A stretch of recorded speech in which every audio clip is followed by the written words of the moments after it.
otherwise session. And Shreya, thank you very much for being here. For all of you who are here today, let me tell you, since you've chosen to be here, the two things you could do today. One, waste your time. Second, invest your time. For whatever that's going to happen here, people will try their best to give you some takeaways. They'll try their best to give you some value add. They'll try their best to keep you entertained and grab your attention. But of course, ultimately, it's going to be you who will make this happen. It's going to be you who will make this important. It's going to be you who will make this day a valuable day for each one of yourself. There's no one else who will do it for you. If you decide today, अरे यार ये क्या हो रहा है, ये कैसे चल रहा है, समझ नहीं आ रहा है. See, you have put a Sunday. Sunday is a fun day. Very soon they'll become your coaching days and I don't know what not. But now, make sure that today's day is where you actually maximize. You're gonna meet some super set of people today. Some people who have been, dragged. Some people who have been forced to be here. Some people you think they've just come here to get maybe a glimpse of Shreya or a Jay or a Kushal or a Tushar or an Arjun and whatnot, everyone. But ultimately, the point is they're here. And if you want to really make it count, know them, interact with them. Don't stay alone. Don't stay isolated. This is not the place to be. The seats that you're occupying were once occupied by us as students, were once occupied by Niranjan Hiranandani ji as a student, Motilal ji Oswal, Rakesh ji Junjunwala, and who not. You are occupying one of those seats. It may happen. You could be one of them in the near future. But at least you start a journey. My journey as a chairman started once in a big auditorium of over around 1,000 people. Someone just asked from the dais, anyone who wants to be the MOC over here? I raised my hand. If I would not have raised my hand then, probably I would have never been part of this and I would have never come on this side of the dais. Probably Zaid would not be actually giving me these lines of praises. I don't know if I deserve that or not, but yes, one thing's for sure. If you want to do something, you need to raise your hand. If you don't, probably no one will even bother to look at you. So understand this, these all sessions, these all interactions, the entire team over here, they are all CA students. They're all putting their life, their entire soul, their entire energy into all of this just to make sure that they create a platform, that they create an experience unforgettable and memorable for each one of you. And if you do not rise up to this occasion, probably they would fail in their duty. After doing all of this, still they will not be able to set this up for all of us. So I would request all of you to be a live audience and people who are actually live, be interactive. You can put your comments on the chat box. If you want to ask questions, do that because there's someone who's actually monitoring all of these. And these questions can be put up to our panelists through our Vikasa team. And for each one of you, wherever you feel there is something that you want to discuss more, talk about it, interact. We've got food for you. We've got coffees for you. We've got teas for you. So don't worry on that aspect. Whenever you're hungry, you can just go to our first floor. You'll get everything that you want. Of course, people who are live, you can just join us at BKC anytime that you want. But yes, make sure that you make this day count. और किसी ने सही कहा है, क्यों सोचते हो क्या होगा क्या नहीं होगा, क्यों सोचते हो क्या होगा क्या नहीं होगा, और कुछ नहीं तो तजुर्बा होगा, और कुछ नहीं तो तजुर्बा होगा. Believe me, तजुर्बा पाने के लिए लोगों ने बहुत मेहनत की है, इतनी मेहनत की है कि कहीं-कहीं 60 साल की उम्र में जाके उनको कुछ प्राप्त हुआ है. There are so many innumerable stories that I can always tell you and inspire you. But yes, if you do something and learn this and earn this experience as soon as possible, I think it is you who will be victorious. और कुछ ना कुछ तो करोगे तभी गलती होगी. और अगर गलती हो रही है तो समझ लो कुछ ना कुछ कर रहे हो. With these words, thank you very much and welcome to Arthveda. Thank you. Thank you sir. आपके तजुर्बे से काफी लोग का मौलिक मार्गदर्शन हो गया है. Moving ahead, so what is going to happen today? First of all, we are going to be unconventional. Is that right, ma'am? Are we going to be unconventional? Totally, absolutely. And we are going to hear from someone जिनकी हर reel में वो एक ही बात करते हैं, यार ये तो मुझे पता ही नहीं था. क्या बोलते हो जय भाई? सब बढ़िया? Okay. But before introducing them, I would like to introduce one such personality whose class is very eminent from the start of his career. He is none other than CA Vikram Kothari, a managing director of National Stock Exchange Clearing Limited. He has worked in areas of product development, operations, risk management, sales in stock exchange, custody clearing, and bank space for more than 25 years. Prior to his current role as managing director of National Stock Exchange Clearing Limited in India, he has worked with organizations like JP Morgan, HSBC, and NSE in various capacities. He joined NSE Clearing Limited in November 2017. He is a graduate of Mumbai University and a proud member of Institute of Chartered Accountants of India. Sir, we are proud to have you. Ladies and gentlemen, please put your hands together for none other than Mr. C.A. Vikram Kothari, sir. I would like to call CA Arpit Kabra, sir, WRC chairman, to present the memento to CA Vikram Kothari, sir.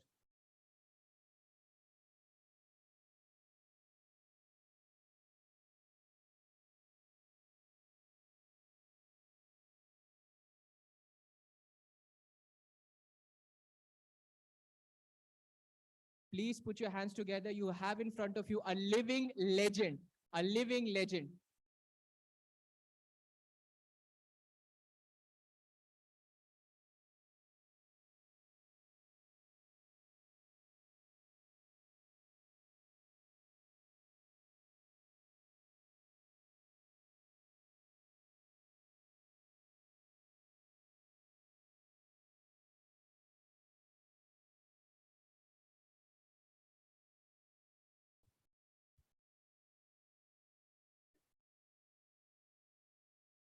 Chairman WRC, Arjun, thank you, ma'am. Various office bearers of WRC and Vikasa. Thanks for calling me here because I think, to be very honest, coming from this alma mater, it is a moment of immense pride, deep honesty, I think immense pride, as well as gratitude to what this institute actually gives us. What this gives us, and Arpit, you made a point also, and I'll come to that. What this institute gives us is that grounding and that base and that capability and the guts to be able to do anything that comes our way. Coming to the point that Arpit actually made is raising your hand, okay? I know my topic is something about fintech, capital markets rules and regulations. I'll come to that because that may not be the interesting part of the conversation. But still, raising hands, I started as an accountant. My first posting was in Jagdishpur in UP, remote corner. Most of you may not even have heard of the place. I raised my hands. I was transferred to a new copper smelter project. I thought they will put me in Bombay. They needed somebody in Dahej in Bharuch. I raised my hands. I ended up in Bharuch. 4.5 years later, deep accounting knowledge, tried to become an accountant. Sorry to say, but I personally thought at some point, if I become an accountant, I may be one of the worst accountants out there. And markets came calling. They again asked somebody to come to the hedge desk in Mumbai. Remember, in those days, stock exchanges did not exist in commodity space in India. And I raised my hands. I was working in Dahej, Bharuch as an accountant, and they transferred me to Mumbai. Okay. And that's how I landed up in Mumbai. Never be scared to take on anything new that comes your way because you are going to be a chartered accountant or you're already a chartered accountant. You've seen the toughest and the worst possible. Okay, so you can take on anything. With that, I think I would like to come to my topic. Thank you once again, WRC, for having me here. I was asked to talk about fintech, growth of fintech's relationship to capital markets. Coming from the stock exchange background, I think it's very important for us students of chartered accountancy, when we come from finance background, to know the kind of economic growth, the kind of country that we are in. You are going to be into the professional space in one of the best economic period that this country is going to see. If I would not be very wrong to say, 20s, the decade that we are in right now, is India's decade. And 25 years from now, where we'll be celebrating our independence, I think we will be the leading economy in the world, where you students of chartered accountancy are going to play a very, very important role in this entire ecosystem, which is going to be the barometer of the economy. That's the financial hub, the capital markets of Mumbai, right? Why do I say so? Let's look at some numbers, okay? The world is going through an economic and a global slowdown. All of us are aware about it. We all read about it. This has been exacerbated by the COVID that we saw 22, 23, 22. Followed by immediately by the Ukraine-Russia conflict. The entire world is going slow on the global growth. How many of you know that in 2004, emerging markets, which is us, China, Brazil, South Africa, Russia, the emerging markets pact contributed to only 20% of the global GDP in 2004. Any guess how much do we as an emerging market pact contribute to the global GDP growth today, the global GDP today? Take a guess. Sorry? No, we were 20% in 2004. Yeah, we are currently at 45% of the entire global GDP, the emerging markets pact.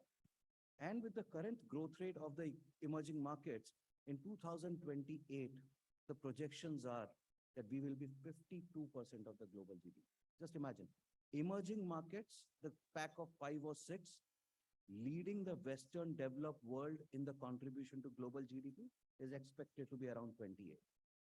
So what's relevant for this for India? Let's look at the emerging markets pack. Which is the fastest growing economy out there today? That's India. International Monetary Fund in its latest forecast has projected India to grow at the rate of 6.3% next year. Which is the nearest growth country next to that on the projections? That's China, 5%. Where's US and Europe? Any guesses? 1 to 1.5%. So India is the one which is going to lead the pack. The current government has, with all the schemes of Atmanirbhar, etc., I think the right focus is there. And India is going to be the leader. Now, when it comes to fintech, because that's a topic I was asked to talk about, India has again been one of the biggest success, all because of the government schemes. Aadhaar-based KYC, AEPS, IMPS, RTGS, NEFT, and UPI. UPI has been the biggest success story on the fintech front in the world. We are the biggest database of biometric mapping of individuals in the world, Aadhaar. Any idea UPS does how many transactions in a month? 9.4 billion. That's 940 crores was the May 2023 number. And on a single day, 1 billion. That's 100 crore transactions in January 23 on a single day. A growth of 58% year on year. What does this mean? Every individual today, and I think one of the big evolutions that happened, and while UPI growth, unfortunately, however, we may want to avoid it or not discuss it, was triggered by two key events that happened in 19 and 20. That was demonetization and unfortunately the COVID, right? Everybody started using Paytm and Google Pay after that. I'm sure how many of you carry money, cash in your wallet today? Mostly none of us. I don't carry any money in my wallet because it's everything on phone. And at this same time, what happened was that the telecom companies started realizing the importance of data rather than voice. I was hearing Mr. Nilekani's, a lot of you must have seen that video on YouTube. If not, please do search for that video of Mr. Nandan Nilekani, which he did about a couple of weeks back on the, I don't know the topic, but just do Mr. Nandan Nilekani and he'll talk about the digitization of India. And the telecom companies, and typically a company like Jio, they realized how long can you talk on a phone? 10 minutes, 15 minutes, 20 minutes a day? But you watch data the whole day. The importance of data. Advent of smartphones in the country is what triggered this fintech revolution in the country. And that's where UPI came into picture. This is now. Just going back a bit, I would like to state NSE, formation of NSE was the first and the biggest fintech revolution of this country. Why do I say so? Why do I say so? We are talking about early 90s. To get a landline in home, believe me, you guys have mobiles now. 90% of people sitting in this room would not have a landline at their home also. Everybody will have a mobile phone. But in our early 90s, when we were growing up, to get a landline in your house was 6 months waiting, 4 months to 6 months waiting. There was no internet in the country. And the 1991 financial crisis which happened, it must have happened before some of you must have even been born, right? When the financial crisis happened, one of the things, and that was coupled with a capital market scam, which is now a series on the OTT by the name of Scam. They happened almost together, 91, 92. And there was a need for the government to relook at the way the capital markets operated. And the way the capital markets operated at that time was, there were 23 stock exchanges. Every stock exchange was a fiefdom of its own. Bombay Stock Exchange, Calcutta Stock Exchange, Chennai and Delhi used to rule the roost. Ahmedabad to some extent. Membership to these exchanges was like that exclusive club, okay, where it was a closed coterie. To get a membership or become a broker was like just next to impossible. Either you have to have enough wealth for you to be a broker, to even enter that club. It was exquisite. And it was very regional. Today, you're used to selling a share and getting your money the next day in the morning. In those days, if I sell a share, the money, even if it comes in 15 days, or depending upon what the brokers want it to be, it can come after 20 days, 21 days. There was never a certainty of settlement.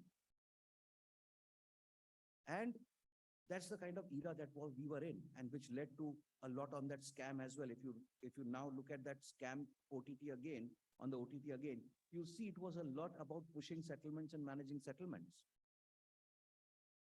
And that's where the birth of, or the conceiving of NSE happened at that time, where some professionals decided to come together at the intercession of government.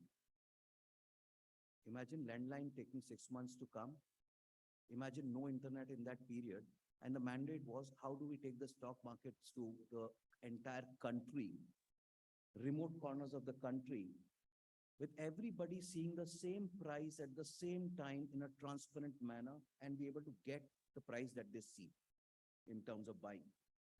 Believe me, in our times when we started investing in the early 90s, there used to be a bhav copy which used to get sold outside Churchgate Station.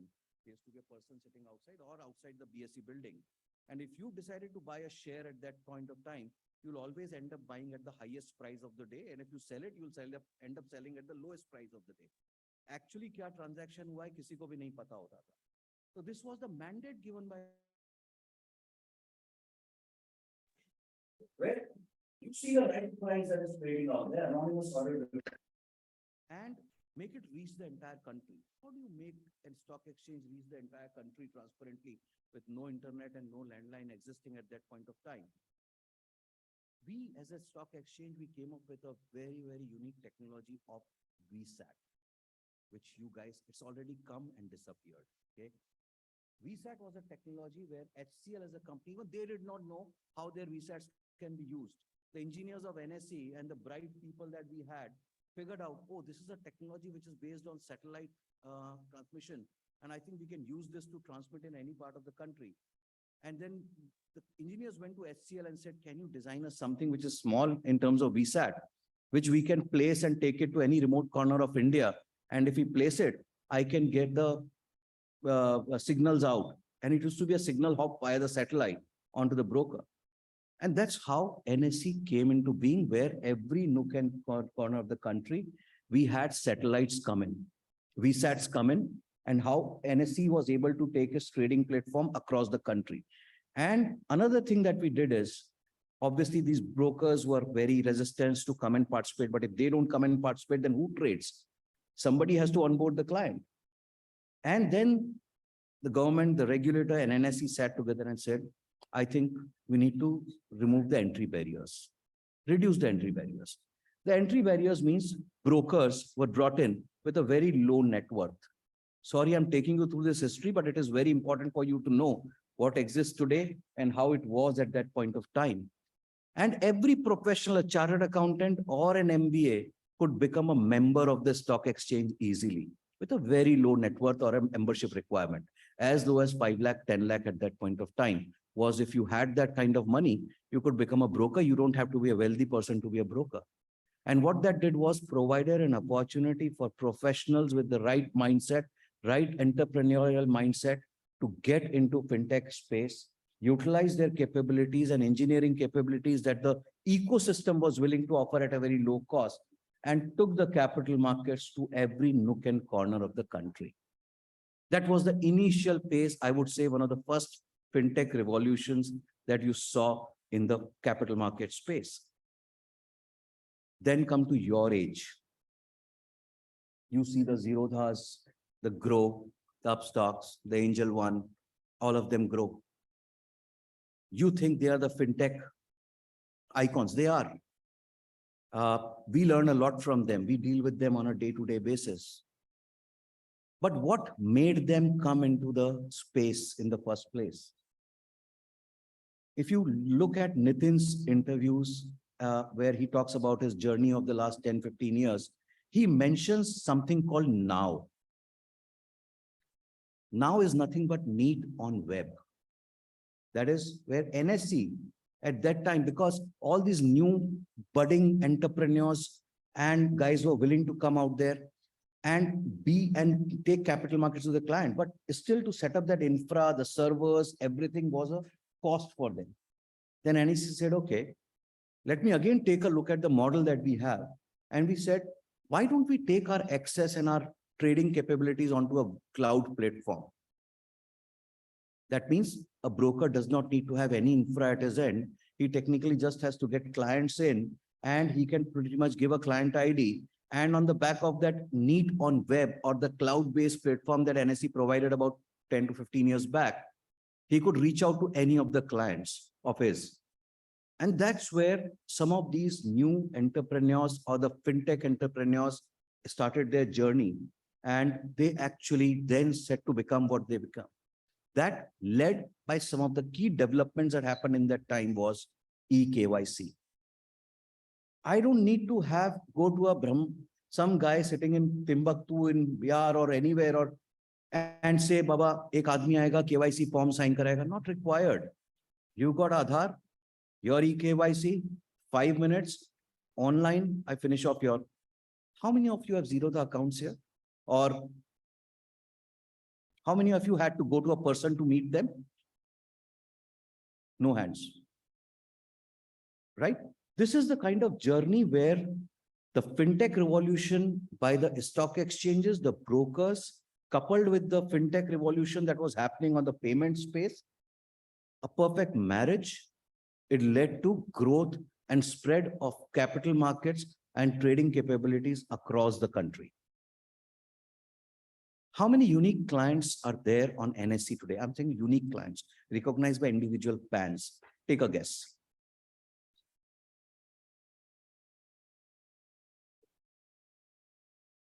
Demat accounts around 11 to 12 crores in the country. Unique PANs when I talk about is individual PANs, approximately 7.5 to 7.6 crores, out of which 4.3 crores came only in the last 3 years. Right? So this is what it is. Now, when we come to regulations, because on the topic, we are also talking about rules, regulations of the capital markets. I think it's very important for you students who are going to be out there in the market to understand it's a journey which we all have worked together to actually make it happen. We have looked at every technological solution that could be out there to bring it to this stage, and we don't stop here. I'll come to the regulations, the changes that have happened in the last 2 to 3 years, and how it makes us one of the most proud capital market ecosystems globally. And when I say proud capital market ecosystems globally, I go and talk about what we have done at global stage.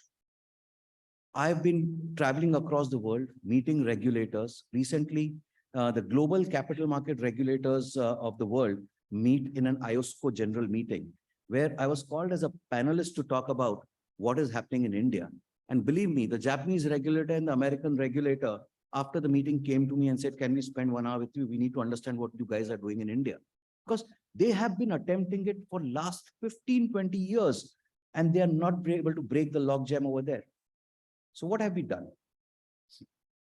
Earlier, one stock, if you're trading on an NSE, you had to clear through NCL. You had trade at BSE, you had to clear through ICCL, the clearing corporation. I think before that, I need to tell you, what's the role, when you say a stock exchange and a clearing corporation, what is the role of a clearing corporation? Yeah, I think somebody said something. Yeah. So stop. Yeah. Okay. Sorry, I have time, right, Pinky ma'am? 5 minutes? Okay, I'll finish. Exchange is just a platform. Clearing corporation takes care of everything once a order becomes a trade. Your margins, your money, your settlement of shares, your settlement of positions, options positions, becoming physical positions at the end of expiry, everything is taken care of by the clearing corporation. And similarly, there are depositories which hold your shares in the demat account. We became interoperable. That means you can trade on any exchange and you can clear through one single clearing corporation.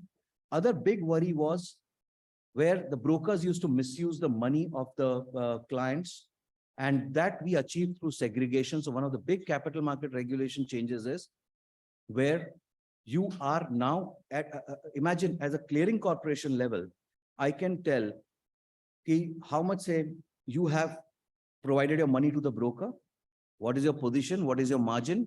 In case the broker defaults and you are not in default, I will protect you. I will not let your money go waste. I'm able to track that not at end of day. I'm able to track that trade by trade on a real-time basis. And how many trades do we do in a day? We are the 4th largest stock exchange globally. We are the largest stock exchange globally on derivatives for the 4th year going now. In the world, we are the largest derivatives exchange, guys. You should be proud about it as India. How many trades do we do in a day? 19 crore trades, 17 crore trades in a day. And if I'm able to monitor your money, your utilization, your margins, trade by trade, that's a big regulation change where I protect you for your money completely. Other big changes, if you give your shares as collateral, earlier the shares used to go into the broker's account and broker could pretty much do anything with it. Okay. And that's when Carvi happened. I don't know how many of you have heard of Carvi fiasco in 2020. We immediately changed the regulations. Now the shares stay in your account and you just pledge it out. It was not a simple one. We toiled day in and day out with the government because it requires a pledge over pledge over pledge. It requires 3 stages of pledge, which was not documented legally anywhere. We got the government to clarify and give legal sanctity to a pledge over pledge over pledge. Some of these things where a broker now has to make sure that money of a client is protected are the big changes that have happened in the ecosystem for your protection, for your for the investors' protection. So I think I would like to, because time is up, and I would like to leave some time even for question answers. But this is the journey. I didn't want to concentrate more on regulations because it will become too technical on a Sunday morning for you. But I think I wanted to take this opportunity to share the journey of the markets where we are and where we are going to go. Just one small line. We are again doing one more big marriage with UPI, where now the cash also, the funds up. If you're on Zerodha today, you transfer your funds to Zerodha, right? You will not need to transfer those funds to Zerodha. We will have an interface which the broker will provide you on the UPI on your app. You will just say, okay, 10,000 rupees block in favor of the clearing corporation through Zerodha app. Money will stay in your account. You will be still eligible to trade. We'll only pick up that money if you need to pay the money to the clearing corporation and settle to us. That's another big regulatory change which is going to come your way in January, where we are making a marriage happen with UPI, with our ecosystem, and taking this forward. And some of the brokers that you have the apps on are the ones where we are going to be testing it first, starting October, November. We go live in January is what we are targeting. So I think that's where we are on the fintech journey of the capital markets and some of the regulation changes that are out there. Thank you very much. It gives me immense pleasure to talk to students. And Arpit, as you said, I have also been sitting in this room at some point of time. And I think it's a journey which will take time, guys. So which will take time. Raise your hands. As Arpit said, take the opportunities. There's no sure shot in career. When I was in my early 25, 26 and just a fresh chartered accountant, my vision never used to go beyond being an accountant in one of the pharma companies in Vapi or Gujarat, right? Roads will keep coming your way, keep raising your hands, and you will be able to do the best with your life. Thank you very much once again. I will open to question and answers.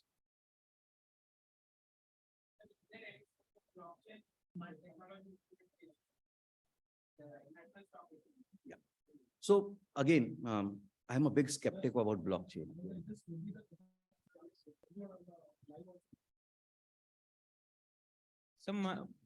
So my question is there any scope of blockchain technology implementation in the National Stock Exchange? Why not? Why not?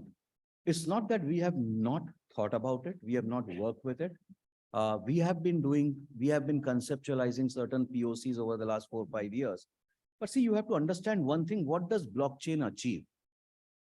Blockchain achieves trust, significance of the transaction. It gives you that factor of immediate settlement, etc.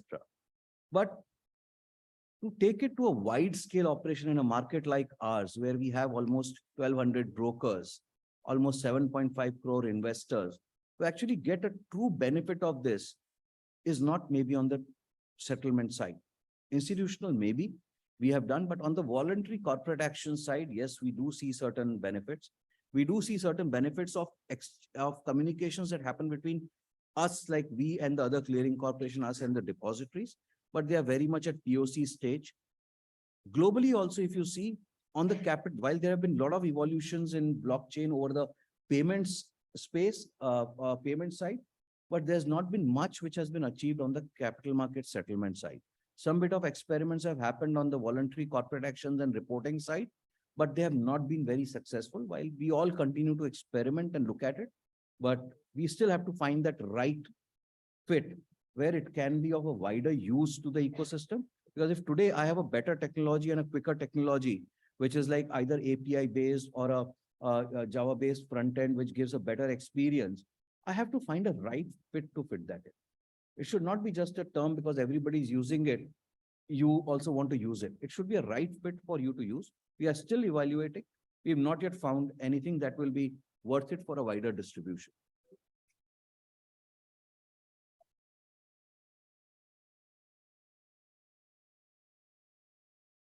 Hello, sir. My question is that will the exchanges continue to be a duopoly in the long future?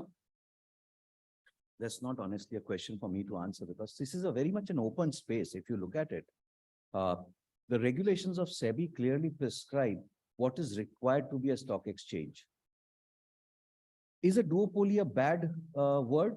Maybe no. I'll tell you why. When you go to a stock exchange, do you trade?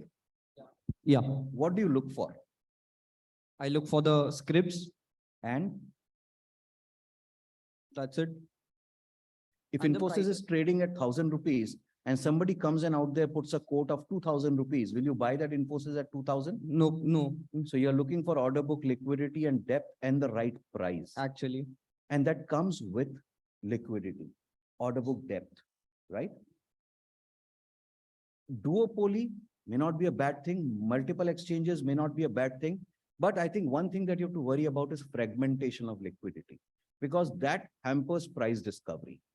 Technically, if your order book is not liquid enough, if you want to buy some amount of shares, the price at which you may end up filling your order may not be the right price at that point of time because The order book may be a very distributed order book.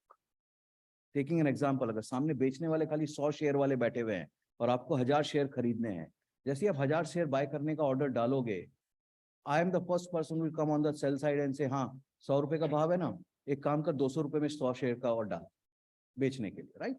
So I think somewhere if the market demands, other stock exchanges can get created. Regulators' interest also is in that. But to have the same asset class trading everywhere may not be a bad, may not be a good idea according to me, because then it ends up fragmenting liquidity. Thank you.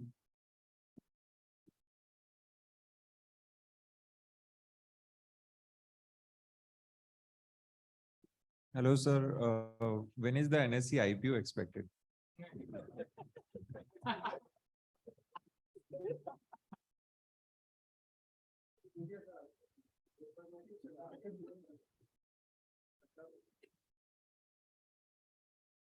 Only God knows.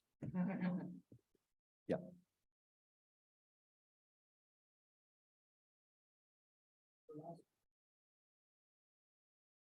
Hello, sir. Sir, my question is like, as we see, the whole world is in the recession now, almost the whole world, but the like Indian stock market touches the skies. Then, in your opinion, what is the driving force of Indian stock market which lead to this? I'm not an analyst. Okay, but still, if you look at it, I did talk about some of the numbers. I think India continues to be that beacon of light in a very turbulent ocean out there, right? And other thing is our own capability to invest, our markets investing. Okay, the mutual fund portfolios are at the highest. There was a time when FIS ko agar cheek bhi aati thi, to our market used to have a viral fever, right? That was the phase. But today it does not happen so, because our own domestic liquidity, which is supporting the market. Talk to your parents, most of them would have SIPs going every month. The mutual funds are required to invest that money into the market, right? So today, if an FII is going to be squeezing in, there's going to be enough liquidity in our markets to absorb it. That's a liquidity factor. But if you look at the economic factor, which is that country in the world where you are going to be seeing economic growth? As I said, 20s is our decade. 1947, 2047, 100 years from now, we are the country where manufacturing is all shifting in.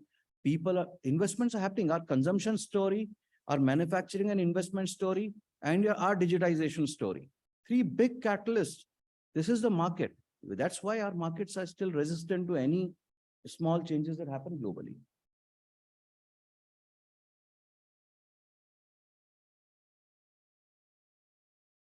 Thank you very much. With that, it was a pleasure speaking to you guys. Thank you very much.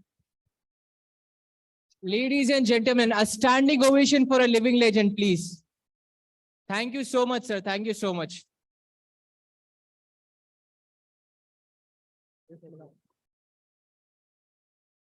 Now, I would like to call Mr. Khanjan Abani, Secretary of Vikasa Committee, to present the thank you note to Mr. C.A. Vikram Kothari. Hello, everyone. I would like to thank Mr. Vikram Kothari, sir, for being here and give us the knowledge and overview regarding the stock exchange transformation, stock exchange regulations, NSE history, and his wisdom or his view about the microeconomy. Very beautifully said by sir. Thank you so much, sir, for being here. It was a great pleasure. Thank you so much, sir, for being here. Now I would like to invite Jinesh to continue the sessions. Please. Thank you so much, sir. Thank you so much, Arpit Kabra, sir. Thank you so much, sir.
ठीक.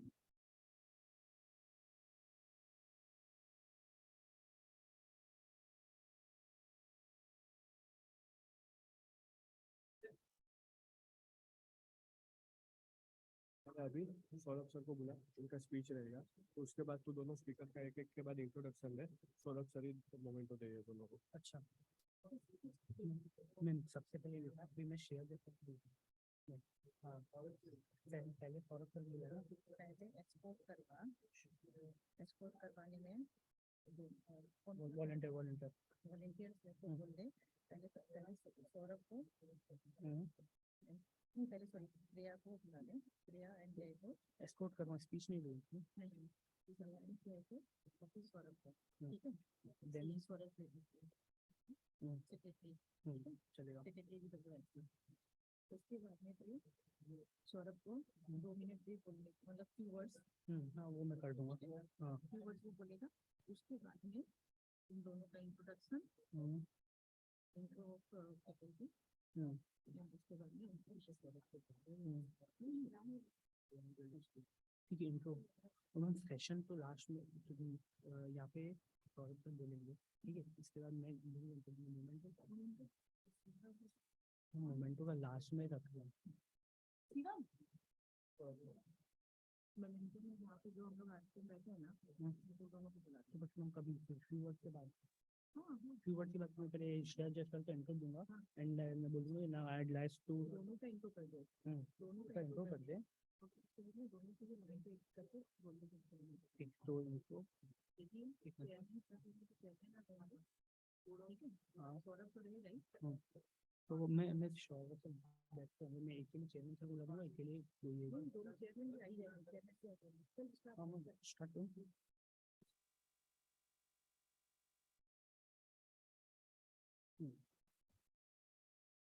Good morning, everyone. Myself, Jinesh Garg, MCM Vikasa. I'd like to request Aisha Tugekar to escort Shreya Jaiswal, the unconventional CA, to the dais.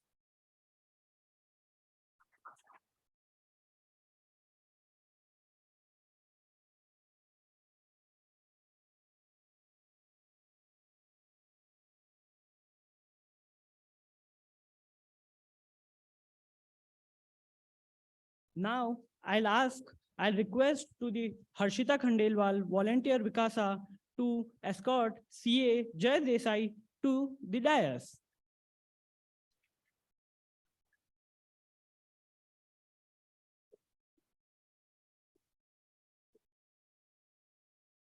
ठीक.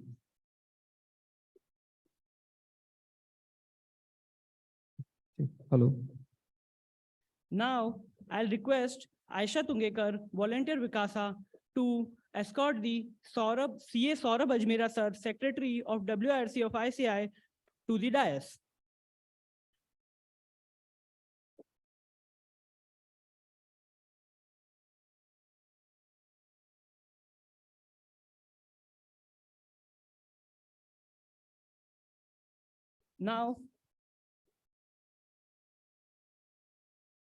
Now, I'd like to request CA Saurabh Ajmera sir, Secretary of WRC of ICI, to address the crowd and share his thoughts.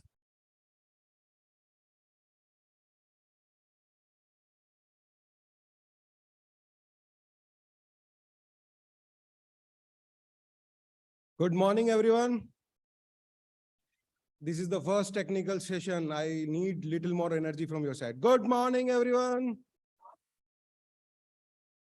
Friends, it's really indeed a pleasure to interact with you, the new flag holders of our institute that you all are, guys.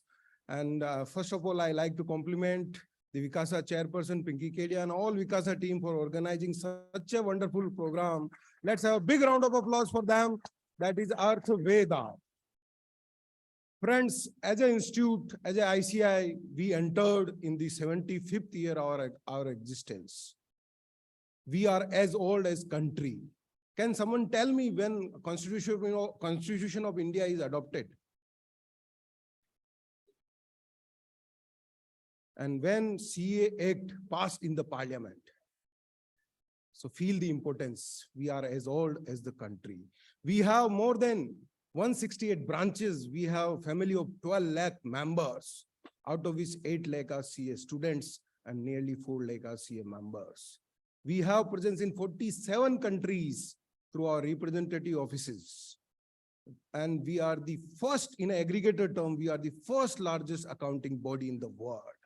So you are the part of such a great profession, which is known for the trust, excellence, independence, and integrity.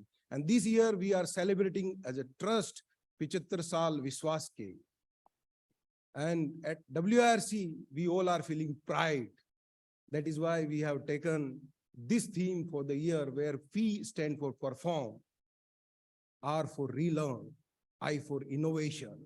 And we are lucky to have very energetic and dynamic chairman of WRC, Arpit Kabra sir. He believes in innovation. In our day-to-day activities, we are inculcating technologies, and we are in the world of ChatGPT, data metaverse. So think like that. We have to be innovating. And then D for distinguish. Why we are saying that we have to be distinguished from others? Because we are in the era of 21st century. We have to create ourselves very unique, then only our future can be flourish. And then E for enrich our ecosystem. What ecosystem we have? Now we are focusing on sustainability, where the three P's are very important. First, we have to focus on planet, then people, and then profit. So friends, this is the theme of WRC. When you see the pride, this is the meaning of the pride. Friends, how many students were interested for volunteer of Vikasa? Very few. Why? Why you are not raising your hands? Because Vikasa is a platform which is made and created by you, for you, and to you. Complete 360-degree grooming we are providing at Vikasa. And that type of program, you all are seeing that, all were completely managed by the Vikasa team. Friends, I think in last session when our chief guest were interacting, someone asked that our Indian market is on very high and other countries are in recession. Friends, 19th century was for England, 20th century was for America, but 21st century will be for India only.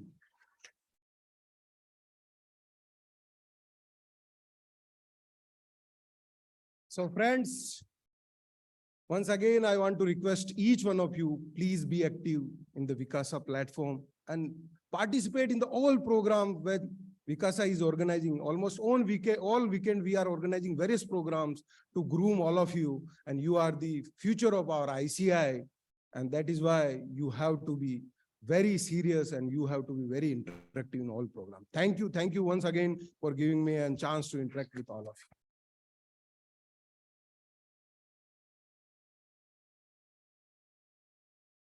Thank you, Saurabh sir, for enlightening us. Now, please welcome CA Shreya Jaiswal, a chartered accountant with a specialization in direct taxes, dedicated to sharing her expertise in tax, finance, and the business world through an engaging and accessible approach. As a co-founder of Fintroop, her mission is to simplify complex financial concepts, making them enjoyable and understandable for everyone. Previously, she served as head of operations for direct tax and forensics at BKC Advisors Private Limited, where she used her skills and contributed significantly to the organization's success. With a passion for education and a flair for communication, she aimed to empower individuals and businesses with valuable insights to navigate the financial landscape confidently. Now, I'd like to request CA Saurabh Ajmera sir to present the memento to CA Shreya Jaiswal.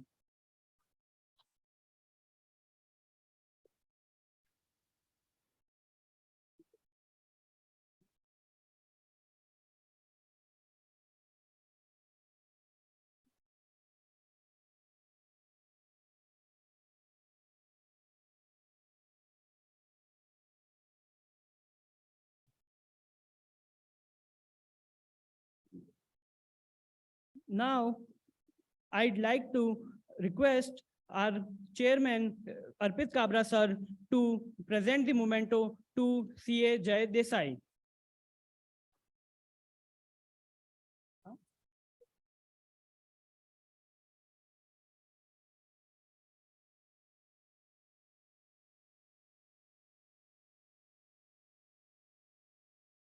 CA Jai Desai is a seasoned professional with a proven track record in the financial services industry. His expertise lies in internal audit, external audit, taxation, and proficient use of tools such as Excel, Tally, and SAP. Holding a chartered accountancy degree from the ICAI, he possesses strong foundation in accounting and finance. Beyond his professional accomplishments, he has excelled as a national chess player and hold an international FIDE rating. With a diverse skill set and a passion for both numbers and strategy, he strives to achieve excellence in every endeavor he undertakes.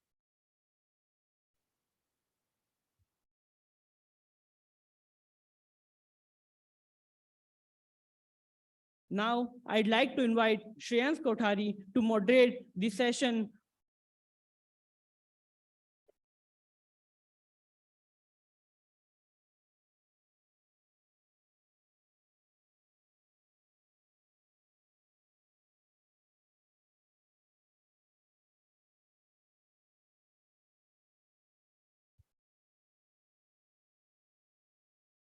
Good morning, one and all. I, Shreya Kothari, have been privileged with an absolute honor to be a moderator of this insightful panel discussion on the topic of the art of brewing a perfect portfolio.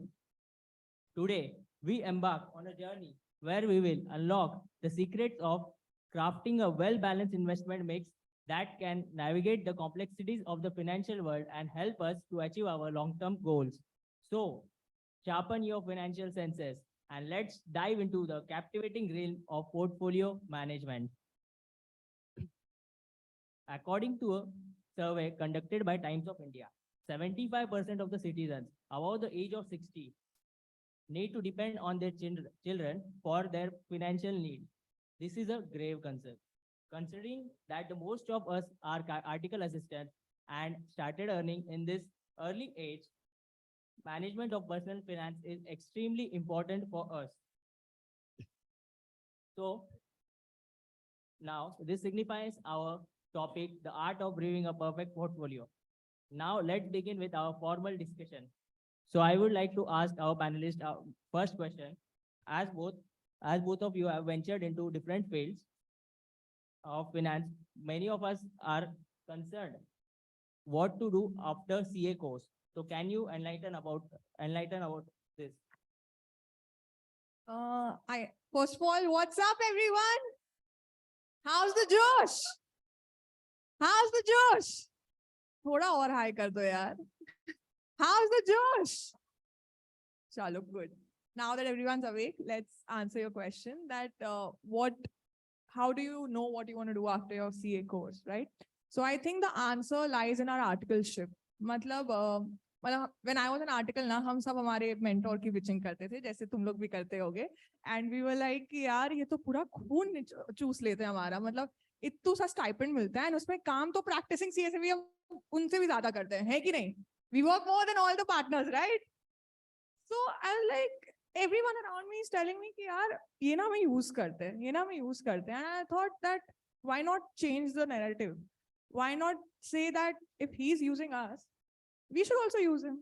मतलब मैं तो मेरे पास अगर कोई भी guidance के लिए कभी आता है, I just tell them that articleship में ना अगर तुम्हारी मौत नहीं आ रही है तो तुम गलत जगह पे हो. Make sure that those 3 years of articleship that you're doing, you do everything that is possible. Because बहुत हमें ना freedom मिलती है, to be honest. Like, although we say that our partners don't work as much as we do, but remember one thing, that काम हम कर रहे हैं, sign वो हमारे लिए कर रहे हैं, right? Today, if we make a small mistake, it costs huge amount to them. It can even cost them their degree. So इतना बड़ा जो हमें learning scope मिलता है articleship में, I think that is where the answer lies, that what do we want to do after CA? So today, whether I'm doing content creation or I'm managing a team of say 20 people in my company FinTrue, I think I've learned all of these things during my articleship. मुझे मेरे articleship में ही वो answer मिल गया था that I think I want to do my own business. I think I want to stay relevant to the finance field, but not 100% practice as well. And that only could happen because मैंने सब कुछ कर लिया भाई articleship में. You name it, I've done it. So that's Yes. how I think you can also understand what do you want to do after CA. These 3 years is where you understand what you want to do. Hello, everyone. Hello.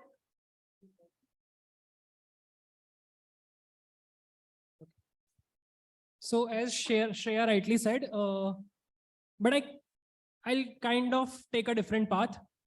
Many of us don't, realize कि articleship हो गई, CA भी बन गए, but उसके बाद क्या? जैसे first of all, when you become a CA, an entirely new world opens up to you. आपको बहुत बार ये लगेगा कि यार मुझे कुछ आता ही नहीं है. When I became a CA, मुझे theoretically ये पता था कि बहुत कुछ आता है, but practically I knew somewhere deep down कि यार बहुत कुछ नहीं भी आता, right? Having said that, CA करने के बाद what are your options? Auditing, taxation, accounting, company laws, so many things, right? But apart from that also, as I said, an entirely new world opens up to you. Now you have a degree जिसके लिए you worked for 4 years, 5 years, tirelessly, you missed so many social events, but अब time आ गया है, you have a financial degree, you have a good backing, तो I would say कुछ नया try करो. I'm not saying कि job मत करो, I'm not saying कि practice मत करो. So what I did was, after completing my chartered accountancy, I took up a finance job in Piramal, which is right here in Kolla. And on Sundays, I used to visit every different kind of workshops, every different kind of seminars. I've also done a 1-month acting course. So I just want you to explore new things. Yeah, auditing, taxation, I'm not saying that's a bad thing. If that's your calling, definitely do that. We need good chartered accountants who are actually doing the work of chartered accountants. But having said that, right?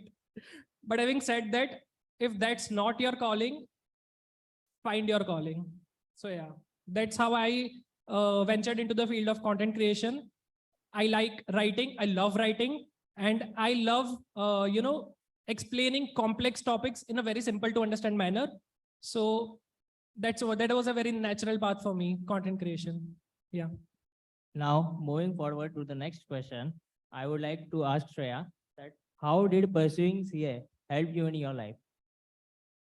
Okay, this is very important actually because जब मेरा CA हो गया था ना, पास तो बहुत मुश्किलों से हुई थी, ठीक है? I took like my final, like my CPT I cleared in the first attempt, IPCC was second attempt, and CA final was third attempt. And when I was giving that last exam, I was like, हुआ तो हुआ, नहीं तो ये तो दोबारा नहीं करना है. But yeah, मतलब हाँ, when I cleared CA no, तो मुझे ज़्यादा कुछ खुशी नहीं थी उस चीज़ की. Like I remember my partner at that time, he would keep telling me that, whenever you were writing an email, write CA Shreya Jaiswal. And I would be very ziddi, adamant. I'm like, नहीं Shreya Jaiswal ही रखूंगी, क्या फर्क पड़ रहा है, हो गया CA का degree, I know, I have the brains. So, how does it matter?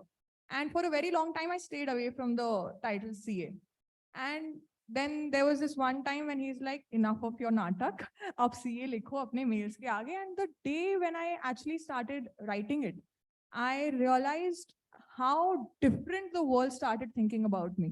I realized वो एक ये जो 2 letter आगे लिखे हुए हैं ना, मतलब like I'm right now having goosebumps talking about it. But literally that same email जब श्रेया जायसवाल की तरह जाता था and that same email जब CA श्रेया जायसवाल की तरह जाने लगा, it changed the entire narrative of my career. It changed my perception in front of people. So I think even as a content creator, you know, like although I'm talking about finance, although I'm talking about taxes, I think my placement in the market, in the safe influencer market, or even when I go to talk to financial brands, for suppose, when they hear that, oh, you're a CA, I'm like, yeah. And they're like, oh, the conversation just spikes up to another level. आज काफी लोग finance content बना रहे हैं जो chartered accountants नहीं है. But आज मैं यहाँ पे हूँ because I'm a CA, right? And this is what the degree brings to us. I think just work towards it, because जिस दिन वो 2 tag आ गया ना, भले ही दिमाग तो हमारा नहीं बढ़ने वाला, क्योंकि हम आर्टिकलशिप में ही रखड़ लेते, हम काफी चीजें सीख लेते, पढ़ते टाइम ही सीख लेते, but once you start using this word CA in front of your name, that is when you realize that how important this is. So please, please, please work towards your exams and make sure you get these 2 letters. Okay, thank you, Shreya. Now, next question is for Jay. How do you and what are you thinking while allocating investment in different areas of the market? Okay. A very difficult question for a 25-year-old, but ठीक है. So let's say I'll give a very simple investment strategy that I myself follow. Long-term, diversified, risk अपने हिसाब से रखो. This is the approach. I'll break it down for you, okay? So what does long-term mean?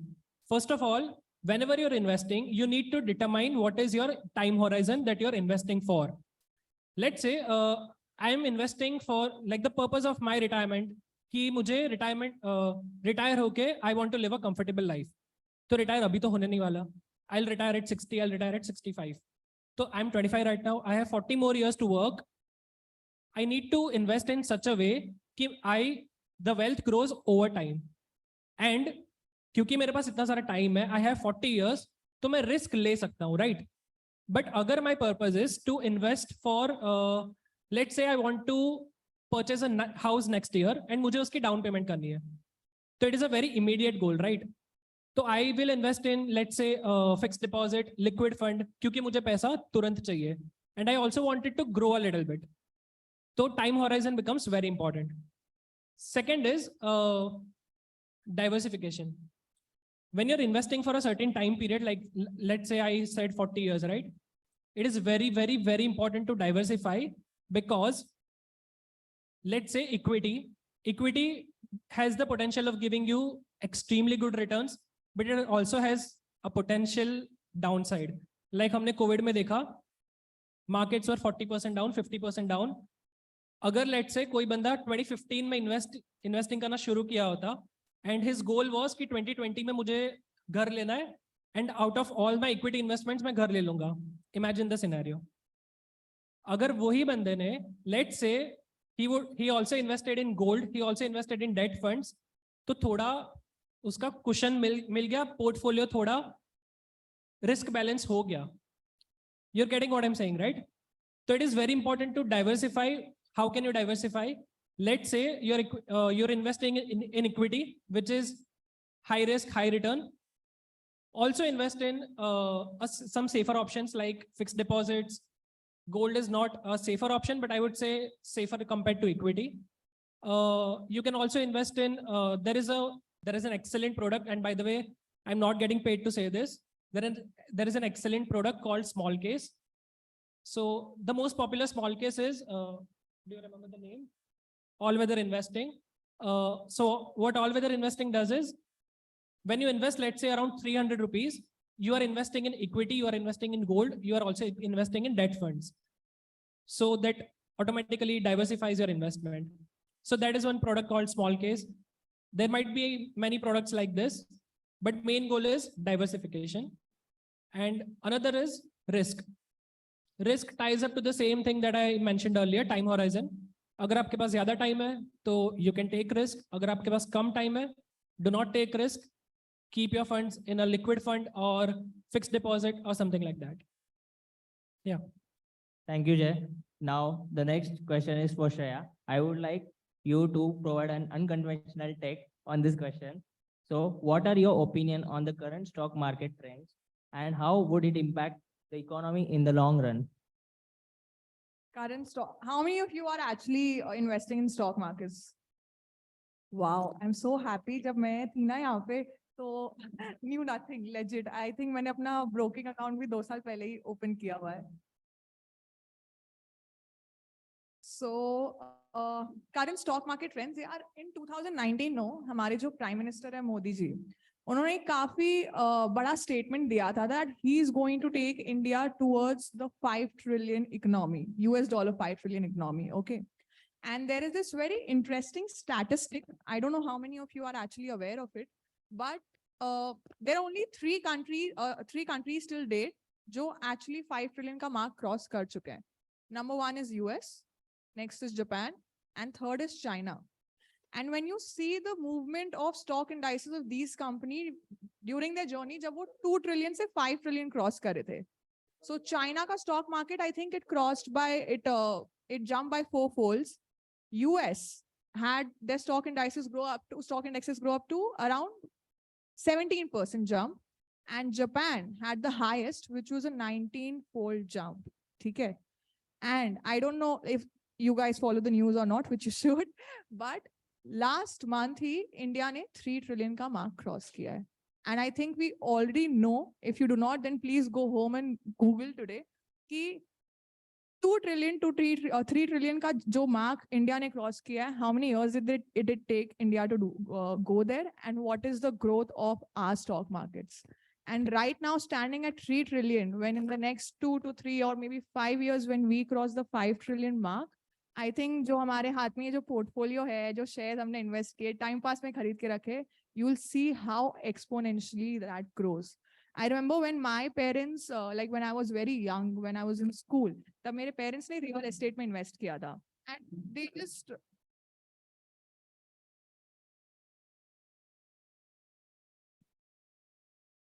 Hello?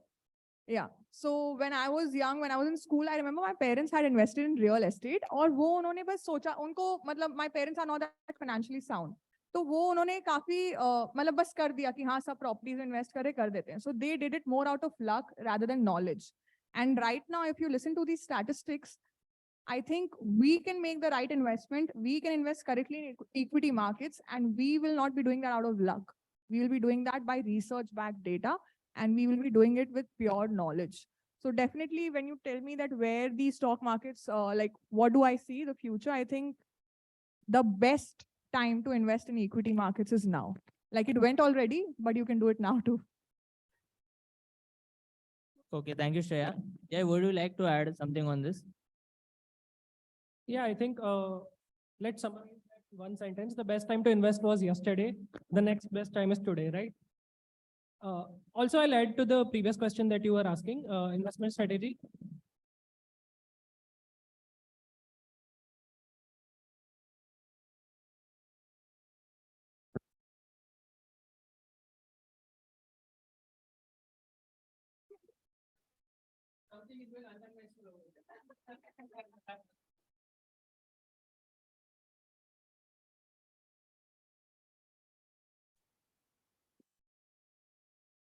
Hello, hello, hello.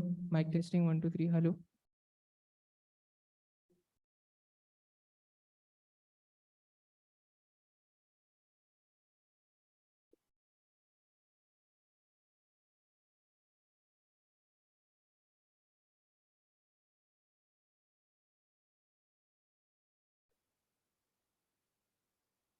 Okay.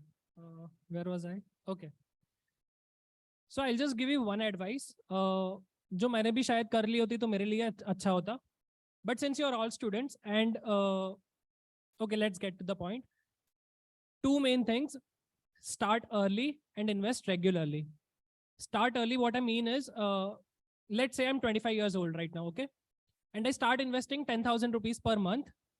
Let's say अभी मैंने like previous question में कहा था I'll retire at 65. So I have 40 years and I invest 10,000 rupees every month. the amount will grow up to at 10% CAGR, the amount will grow up to 2.2 CR. कोई calculate मत करना, मैंने किया हुआ है already. The amount will grow up to 2.2 CR. अगर not at 25, if I start investing at 35, हर महीने मुझे 26,000 rupees करने पड़ेंगे invest, which is 2.6%, sorry, 260% of 10,000, and I'll reach the same amount, 2.2 CR. So it's very easy to start early. 10,000 rupees nahi to matlab, when I was a student, I started my investing with 3,000 rupees, जो मेरा पूरा stipend था. तो कर लो, मतलब start करना चाहिए invest, but start with what you understand. मतलब अगर कोई एक stock में मत invest करो. I was just having a chat with Vikram sir. He mentioned that the best form of investment for him throughout his life was mutual fund. Mutual funds are a very good option. उससे start करो. धीरे धीरे knowledge मिलेगा. Then start investing in individual stocks, like I mentioned, small case, other investment products, right? Crypto मैं बोलूंगा नहीं कुछ. किसने किया है investment crypto में? Minus 70%, 80% कितना? Okay. Geniuses. कितना? किसमें डाला मैटिक? कब डाला? परसों? तो? And you're in profit.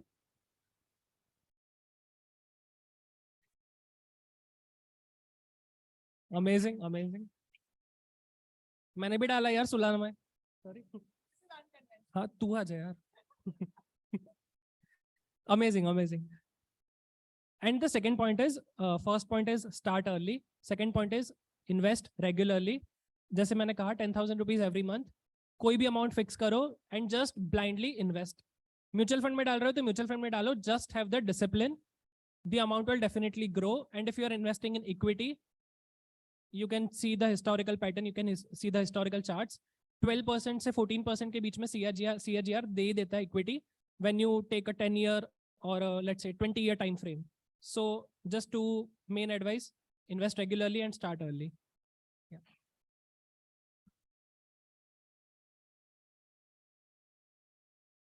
Thank you, Sujan. Now I would like to ask Shreya. मतलब मैं ट्रेडिंग कर रहा था और जैसे ही मतलब बहुत पैनिक हो जाता वो टाइम पे, तो how to control the market panic, मतलब जब मार्केट पैनिक कर रहा था तो हम भी पैनिक नहीं होना चाहिए और वो उस टाइम पे इमोशंस कैसे कंट्रोल करने चाहिए? Yoga. Okay, no, this is a very genuine question. So what happens ना जब हम मार्केट में ट्रेड करते हैं, मार्केट जैसे अप जाता है हमारे हार्ट बीट्स अप जाते हैं कि वाह पैसा ही पैसा होगा, और मार्केट जैसे लो जाता है हमारा ब्लड प्रेशर भी लो हो जाता है, डिप्रेशन हो जाता है कि यार डुबा दिए पैसे मार्केट में. एंड पेरेंट्स तो हमारे वैसे ही है कि स्टॉक मार्केट सट्टाबाजी है. किसके पेरेंट्स एक्चुअली सपोर्ट करते हैं यहाँ पे stock markets? Wow, that's such an achievement. My parents तो still मैं उनको बोल नहीं पाती कि मैं शेयर ट्रेडिंग कर रही हूँ सुबह. मतलब legit, I think poker is better for them rather than share markets. So how to avoid that panic? I think I've learned this golden rule and I've learned खुद से. मतलब मैंने जब ट्रेडिंग स्टार्ट करी थी, I was on a very experimental stage. मतलब मैं कुछ भी trade marti thi. I was like, chalo dekhte how does it perform? Like I had my own logic, but not a logic that I learned somewhere. That is how I actually learned trading on my own. So how to not panic? One thing that I've learned is markets na jab tumhare according perform nahi karte, that is when you're going to make the most money out of it. So if you do not be patient at that very time, I think जो stock या जो पैसे से आप 200% returns बना सकते थे, उस पैसे से ही आप 200% लॉस लेके निकलते हो. And I have tried it, I have tested it, I have invested in shares जो मैंने इन्वेस्ट किया and they were like 10% up, and I had this gut feeling that नहीं यार ये जाएगा, ये 25% तक तो जाएगा returns over a period of time, and that stock fell to more than 50%. And this is not just one example, I've had many such examples, and I'm like damn, कर ले और gut feeling, बड़ा लग रहा था stock ऊपर जाने वाला है. But you know, when you invest, you do a fundamental analysis, you do a technical analysis, you do a mix of both, and that is when you invest. I was like, no, hold. If you've invested in it, 50% down hai, that was also because of the market conditions. And right now, mera phone wahan rakha hua hai, I have that share that is given me 100% profit in my portfolio. Like कल ही मैं check करी परसों मैं check करी थी and it was around 95-97%. But yeah, that's one such example, and there are many such examples to give. So how to avoid that panic mode? Just remember that if आप logic basis पे अगर आप invest कर रहे हो ना, so you will get the return. And if you panic at that very time, यार अगर डॉक्टर अगर हार्ट सर्जरी कर रहा है, वो भी तो सोच समझ के ही कर रहा है प्रोसीजर. अगर वो तब पैनिक कर जाए, पेशेंट के तो लग गए.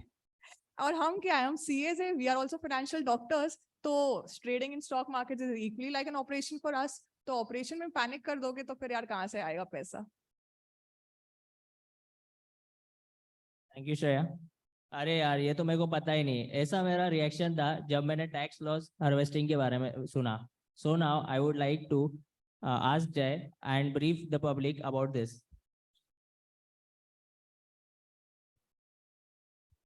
Tax loss harvesting, right? कैसे इतना कॉम्प्लेक्स एकदम से कैसे आ गया? Okay, so I'm sure most of us might be knowing because some chartered accountancy students here, but I'll just explain in very brief. So let's say you purchased a mutual fund, you purchased 100 mutual fund units of ABC, and you made a profit of around 3 lakhs. You also purchased mutual fund units of, let's say XYZ, you sold it and you made a loss of 1.5 lakhs. So your net is 1.5 lakhs, right? But for example, अगर आपने वो sell नहीं किया होता, जो loss वाला है वो sell नहीं किया होता, तो आप 3 lakhs पे tax भरते. But instead of that, what many people do is they sell the mutual fund units at the year end and they repurchase it. अगर जो loss हो रहा था 1.5 lakhs, वो ईयर एंड पे उन्होंने सेल कर दिया, सो 1.5 लाख का लॉस हुआ. वो 1.5 लाख का लॉस उन्होंने बुक कर लिया, and again 5 days later, 10 days later, they bought back the mutual fund units. तो 1.5 lakhs का टैक्स बेनिफिट हो गया. Having said that, short-term capital gain up to 1 lakh rupees is exempted. But yeah, that is in short tax loss harvesting. Sorry. Long term. नहीं short term. Sorry. अच्छा, और क्या सुना? Tax loss harvesting, okay. But having said that, see, US has a law कि 30 days में you cannot buy back the share, you cannot buy back the mutual fund unit जो आपने loss book करके loss book करने के लिए sell किया था. And I'm pretty sure कि इंडिया में भी वो आने ही वाला है very soon. तो if you want to avoid, getting into any legal dark areas, avoid this practice. I would literally say avoid this practice. अगर बहुत ज़्यादा amount है तो. Thank you so much. Now I would like to ask you both that what is the investment strategy you follow and you would recommend to the students? I've already disclosed my investment strategy.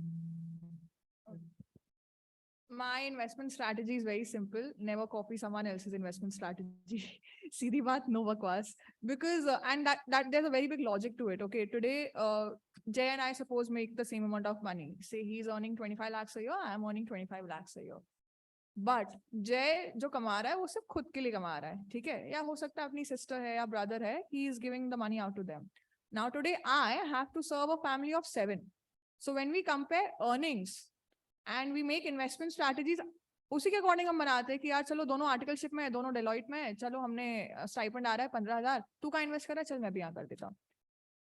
What we need to consider is the net income and the risk capacity that we all hold, and that is always going to be different. Today, if I investment, today maybe Jay can afford an investment in crypto. या जो sir हमारे 300% profit लेके बैठे, he can manage investments in crypto. I cannot take that level of risk. Why? Because someday I might have to give my entire savings or my investment to my family for any sort of emergency. So one thing, never ever rely on someone else's investment strategy. Rely करना है तो पहले उसका logic समझो कि अच्छा भाई तूने ये शेयर में इन्वेस्ट किया है, क्यों किया है, भाई तूने म्यूचुअल फंड में कर रहा है, किस बेसिस पे कर रहा है. Then see whether that rule or whether that logic जिससे उस person इन्वेस्ट किया है वो आपके लाइफ में बैठता है या नहीं. Remember, you will have different financial responsibilities. Your family will have a different financial background, and that is what should form the basis of your investments. I have seen my colleagues, जब crypto boom हो रहा था, they have invested all their stipend, all their savings जो 3 साल के articleship में थे, and then they were sitting at 100-150% losses. And there was this one friend जिसको फर्क नहीं पड़ा because he came from a very wealthy background and he was doing it to join his family business. But there was another friend जो एक काफी small background से उठ के अपने merit के basis पे Big Four में गया था, पैसे बनाए थे, and he was completely shattered. So always remember that whenever you're making any investment decisions, the only golden rule you have to follow is don't rely on someone else's investments. Even today, like I personally, मैं share trading खुद से करती हूँ, but when I have to invest in mutual funds or say debt market, I have a wealth manager to do that. And मेरे wealth manager भी अपने मर्जी से कहीं invest नहीं करते हैं. Always he is the one who suggests me that, you know, this is where we should put the money, but I make sure I ask him the logic. And he knows what is my family background. He knows what is my career goals, my dreams, what earning I have now, what I anticipate in the future, all of it. And that is when he makes me personal suggestions. And even when he suggests something, I make sure I ask that what is your logic behind it? Because maybe तुम X सोच रहे होगे, but मेरी thinking तो Y zone में चल रही है. So remember, have your own investment strategy, have your own investment style. Thank you so much. Now I would like audience to have, if you have some questions, you can ask the panelists. कुछ Anyone? तो पूछो. Mike.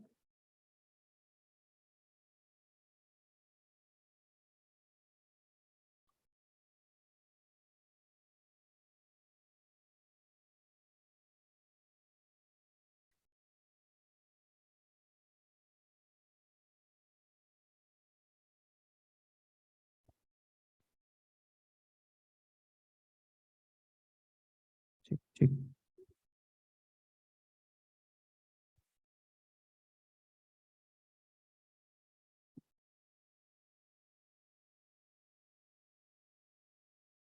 I have a 40 shares of LIC. What should I do? Same question मुझे भी पूछना चाहिए.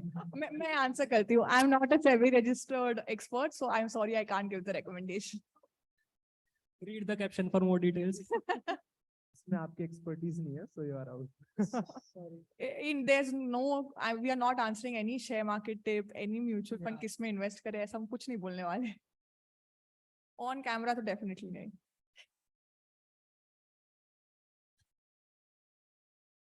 What is the one book relating to finance that you have read that you would suggest to a 20-year-old? And what is the one thing that you took away from that book? What is the one thing you need to You took away from the took away from the book? Yeah, this is a very cliche answer, but it is cliched for a reason. Rich Dad Poor Dad, definitely, because there is many criticism to the book as well. But I think it is a very, very, very good starting point for anyone who gets for anyone who wants to get started into the journey of personal finance and maybe financial freedom. So that is one book, Rich Dad Poor Dad. And one thing that I took away from that book, because I was in 9th standard or 8th standard, if I correctly remember, yeah, 8th standard when I read that book, I did not understand the concept of assets and liabilities at that point of time. But yeah, having read that book so early in my life, I started analyzing everything from that point of view, that whatever I'm buying right now, whether it is an asset or a liability, so it becomes very clear to you where you are spending your money and where you should or should not spend your money. So that is one thing that I took away from that book. I think I'd also like to answer that question. Rich Dad Poor Dad is a cliche और इन्होंने तो काफी जल्दी पढ़ लिया. मैंने अभी I think 1.5-2 साल पहले उसको पढ़ा है, and that was out of complete peer pressure कि यार finance influencer हो, chartered accountant हो, Rich Dad Poor Dad नहीं पढ़ा है. But and although I knew many concepts out of it, but any book you read, no, there's that one concept which will hit you very differently. Okay, and you may have already known it, but वो एक awareness जाग जाती है, वो एक eureka moment हो जाता है when you read it. And what I learned from that book is that if you want to be unconventional, then it's not that you can't be like you work for money. You have to make sure that your money is working for you, and that is when you will stand out in your financial career. और ये बात जितने जल्दी समझ जाओ या जितने जल्दी अपने पैसे को अपने लिए काम पे लगा दो, तब जाके आपको financial freedom मिलेगी. And by financial freedom, I do not mean that you stop working. By financial freedom, I mean that you're at peace and you know that, okay, now you're no longer running behind money because your money is already doing the work for you. Good afternoon, Jay and Shreya. So my question for you is, what is the correct time to sell? Correct time to? Sell. Sell a You want to take script. that up? It depends. It depends. Matlab, So let me give an example. So recently I bought the Infosys share. So I'm at a profit of the 10 to 15%. So we all know it's a long-term script, IT stock, the AI revolution is coming, everything. So should I sell it now or when? I mean, so there are two ways of looking at it, and I look at it from two ways. It is one way is stock specific, and another way is what is your philosophy? What is your philosophy in entire stock investing or trading? Okay. One thing I've learned, set a rule and follow it. So for example, I have a rule that if any stock crosses 15% profit, I sell it. Tension nahi, 15% le liya, khatam. If you think that it is going to do well in future, buy it again at a later point of time when it dips. All right, that is my philosophy. I'm not saying that should be your philosophy. Another is stock specific philosophy. So for example, if you know that Infosys is going to do better because you have your reasons like AI is going to come in India and Infosys is maybe the frontier in AI space, right? So that is a very stock specific decision that you may not sell the stock because you know that it is going to do well. But having said that, I still follow the second philosophy that I said, have a rule and follow it strictly. Okay, I'll just add something to that. Jesse, he asked me the question that, how do you not panic? So like I have shares in my portfolio, jo 15% profit pe hai, jo losses pe bhi hai, jo 100% profit pe bhi hai, which I just gave the example of. So again, adding to Jay, there are two ways. One is stock specific. The other way which I have is the industry specifics also. So now, because you mentioned about the industry that, it's going to grow, it's going to boom. So definitely, according to your words, I feel Infosys will also grow, but then that is a long-term objective. But if 15% return, you like 15% आपके लिए अच्छा भी हो सकता है based on your whatever you've traded so far. And also you could be longing for say 200% return, but that could be after 20 years.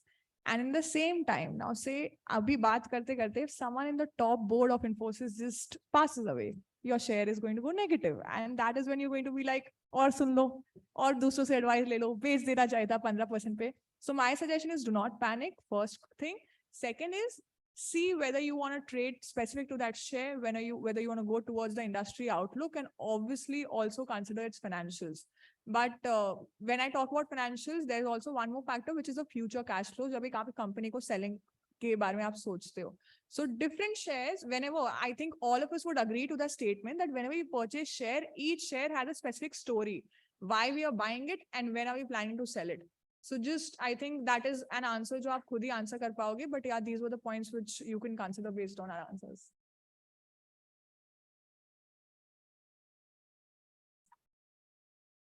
Hi Shreya Jay. Hello sir. Tension मत लेना. Simple question है जो सबको आता है. See, normally we learn that we should buy on fall and we should sell when the market is up. Yeah, market share is doing good. But unfortunately, ऐसा होता है कि immature जो investors होते हैं, they sell on fall because of insecurity, and they start buying on the rise when they think कि आज इतना बढ़ा तो कल उतना बढ़ेगा. So these are youngsters. See, so there should be proper thought process or mentality or courage, and there should be some patience should be given to that at least वो share को काम करने के लिए working करने. What do you suggest? What should be the right strategy for a new and young investor? Because you rightly said it industry specific होता है, अपना एक target fix करके करो. You target that share. The share should be go to 200 times या 200%. But तब तक अगर Infosys का board का एक important member अगर pass away तो fall हो सकता है. So what should be the reasonable target? What should be the reasonable time should be given to the share? And what kind of strategy we should apply as a raw common man?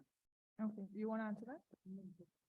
Okay, so this is something I've learned from my personal trading strategies, और मैंने ये गलती trust me करी है. But जब मैं trading सीखती थी, then I was a very cautious investor जो एक share बस खरीदती थी, and I would see that how the stock is performing. मतलब मेरे decisions right है या wrong है, and how is it going to work. And trust me, I have done this mistake so many times कि जब share ऊपर जाता है, I'm like, okay, buy, buy, buy, buy. And the minute I bought it, oh my God, ये तो डूब गया. But luckily 200 रुपए होते थे, या 20 रुपए का share होता था, 1000 रुपए का share होता था, it did not matter much. So how do you time it perfectly, or what should be the decision?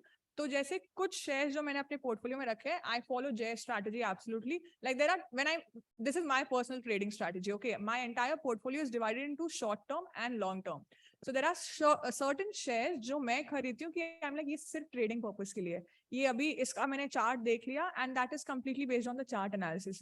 क्योंकि this share touched a certain point of say 1,000 rupees.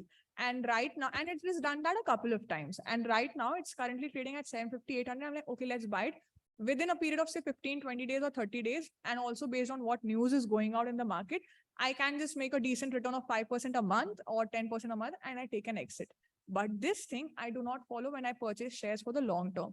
Say, ऐसे मुझे shares के नाम नहीं लेने चाहिए थे, but I have Infosys, I have, there is one Lakshmi Chemicals करके, Lakshmi Organics Limited करके, there is one share, and these shares are the ones which I have taken from a long-term perspective. So another guideline that I follow for long-term investment is looking at the intrinsic value of the share.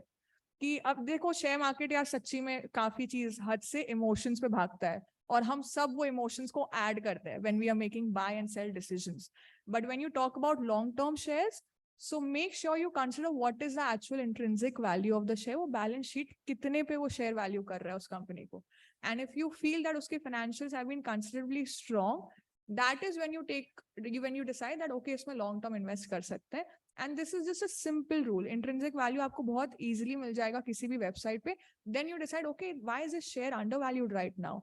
And where you see how do the directors perform, you see how the company has performed so far, and then you decide to invest. Talking about selling, everyone has their own risk-taking capacity. So sometimes I wait for the shares to, go up by 50%, and sometimes like, बेच दो. So that has to be personal for everyone. But yeah, do not flow away with the emotions when you're trading or when you're investing. That's it. Just to add to that, as she rightly mentioned, कि short-term stocks अलग होते हैं, long-term stocks अलग होते हैं, right? What I follow is for long-term, so I keep 3 different tabs for short-term stocks and short-term trading. For let's say a week or let's say a month, I only use up stocks. For long-term investing, I only use Zerodha, and for mutual funds, I only use Grow. What this essentially does is, जब मैं Zerodha खोलता हूँ, even though थोड़ा red है, थोड़ा green है, मुझे tension नहीं होगा क्योंकि long term है. But अगर मैं short term भी Zerodha में करता होता and red दिख रहा होता, तो it becomes very messy कि मैंने long term जो खरीदा था वो भी sell कर दिया because of panic. So it is a very good way of combating that panic that you rightly mentioned. कि app ही अलग रखो, portfolio अलग रखो, तो it becomes very easy. Yeah.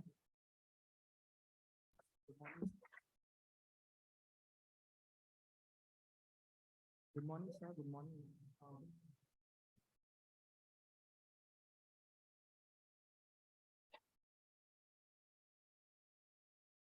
So, ma'am, my question was till what extent doing NISM and NCSM? Can you hold the mic a little? Yeah.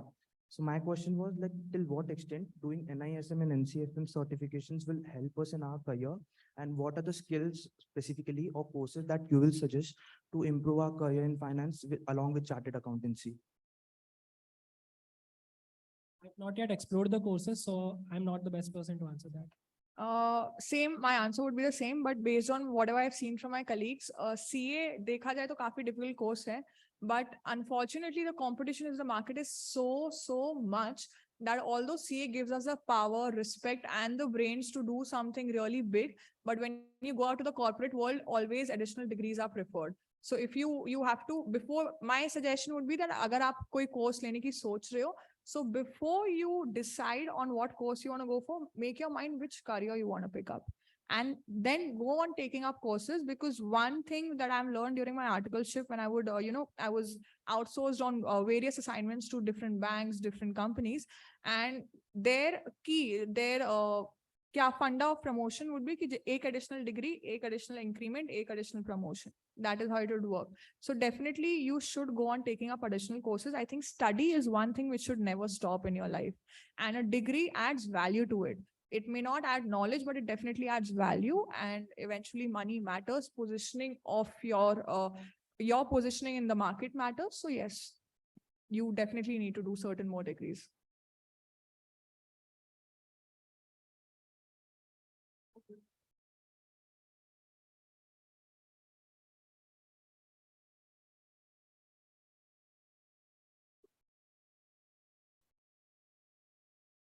Am I audible? Yes, I am. Before the thank you note, let's play a rapid fire. Rapid fire. Yeah, This rapid is out fire. of syllabus. Yeah. Even sometimes questions comes out of syllabus, right? Usually the 6 question in accountancy paper. कहाँ से भी theory पूछ लेते? ये किधर से आ गया? अच्छा, तो first question for you. Let's create some masala over here. Your favorite finance content creator. I, me, myself. Apart from you. Apart from you, Shreya भी लगा यार कुशल भी है, जय भी है, किसको लूं? ये तो मरवाएगा पक्का मुझे. यार आई थिंक मैं ना जो पूरे कंट्री का फेवरेट है मैं उसी का नाम ले लेती हूँ. आप ही गेस कर लो. कौन? अच्छा, निर्मला सीतारमन जी. Very nice, very nice, very nice. Okay, okay. Your worst articleship moment.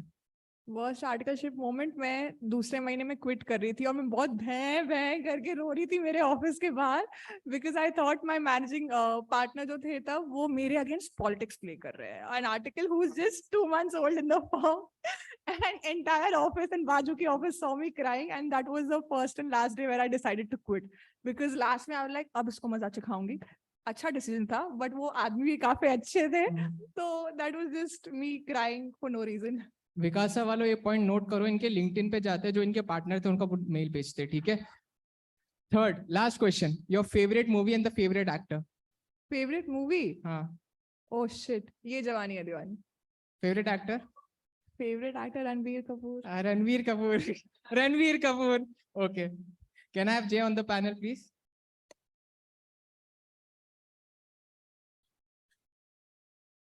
नमस्ते. Okay. Your favorite finance content creator? Liberal advisor and Shreya Kapoor. ये नहीं, ये accepted नहीं था, ये accepted नहीं था. यहाँ पर जो आया था, ये accepted बिल्कुल नहीं था. Sorry. Labor law advisor अगली बार उनको पक्का लाएंगे. Yeah. Promise. Okay. Second thing, celebrity crush.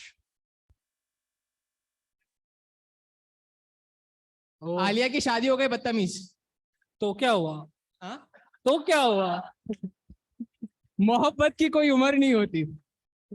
Correct. हाँ वही रख लो. जो देना है दे दो, जिंदा होनी चाहिए बस. थर्ड वन, आपके क्लाइंट प्लेस पे आपका क्लाइंट के साथ सबसे worst experience. Worst experience ji.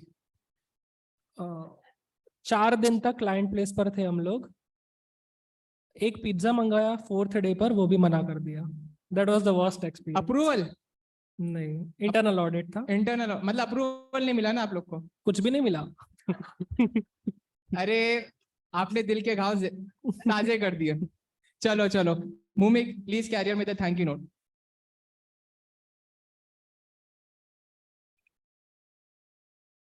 Good afternoon, one and all present here.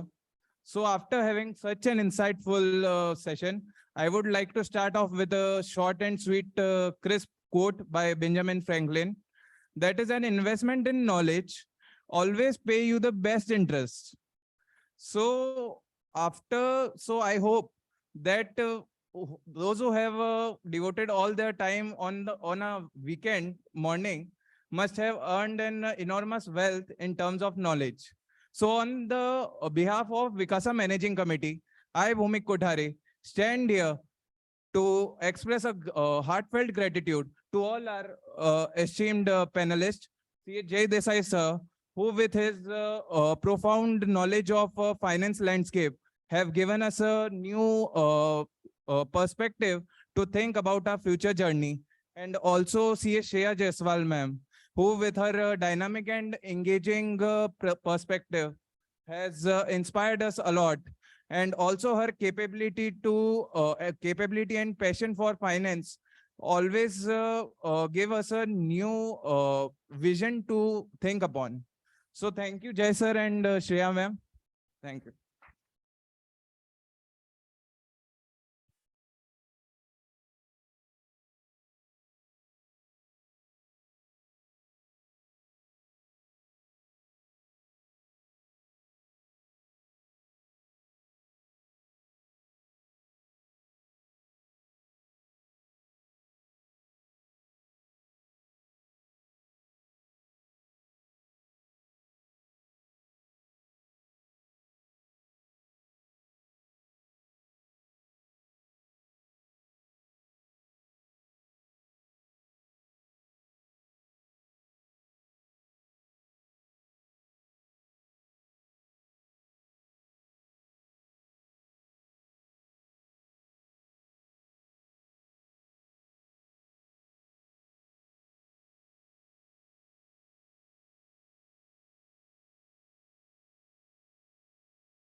But एक complaint है मैडम आपसे करूँ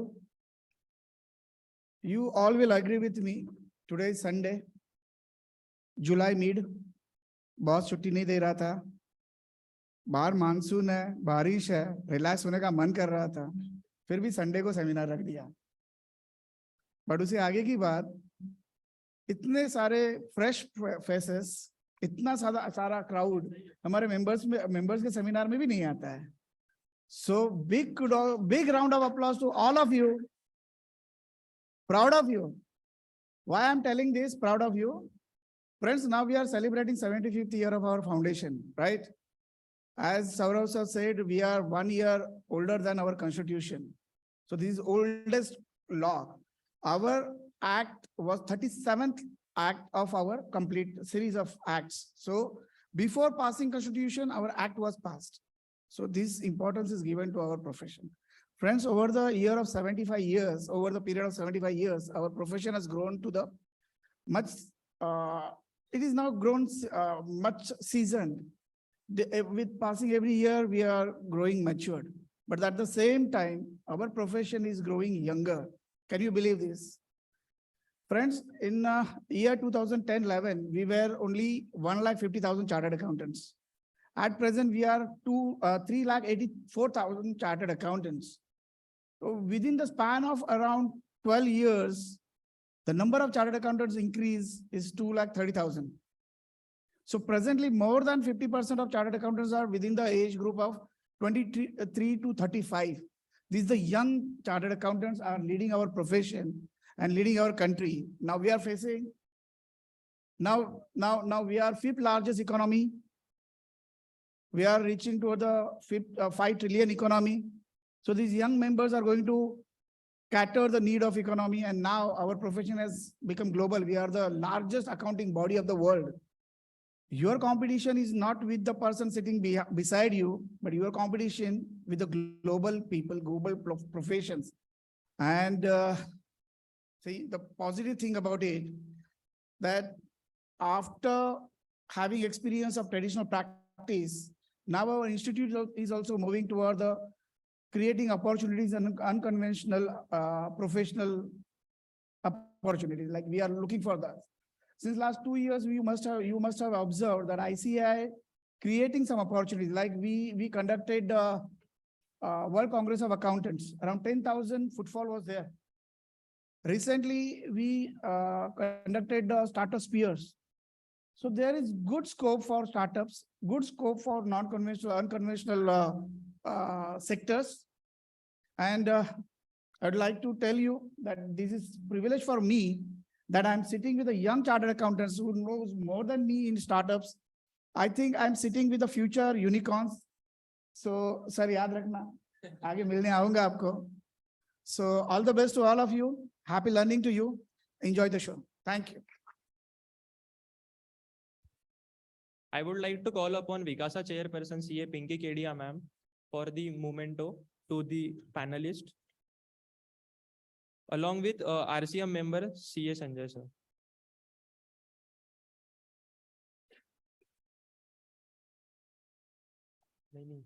I would like Mr. Kushal Lodha to have the memento first.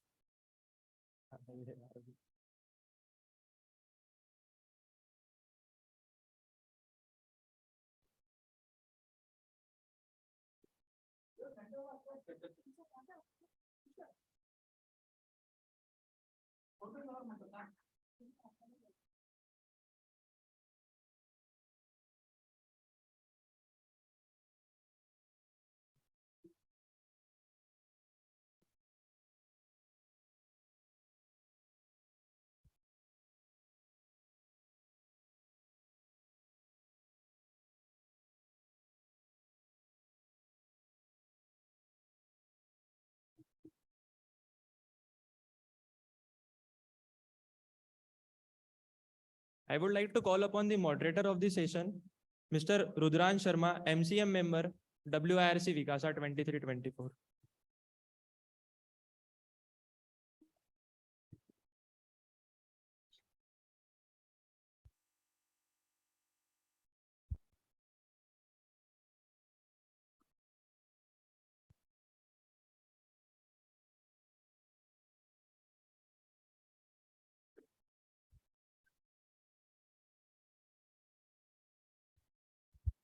Hello.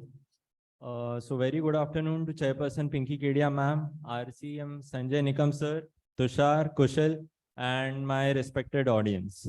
So the topic on the table today is unconventional career opportunities for CA, and I think Kushal और तुषार से hello हाँ कुशल और तुषार से कोई अच्छा speaker हमें इस topic के लिए मिल ही नहीं पाता था मतलब ऑनेस्टली ये सब मुझे पढ़ना पड़ेगा but they both are top tier CA students social media influencers author podcast they run a community of investment banking VC and P professionals मतलब ऐसा देखे जाए तो आप दोनों सीए कम्युनिटी के इंडियाना जोन्स हो so now considering the fact कि हमारी जो ऑडियंस है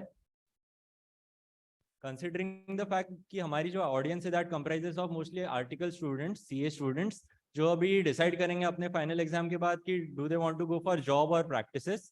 So my first question would be कि आप जब article थे, जब आपके articleship days चालू थे, तब आपके मतलब idealize हो गया था आपको कि आपको entrepreneurship में जाना है या you just went with the flow and how life came up, you went with it.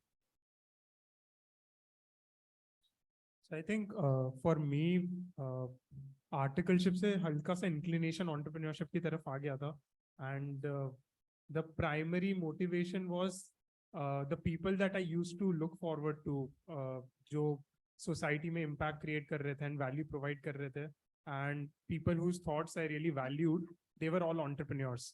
So I got fascinated by that particular thing, and then फिर धीरे धीरे उनके बारे में पढ़ते पढ़ते धीरे धीरे inclination आया. Then I joined a startup where I saw I joined as the first person in that startup, and I saw कि यार कैसे grow करते हैं startup को. And then फिर I thought कि यार now it's the best time to start on my own. So that was my thought process. Okay, thank you. Hi everyone. Good afternoon. Firstly, thank you so much for inviting me. It's an absolute sense of honor for me to speak in front of all of you regarding my career and how the trajectory has been. So special thanks to Vikasa team for inviting, and a huge round of applause for the entire team for making this event happen. Firstly, this is something which is commendable, and I think kudos to the entire team, all the volunteers. Answering your question, right? So Rudransh, I think articleship के time तो मैं सिर्फ auditing और taxation करता था, and तभी realize हो गया कि audit नहीं करना है.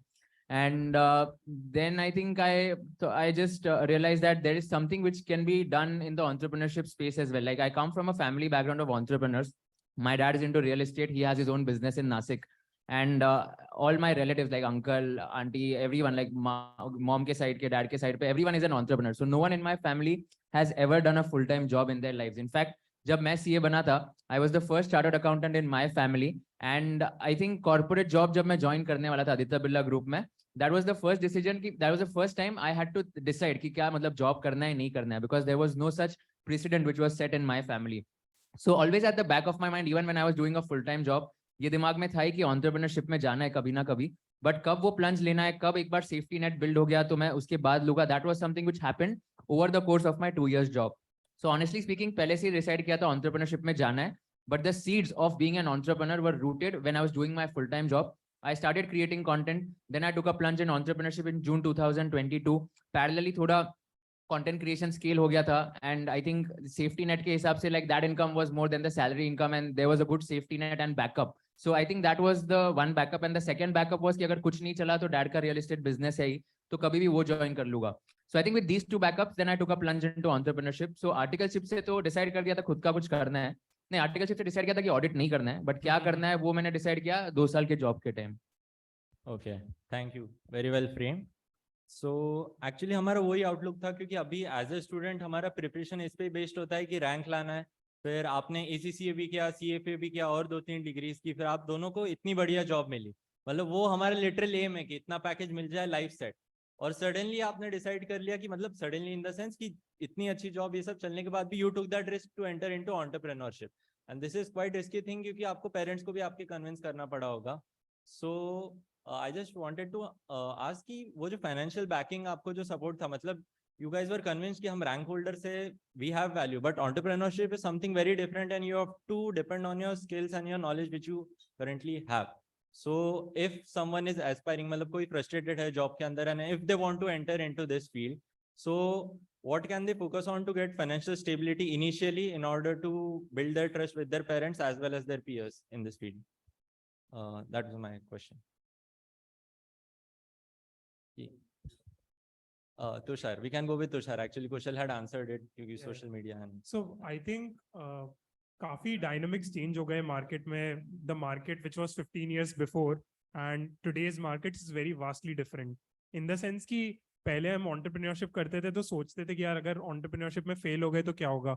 एक तो थोड़ा सा stigma हो जाता है society में कि now you have failed and then उसके बाद अगर work नहीं करा वो startup तो क्या करोगे. But today's market is very different. I mean, everybody values people who have failed in their startups. Because क्या होता है कि in entrepreneurship, you are actually creating a product या कोई marketing कर रहे हो जो real user पे जा रही है, which is a very, very, very valuable skill to have in the real world. तो अभी अगर आप मान लो कि startup करने का सोचते हो, ठीक है, and 6 महीने बाद startup fail भी हो जाता है, there are so many people who will hire you just the second day. मतलब that's the market now because people realize कि there is value in hiring people who have already done things in the real world. So I think first point is that in terms of preparation, I think entrepreneurship ke liye, when you're starting, like the first 6 months are very critical because I think primarily if you see 2 things are required. First is you require support of people who are around you. So your relatives, your good friends, they should be willing to trust you. मतलब आप में believe होना चाहिए. So that is where your belief system and your beliefs come from. तो वो काफी strong होना चाहिए. And then secondly, एक wider network होना चाहिए. I think जिसमें आप tap कर सको because entrepreneurship करते हो तो काफी सारी चीजें आपको खुद करनी पड़ती है. मतलब from basic stuff like कि यार अच्छा चलो एक website design करनी है तो designer चाहिए, coder चाहिए, marketing के लिए एक बंदे से advice लेनी है. मतलब there is so many variety of tasks आपको बहुत reach out करने पड़ते हैं. So I think primarily ये सारी जो चीजें होती है जब भी possible होती है जब आपके पास एक हल्का सा wider circle है of people who you can tap into. And उसके लिए मतलब simply what you can do is try to get started early. Basically entrepreneurship आप job छोड़ के मान लो अभी से 4-5 साल बाद करोगे, but अभी से आप क्या steps ले सकते हो उसके लिए. अभी आप अपने hostel में एक finance club चालू कर सकते हो. अभी आप अपने हॉस्टल में एक म्यूजिकल नाइट्स ऑर्गेनाइज करा सकते हो. So you can start with the small initiatives because in small initiative से आपको एक आदत हो जाती है क्योंकि when you have to tackle a task और when you have to look after a challenge तो this is the approach, right? This is how you tackle any challenge. And then secondly it also helps you to create that circle, right, which is important for that entrepreneurship वाला part. So I think these are my tiny bits. Just if I can add here, I think इसमें मेरे को एक point ये बताना था कि like having that stability is little important. क्या होता है कि like when you quit your job, the mindset turns completely. So for example, being very transparent, right? Like everyone knows Arthveda Birla Group offers a package of 18.25 lakhs to all the finance leadership program participants who join at an entry level stage. So क्या था कि हर महीने में उतना salary credit होता था in the last day of the month. So we were used to like receiving that message and there was some stability and certainty कि हाँ ये महीने में इतना salary आने वाला है. If you take a plunge into entrepreneurship, you know that कि हर महीने में इतना नहीं आने वाला है. In fact, you don't know कि यार ये महीने में कम भी हो सकता है या ज्यादा भी हो सकता है. So that uncertainty is always there. And मेरा mindset भी ऐसा हो जाता था, सबका mindset ऐसा होता है कि entrepreneurship में जब जाते हैं, so everyone feels as if like your income from entrepreneurship should be more or at least equal to the salary that you are getting in the full-time job where you are working. But honestly speaking, this is not a right mindset to have. Matlab in the first 6 months, as Tushar mentioned, right, it's very important that you focus on building something, even if you're not withdrawing any salary, even if you're not making any money, it's important that you're focusing on building that asset. If that asset gets acquired by any other startup or any other big company, you make a big wealth creation. So that is something which you should be focused on. And ये जो mindset होता है ना कि salary तो इतनी मिल रही है, मेरे को job में मतलब entrepreneurship में इतना कमाना पड़ेगा, just change that mindset. And at the same time एक backup अगर होगा तो बहुत ऐसे safety net मिल जाता है. Most of the people don't get into entrepreneurship because they are very scared कि अरे यार अगर नहीं चला तो क्या होगा.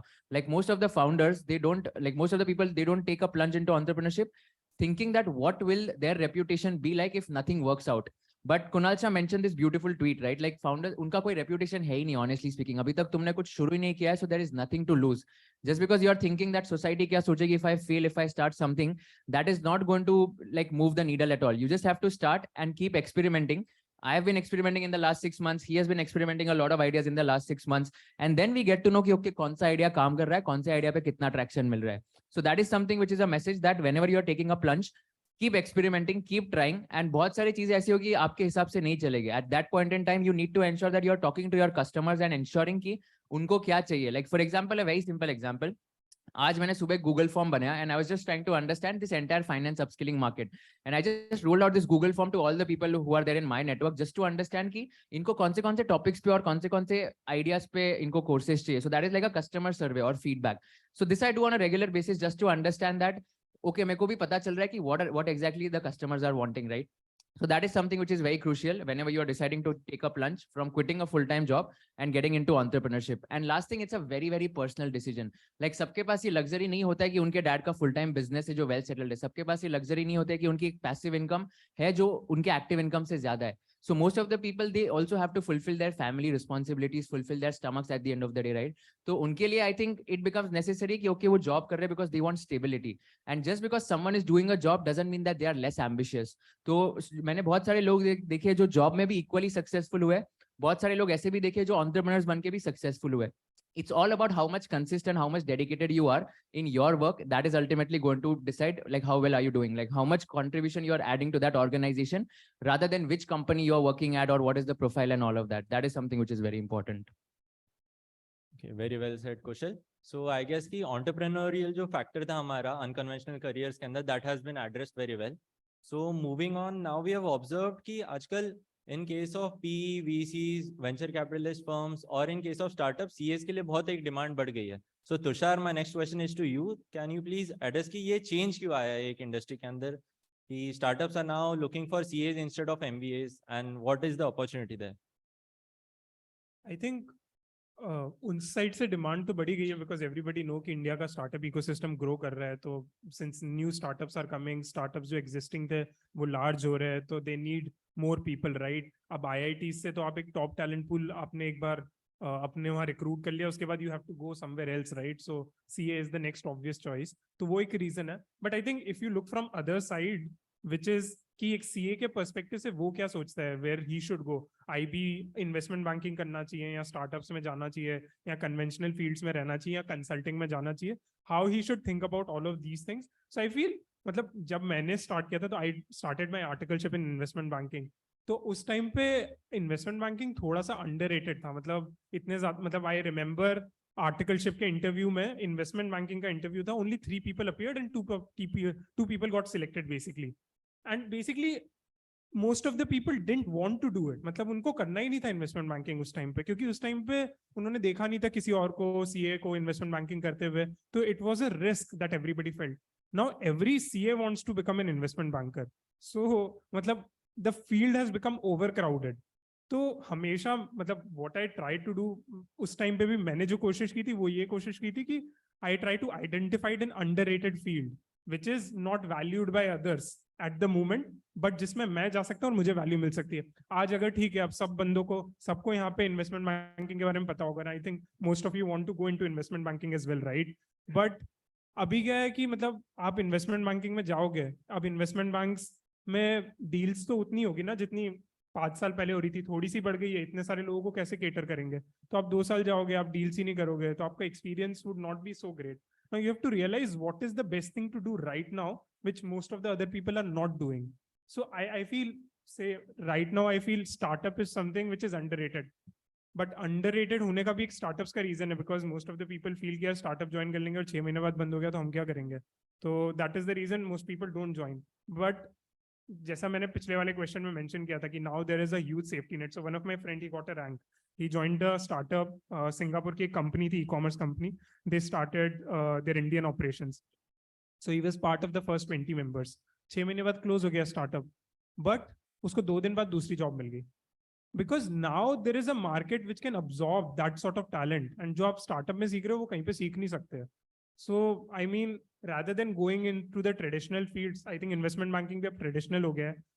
Let's try to move out in startups, because वहाँ पे अभी भी काफी opportunities है for people like you to go into strategy roles, to grow into marketing roles, to do anything else, because they are ready to take bet on you, because they are always there is always scarcity of talent in startup side. मतलब वो हमेशा ढूंढते रहते हैं talented लोगों को. So I feel general notion यही होना चाहिए कि just try to understand कि अभी market कहाँ पे market किस चीज को overrate कर रहा है and market किस चीज को underrate कर रहा है, and try to go into underrated fields because there is where most of the learning for you will happen. Okay, thank you. So my next question is for Kushal. So Kushal, आप एक field के अंदर हो जिसका experience हमें बहुत कम लोगों को मिलता है. You are an author and there are very few authors with us today.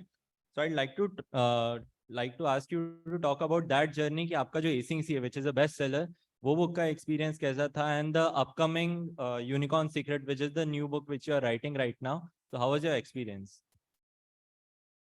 Yeah, I think honestly speaking, the experience has been more than amazing. I mean, the reason I started writing was because of LinkedIn. So LinkedIn was the first platform I started sharing my thoughts. And a lot of people were able to resonate with what I was writing on LinkedIn, like sharing my failure stories or sharing anything, whatever I like to share with my audience. So वहाँ से शुरू हुआ, and the reason of writing that book was also because that मतलब honestly speaking वो book में ऐसा कुछ content ऐसा नहीं कि आउट ऑफ द बॉक्स जहाँ पे आपको कुछ एकदम बहुत ही सही मिलेगा, but it's just that compiling और structuring all the answers to all the questions of CA students that were asked to me in let's say YouTube comments or LinkedIn messages, which I was not respond to each and every one because of bandwidth issues. So I thought, let me just structure all the questions and write their answers in a book format and publish it. That experience was more than amazing. I think it also helped me in order to stay like in touch with the physical activity of writing it down. So first I used to write down my thoughts on a piece of paper. Then I used to convert it in a Word document. And then we used to just make a proper transcript. And then we used to just ensure that that manuscript is also approved. There's the editing team of the like publishers as well. And they help you in order to improve your grammatical errors or any other mistakes which you have done. So the experience was very nice. I think one thing which writing books will help you all is by just ensuring that you are able to articulate your thoughts effectively. So whenever like ये आदत मेरी सुबह मतलब आदत मेरी पहले से ही थी जहाँ पे मैं रोज सुबह उठ के like 10-15 minutes I used to just write down my thoughts on a piece of paper, whatever I was feeling, be it in my CA final academics, be it after joining my full-time job at Aditya Birla Group. Whenever I used to wake up by 6 a.m. or so, I used to just write down 10-15 minutes के लिए कुछ भी जो मेरे दिमाग में आ रहा है, and then gradually that converted into LinkedIn posts, that converted into a book called ACC, and the next book Unlocking Unicorn Secrets, which is going to be released next month on Independence Day. तो ये मेरे हिसाब से I think इसका पूरा point ये था कि writing is something which is definitely going to help you in order to articulate your thoughts effectively. So that was the main motive. And I think publishers के साथ एक्सपीरियंस थोड़ा खराब रहा था, मतलब इतना कुछ सही नहीं था, जहाँ पे there are lot of back and forth which happens. They say that, जैसे मैं एक एग्जांपल देता हूँ, तो अभी अपकमिंग बुक में हा हा करके एक मतलब हमने एक वर्ड यूज किया था जहाँ पे मतलब हमको थोड़ा ऐसे लाइटर नोट पे दिखाना था. So we got a feedback कि नहीं ऐसा नहीं होता है, usually we shouldn't write these words, these are considered as slangs etc. आधा घंटा एक कॉल हुआ डिस्कस करने के लिए कि हाँ हाँ ये जो वर्ड है वो यूज करना है कि नहीं करना है. तो वो कॉल पे हमने उनको कन्विंस किया अल्टीमेटली कि प्लीज करने दो, हमारी ऑडियंस मतलब उनको अच्छा लगेगा. And that is not something which we are not abusing, right? We are just using a slang word which will just be more relatable. तो ऐसे experiences होते हैं, but I think like they are working with the best authors in the industry. They are working with authors like Chetan Bhagat etc. right? So we also have to ensure that we are somewhat professional and not having that kind of experience. So I think all in all good experience, but I would recommend all of you to at least, if not write a book, but at least start writing down something on a piece of paper, on a diary, and just try to vent out whatever you feel on a piece of paper. आपको बहुत हल्का feel होगा. Like कुछ भी अगर life में हो रहा है ना, कुछ भी मतलब if bad phase is there, if positive phase is there, कुछ ना कुछ लिखते जाओ. My mom still tells me that my mom maintains a gratitude book. So gratitude book मतलब क्या कि thank you, मतलब जो भी आज अच्छा हुआ है दिन में, she just writes it down कि thank you so much for doing this. मतलब आज अगर suppose मेरा एक मतलब job लग गया तो she'll write down on a piece of paper, thank you so much, आपने कुशल का job लगवा दिया. मतलब so she's very positive about manifestation and all of that. So I think she also tells me, although I have not been doing that, but I think if you can start, let's say, writing down your thoughts, thanking whatever is happening and all, this is somewhat philosophical, but I think it really helps you in order to just lower down your stress and become more relaxed and calm at the end of the day. Definitely. Very well said. So moving on, my next question is for Tushar. So actually हमारे CS के life के अंदर connections का बहुत एक important role होता है, because MBAs का usually जब compare करते हैं तो upper side एक ही होता है कि MBAs के पास एक alumni base होता है. They already start with a connection of 300 or 400 like-minded students.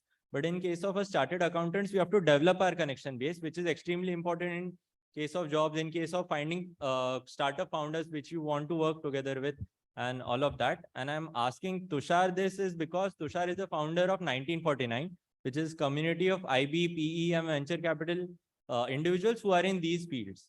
So Tushar, what is your viewpoint on this? वैसे चार्टर्ड अकाउंटेंट्स के लिए तो आरबीजी हॉस्टल भी है ही, हाँ, so I RBG think है, whoever actually. is here from them.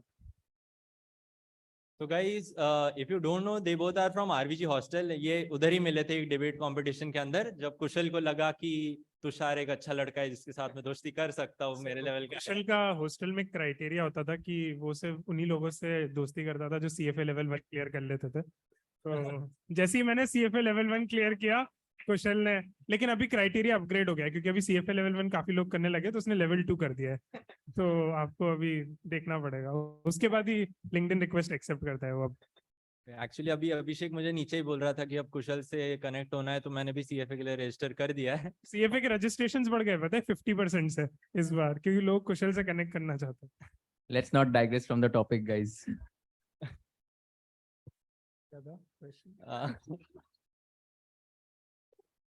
Important of connections in CA's life. So I feel कि so most of the jobs जो private equity and VC वाली jobs होती है, which is considered to be top 0.1% of the jobs, right? तो वहाँ पे MBA एक almost criteria सा बन गया था, at least till 3-4 years ago. अभी थोड़ा change हो रहा है. Just for an example, I wanted to mention कि Blackstone में like in last entire decade before 2020, they did not hire a single CA. All were MBAs. यहाँ IIT Bombay से hire करते थे, सिर्फ IIT Bombay से. And in 2020, they hired first CA. Now in a team of 11 people, junior members की जो team है उसमें 5 CAs है. And Blackstone is the top private equity fund in India and the world. So that is changing. But coming to the question, which was कि यार मतलब community और network का क्या importance है? I think it is of utmost importance because CAs में क्या होता है कि यार you don't go to college, right? और college भी जाते हो तो वो मुंबई वाले 7 to 10 वाले college जाते हैं जिसमें basically आधे time तो bunk मारते हैं, तो ऐसा कुछ networking हो नहीं पाता है, right? Large level पे you have peers who you can rely on, वो strong bonds नहीं build होते हैं। तो मेरा just ये focus था कि मतलब how can we create bonds between the CA community? तो आज अगर मैं as a CA हूँ, अगर मैं मान लो Flipkart में काम कर रहा हूँ and I want to reach out to say a private equity fund, या मेरे को Myntra में किसी को reach out करना है या Amazon में किसी को reach out करना है, if there is a CA there, he should recognize that I am also a CA and he should be willing to help me. क्या incentives है उसके लिए कि वो मुझे help करेगा, right? And that incentive doesn't exist today. मतलब आज अगर CA किसी को दूसरे CA को reach out करता है तो it's very difficult for him to establish that bond, and it is natural because you guys haven't been to a same place, same campus. सारे bonds जो form होते हैं दूसरे IITs में, IIMs में, it is because they have been to that same place for say 3 years, 4 years, 2 years, right? So they can relate very well to each other. Now, how do you create those bonds between the CA ecosystem?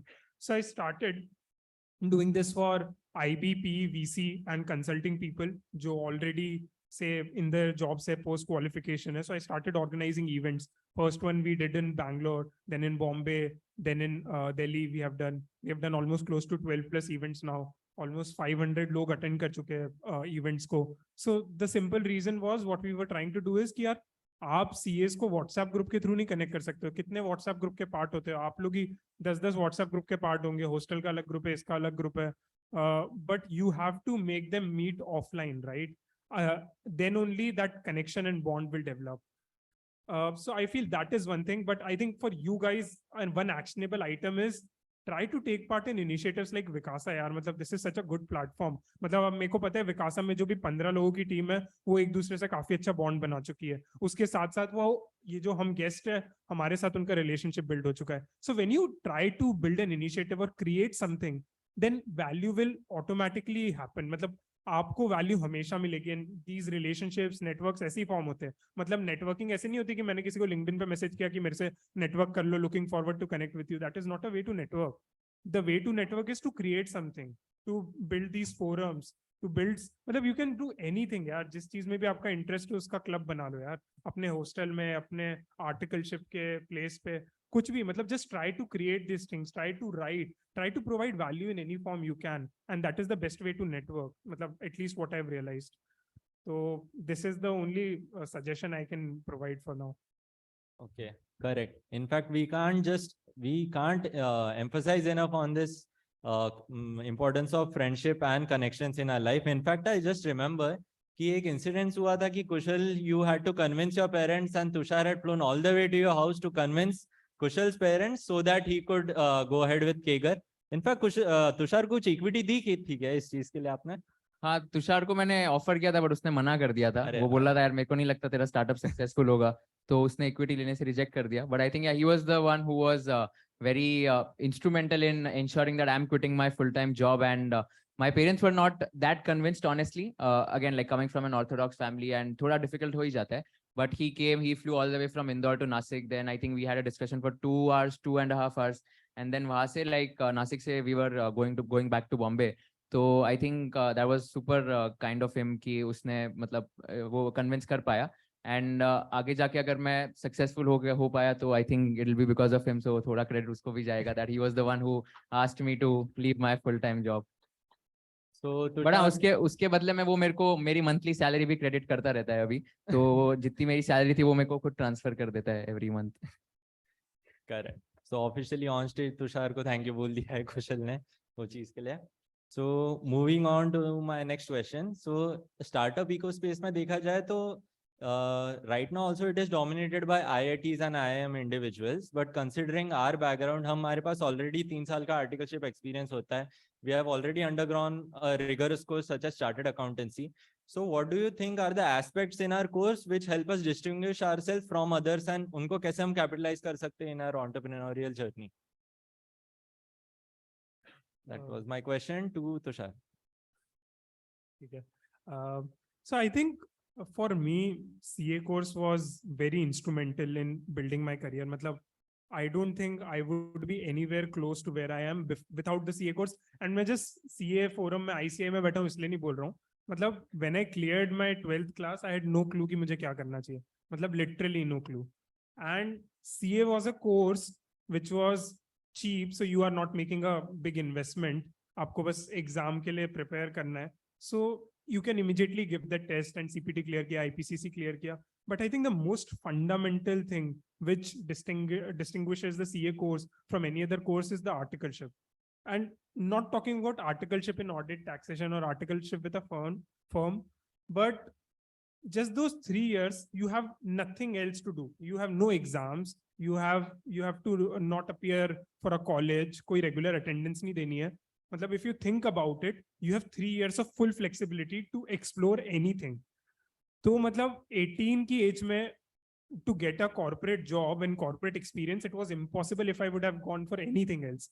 And for me, the most instrumental thing was कि मैंने early start कर लिया अपने career में. 18 में मैं job कर रहा था यार. मतलब कौन सी field में IIT में जाऊंगा, IIM में जाऊंगा, 4 साल वहाँ पे पहले IIT में बिताओ, फिर 2 साल IIM में बिताओ, 23-24 में वो पहली job में जाता है. मैं 18 से job कर रहा था, तो मुझे and मतलब बिना जॉब की एक जो क्लैरिटी चाहिए रहती है करियर के लिए, that doesn't come without doing a job. मतलब आप 4 साल पढ़ाई कर लोगे, उससे आपको कुछ क्लैरिटी नहीं आएगी कि आपको क्या करियर चूज करना चाहिए, मार्केटिंग में जाना चाहिए या फाइनेंस में जाना चाहिए, अकाउंटिंग में जाना चाहिए, टैक्सेशन में जाना चाहिए. Only when you do that real stuff is the time when you get that clarity. So I had that 3 years of flexibility and I chose finance because I was interested in finance. तो एक articleship firm थी जो offer भी कर रही थी finance, and I got lucky, I got selected.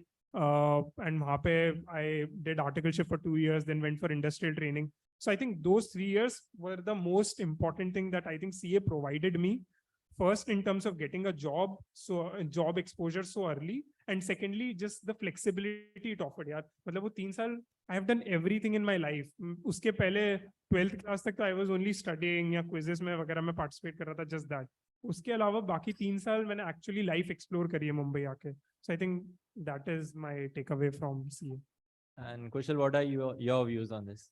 Yeah, that's a good question, by the way. I think इसमें ऐसा है कि although IITs and IIMs are preferred in, let's say, roles like investment banking, private equity, or even startups per se, but there has been a paradigm shift which has been happening lately.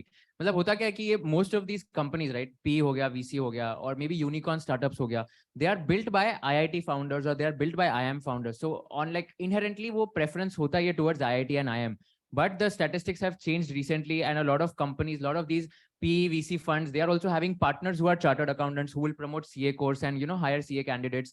Even like in CA field, like even in the startup space, like although like there's still a less number of unicorns having CA founders, as of now, out of the 108, I think there are 108 unicorns. So 6 unicorn founders are jo chartered accountants hai, and most of them are from IIT Delhi, IIT Bombay, IIT Roorkee, etc. So once this shift changes, right? Like once more people come as chartered accountants who are founders of unicorns or who are building these PE VC funds themselves, I think opportunity for CAs to get into these companies would increase manifold. So this has been a trend which is happening. I have seen a lot of new funds which are being launched who are by chartered accountants themselves. And I think that PE, VC, IB or even startups mein CAs ka kaam badhne hi wala hai. Because the skills which you are taught in a CA curriculum, right? Like multitasking ho gaya, right from a very young age. You're doing articleship, you're managing your academics, you're managing your professional work, everything. This is something which is taught to you at a very young age of, let's say 17, 18 or 19 when you start your articleship. And you can apply all those learnings in a full-time job when you're getting in a startup, PE, VC, IB, anywhere, wherever you want to go. And apart from that, I think CA teaches you patience and discipline. I don't know, I don't think itna koi course hoga jahan par itna vast curriculum and you have to, let's say, like spend good amount of time in order to like study all those 8 subjects or 6 subjects as per the new curriculum. So I think it teaches you how to become more patient, how to become more disciplined, which are some soft traits or softer skills which will definitely help you in your professional career. तो मतलब ऐसे बोलते हैं ना, like अगर आपने CA कर लिया तो आप कुछ भी कर सकते हो literally. So that is something which I believe, because the CA curriculum is designed in such a manner that it will make you stronger, it will make you a tough person, and it will help you to fight from failures. So that is something which CA curriculum has taught me. Okay, very well said, Kushal. Oh, so my next question is for Kushal again. So actually, as you had said that you had already decided कि आपको audit से तो हटके ही करना है articleship के time, और उसके बाद में entrepreneurship के अंदर ही जाना है. So actually, as a student जब आपकी articleship शुरू होती है, you get an idea कि आपको conventional CA field से कुछ हटके करना है. तो वो period बहुत ज़्यादा frustrating होता है, क्योंकि आप अगेन एंड अगेन ऑफिस में जाके वही चीजें देखते रहते हो जो चीज आपको नहीं करना है आगे जाके. But during your articleship you had ventured into different things. मतलब आपने लिंक्डइन में पोस्ट डालना चालू कर दिया था. You had started with conversations with Kusal, so which is a podcast. So like that, and what are the things which an article can do apart from doing Kegar courses जो आपको ready कर सकता है ये चीजों के अंदर? So what other things which we can do to get ourselves ready for IBP, entrepreneurship, all of those things? Yeah, just one small correction here. So ये जो भी LinkedIn posts है and YouTube podcast है, YouTube channel, I started after clearing my chartered accountancy. Okay. Specifically, I started when I joined Aditya Birla Group, and I think तभी से शुरू हुआ. May 2020 was the first time I uploaded a video on YouTube, and 21 से LinkedIn शुरू किया. But answering your question, right? Articleship stage पे, if you ask me what I had done in order to, let's say, hone my extracurricular skills or just improve them, like being a part of these conferences, firstly, it's very, very helpful. Like first, ऐसा था कि मैं पहले attend किया एक national conference 2018 में. वहाँ पर बहुत, I think 1,200 students were there at that point in time, and that was a huge crowd, and everyone was just hooting for all the speakers who were coming on the stage. And I was feeling okay, like speakers वो तो है ही वहाँ पे speakers जो like बात कर रहे हैं, but I think managing a crowd of 1,200 is also a big deal. So next time मैंने क्या किया 2019 में, I ensured that I am a volunteer in these conferences. So I got to know how difficult it is to manage these conferences. It's not easy to, let's say, run a 3,000 people event for 2 long days from 10 a.m. to 6 p.m. It's very, very difficult. You have to manage about how do you, let's say, send people for having lunch? How do you ensure that everyone in the crowd is like, they are very silent and they are behaving properly? Like most of the students in the crowd, तुमको पता ही होगा, like बीच में hooting वगैरह होती है, अगर उनको speaker नहीं पसंद आता है तो कुछ ना कुछ like करते रहते हैं वो लोग. How do you manage that? Apart from that, how do you, let's say, like RVG में आगाज करके एक फेस्टिवल होता है हर साल, तो वहाँ पे स्पॉन्सरशिप्स के लिए पिच करना. तो we had approached almost every faculty of Bombay, of CA faculty. हमने बोला था कि आप प्लीज स्पॉन्सर करो, 10,000 दे दो, 15,000 दे दो. आज वही फैकल्टीज मुझे बोलते तू चंदा मांगने आता था मेरे पास एक टाइम पे. तो I think these experiences, right, it's very, very enriching firstly, and it really teaches you how to sell, how to talk, how to communicate. And that is something which I would encourage all the students who are in their articleship to. Of course, like academics is one, that is the #1 priority, by the way. But the second priority is also to ensure that आप ये सब चीजों में भी काम कर रहे हो, volunteer कर रहे हो, not just as an attendee, but also as a participant, but also as an organizer, so that आपको ये सब skill sets मतलब सीखने मिलेंगे. And apart from that, I think at my point, I think Vikas also, like a lot of people were there from my hostel who are a part of Vikasa committee. Like you guys organize like a lot of treks, बीच में treks organize करते हैं, cricket tournaments organize करते हैं. Like not very technical session, जैसे अभी एक पूरा technical session है, but there are like a lot of fun activities also. Being a part of them, organizing those activities will open your network, will open your mindset. How do you talk to people? So ये सब बहुत helpful होता है. And lastly, I think बहुत सारे अलग classes भी होते हैं, like Toastmasters is good for let's say public speaking, या तो Bombay chartered accountant society, chamber of tax consultants, ये दो सोसाइटीज है जहां पर मैं एक्टिव था. I was a volunteer there. I used to organise BCS के तरंग करके एक फेस्टिवल होता है हर साल. I was like a volunteer there as well. तो ये सब जो एक्स्ट्रा करिकुलर एक्टिविटीज और स्किल्स है ना, I think I realise now they are so helpful in my day to day life. ये सब एकेडमिक्स में नहीं सिखाया जाएगा. सीए हो गया, सीएफए हो गया, एसीसी हो गया, मेरे को कभी ये सब नहीं सिखाया गया. But real life experiences like these would teach you like ample amount of things. So I think this is something which is very crucial in your articleship phase. Correct, definitely. So my next question is for Tushar. So Tushar, honestly अभी तक मैं IB, PE और VC ये synonyms के जैसे use करे जा रहा हूँ, क्योंकि definitely मतलब मुझे भी exact difference नहीं पता है. So I wanted to ask you कि इन्वेस्टमेंट बैंकिंग, वेंचर कैपिटल और प्राइवेट इक्विटी ये तीन अलग फील्ड्स है, बट अभी तक हमारे लिए वो सिनोनिम्स ही है क्योंकि हमें उन चीजों का एक्सपीरियंस नहीं है. तो can you please go one by one to each field, explaining it briefly, and as a CA what all do you need to do to get in that field and what can you expect in that field? I think काफी लंबा answer हो जाएगा, but I will try to cover it briefly. So investment banking is basically, suppose banking सबको पता है, right? Banking is what, जब आप किसी बैंक में जाते हो तो बैंक क्या करता है कि कैश आपका डिपॉजिट लेता है और वो कैश किसी को लेंड कर देता है, तो that is the bank. Investment banker same चीज करता है, बट वो स्टार्टअप और इन्वेस्टर के लिए करता है. तो वो इन्वेस्टर से बेसिकली इन्वेस्टर का कैश कहीं पे डिप्लॉय करना है किसी स्टार्टअप में, तो investment banker is the facilitator for deploying that capital to a startup or to a private company. So ये investment banker का role होता है. तो वो mediator होता है जो startup को basically ले जाएगा किसी investor के पास and उसको cash दिलवाएगा with from an investor. So it's basically capital allocation में आप help कर रहे हो. तो investor है जिसके पास पैसा है and startup है जिसके पास पैसे की scarcity है. तो similar role like a bank but in a startup investor way. तो ये होता है investment banker. अब now जो वो investor के पास जाता है, those are बेसिकली ब्रॉडली उसको प्राइवेट इक्विटी बोलते हैं, बट वहां पे दो सब डिविजन्स है. Private equity is usually used for companies which are mature, बड़ी कंपनीज है, उनको प्राइवेट इक्विटी फंड करते हैं. जो कंपनीज अर्ली स्टेज पे है, जैसे स्टार्टअप्स है जो हम सुनते रहते हैं, बहुत छोटे छोटे स्टार्टअप्स है, उनको वेंचर कैपिटल वाले फंड करते हैं. Both of them are investors, just थोड़ा डिफरेंट कंपनीज में इन्वेस्ट करते हैं. तो private equity and venture capitalist are investors. Investment banker is the facilitator जो स्टार्टअप को इन इन्वेस्टर्स के पास ले जाता है. तो in simple terms this is the differentiation. How do you go into the field? अभी आप सिंपल चीजें कर सकते हो यार, मतलब just read newspapers. I think सबसे बेसिक तरीका है जिसको हम अवॉइड कर देते हैं. If you read newspaper every day, so like when I was in my articleship I used to read the newspapers from front to end, मतलब at least every page I will go through.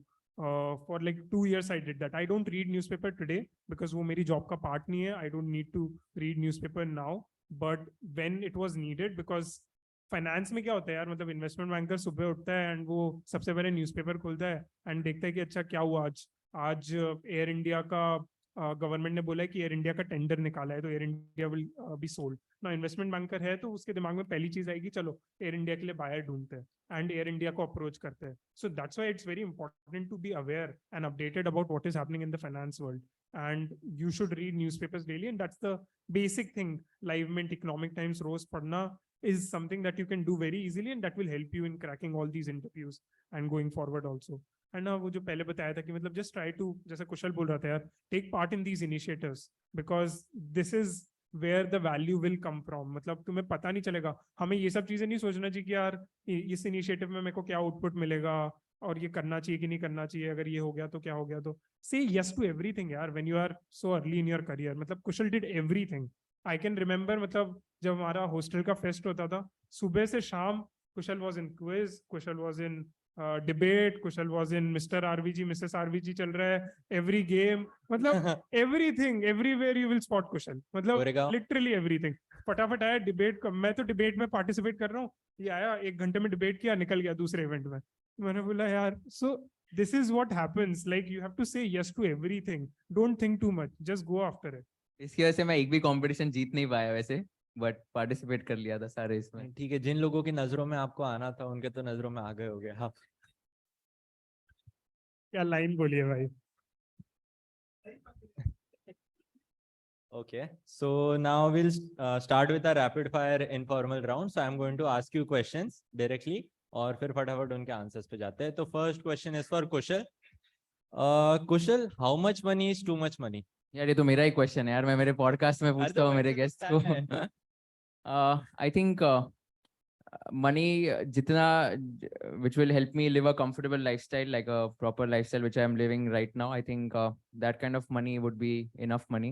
No monetary answer as such, just which will help me like live in a comfortable lifestyle. Okay, very modest. Moving on, Tushar, my question is to you. What was your worst mistake which you are embarrassed about and would like to know about? Making Kushal Lodha his friend. Second वर्स बता देता हूँ.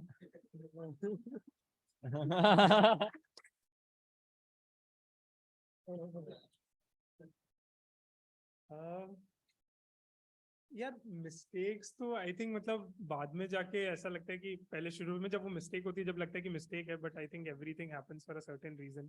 तो I mean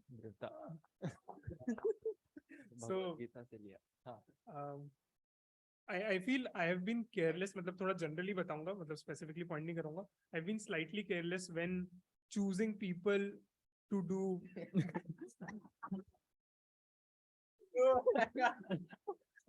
choosing people to do ventures with या किसी के साथ initiative लेना है. अगर आप कुछ मतलब I think one thing that everybody should take care of is कि हर चीज को yes बोलना चाहिए, but there are two things which I think you should be careful about. When there is some financial element involved, यानी आप अपना या किसी फ्रेंड का पैसा लगा रहे हो किसी वेंचर में, तो you should be careful आप किसके साथ वो कर रहे हो, right? And when there is a girl involved. हाँ, obviously. So that is one thing I think everybody should be careful of. Financial चीजें जहाँ पे भी involved होती है, just be careful and diligent in making those decisions. And I think every other decision just say yes, just go ahead and just do that thing. मतलब don't wait. मैं इसका answer देता हूँ. तो तुषार की एक मिस्टेक एज इन इसका एक जो ये होता है ना वीकनेस टाइप की, ये मेरे को पसंद नहीं है इसका. Like literally he'll cut you off if something is more important coming in his life for like a good amount of time. For example, हमारे CA finals के लीव थे, ठीक है, तो 4 महीने के लीव होते हैं, 4-4.5 महीने के. तो तभी मैंने इसको इतने कॉल किए होंगे, मेरे को अभी डाउट्स आ रहे थे FR में, SFM में वगैरह, और ये सबसे स्मार्ट बंदा था पूरे हॉस्टल में. स्टाइपेंड इसका JP Morgan में 75,000 पर मंथ था, तभी तो इसका पूरा एकदम RBG में like he was like the king and all. So everyone used to look up to him and he was like the role model for all the finance enthusiasts. जिसको भी अगर फाइनेंस में जाना है, मतलब Tushar Khandelwal is the guy. पूरे मतलब RBG का गर्ल्स हॉस्टल होता है गोरेगांव और लोखंडवाला में. अगर वो लोग वसई भी जा रहे तो वो लोग तुषार को मिलने अंधेरी आते थे और फिर वहां से वो लोग मतलब उनके ऑफिस चले जाते थे. मतलब that was his cult by the way. So honest इसका एक मिस्टेक ऐसा है कि ये ना रिलेशंस मतलब मेंटेन करने में थोड़ा ये मतलब 4-4.5 महीने में मैंने इसको इतने कॉल किए होंगे, रोज मैं कॉल करता था डाउट सॉल्विंग के लिए, इसने एक भी कॉल नहीं उठाया. एग्जाम जैसे ही खत्म हुआ अगले दिन इसका कॉल आता है, सॉरी यार मैंने अभी तेरे सारे कॉल्स देखे, मैं यार थोड़ा बिजी था पढ़ाई में था तो मैं देख ही नहीं पाया तेरे कॉल्स. और मैं बोला भाई अभी डाउट्स तो हो गए, अभी तो एग्जाम भी लिख लिया, अभी देखते हैं. But yeah that is something, मतलब it's not a bad point, but it's like कि खुद की जो प्रायोरिटीज है ना उसकी ही will focus on those priorities and then ensure बाकी सब नेक्स्ट आ रहा है. So basically he's focused. Okay, so correct. So now my next question is for Kushal. So Kushal, आपका सबसे बड़ा fear क्या है? Losing Tushar as a friend. सबसे बड़ा fear, I think पता नहीं यार, I mean सबसे बड़ा fear would be Kushal Lodha, fearless. नहीं, nothing like that. I think giving any other examination or doing one more degree, maybe that would be a fear, because I am doing law actually, second year में हूँ मैं, but मैं drop out करने वाला हूँ. So I'm studying in GLC, but that's a fear कि मतलब वो मेरे से हो नहीं रहा because I don't go to the exams because of work and all. And my dad has been telling me exam देके जा. तो वो अभी वो थोड़ा sideline पे, so that's a fear. Actually, I think that we all can agree कि जितनी चीजें अभी चल रही है, I think it's fine अगर बहुत pressure लग रहा है आपको तो. Okay. And my next question is for Tushar. What is the silliest thing you have ever done to impress someone? अरे कुछ है शायद. Silliest thing I have done. I made a presentation for somebody, like investment banking की pitch होती है, उस Okay, type की वो- presentation बना दी थी. पूरा PPT बनाया. हाँ, These पूरा are the reasons why I like you. Yeah, yeah, मतलब something like that. Okay, हाँ. Can you project it here once? But that is not silly. I think that is smart, right? I mean, that's a very smart thing. I mean, that like whoever the someone was, she would have been impressed by that, right? So what was the after story, if you can tell everyone? Let's stay on the topic. Okay, so my last and final question is for Kushal.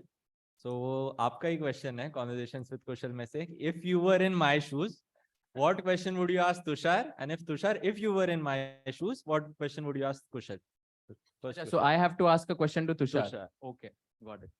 I think one question which I'd like to ask Tushar is primarily on a serious note, like what keeps you always hustling and what is something that not lets you stop in life? Because I've stayed with him for, so we had gone to MDP Management Development Program, which ICI organizes for rank holders, right? So we stayed together for 25 days over there. Then I have been staying with him for I think 1.5 years after my CA qualification as well.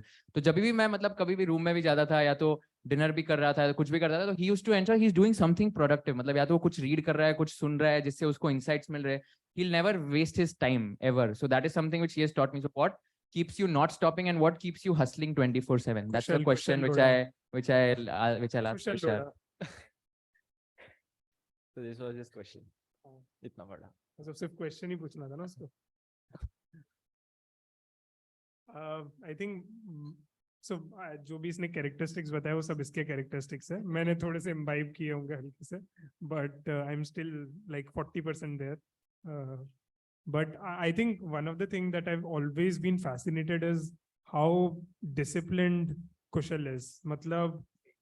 मतलब fake नहीं रहा, मतलब seriously I have stayed with him for like over a year and seen him very closely, but मतलब the amount of discipline he has, मतलब कोई बहुत important चीज भी होगी ना, मतलब life की सबसे important चीज है. मान लो आप शादी के लिए लड़की देखने जा रहे हो, right? तो कुशल उसके लिए भी 1 घंटा allocate करेगा. मतलब he's so dedicated and disciplined कि मतलब he will not 11 से 12 जाना है तो 11 से 12 ही जाना है. मतलब whatever it is, whatever. मतलब for everything Kushal has an end time. And I mean, I'm so fascinated by how he does it, but he has an end time for everything. Actually, I can But agree. the question was what question you will ask me? How are you so disciplined?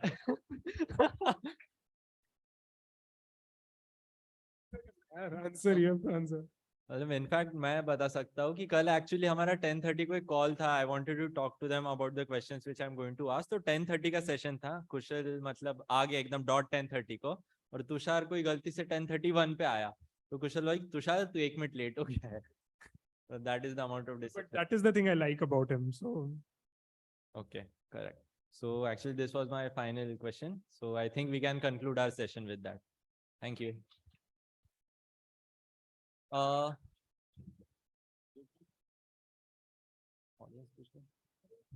Okay, so I guess we have got some time for audience questions. So if you guys have any questions, please.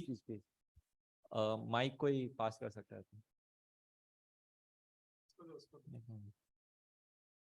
The time of the questions depends on their answers. So हाँ. Push.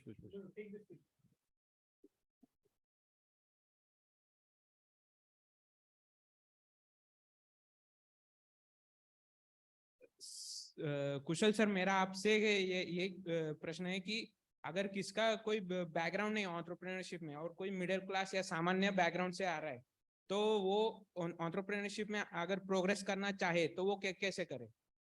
Yeah, that's again a very relevant and very good question. Thanks for asking that. I think एक मतलब बहुत सारे अगर आप unicorn founders भी देखोगे right तो बहुत सारे सेल्फ मेड बिलियनर्स भी है. Like they all came from middle class family, humble beginnings and then they started something. उनको कुछ आइडिया क्लिक हुआ और उन्होंने शुरू किया. For example Lalit Keshre, the founder of Grow, he comes from a very middle class family. He stays somewhere in Madhya Pradesh in a very small town. He used to stay there and उनका पूरा farming का background था. Like entire family was in agriculture. Similarly, like there are a bunch of other founders whom I had met for the book purpose. So I got to know that a lot of them are self-made billionaires. Like the thing which distinguishes them or maybe why could they start is because they identified a problem and job के साथ साथ या तो कुछ ना कुछ करते करते साइड बाय साइड उन्होंने वीकेंड्स या तो आफ्टर वर्किंग आवर्स या बिफोर वर्किंग आवर्स वो आइडिया पे काम करना शुरू कर दिया.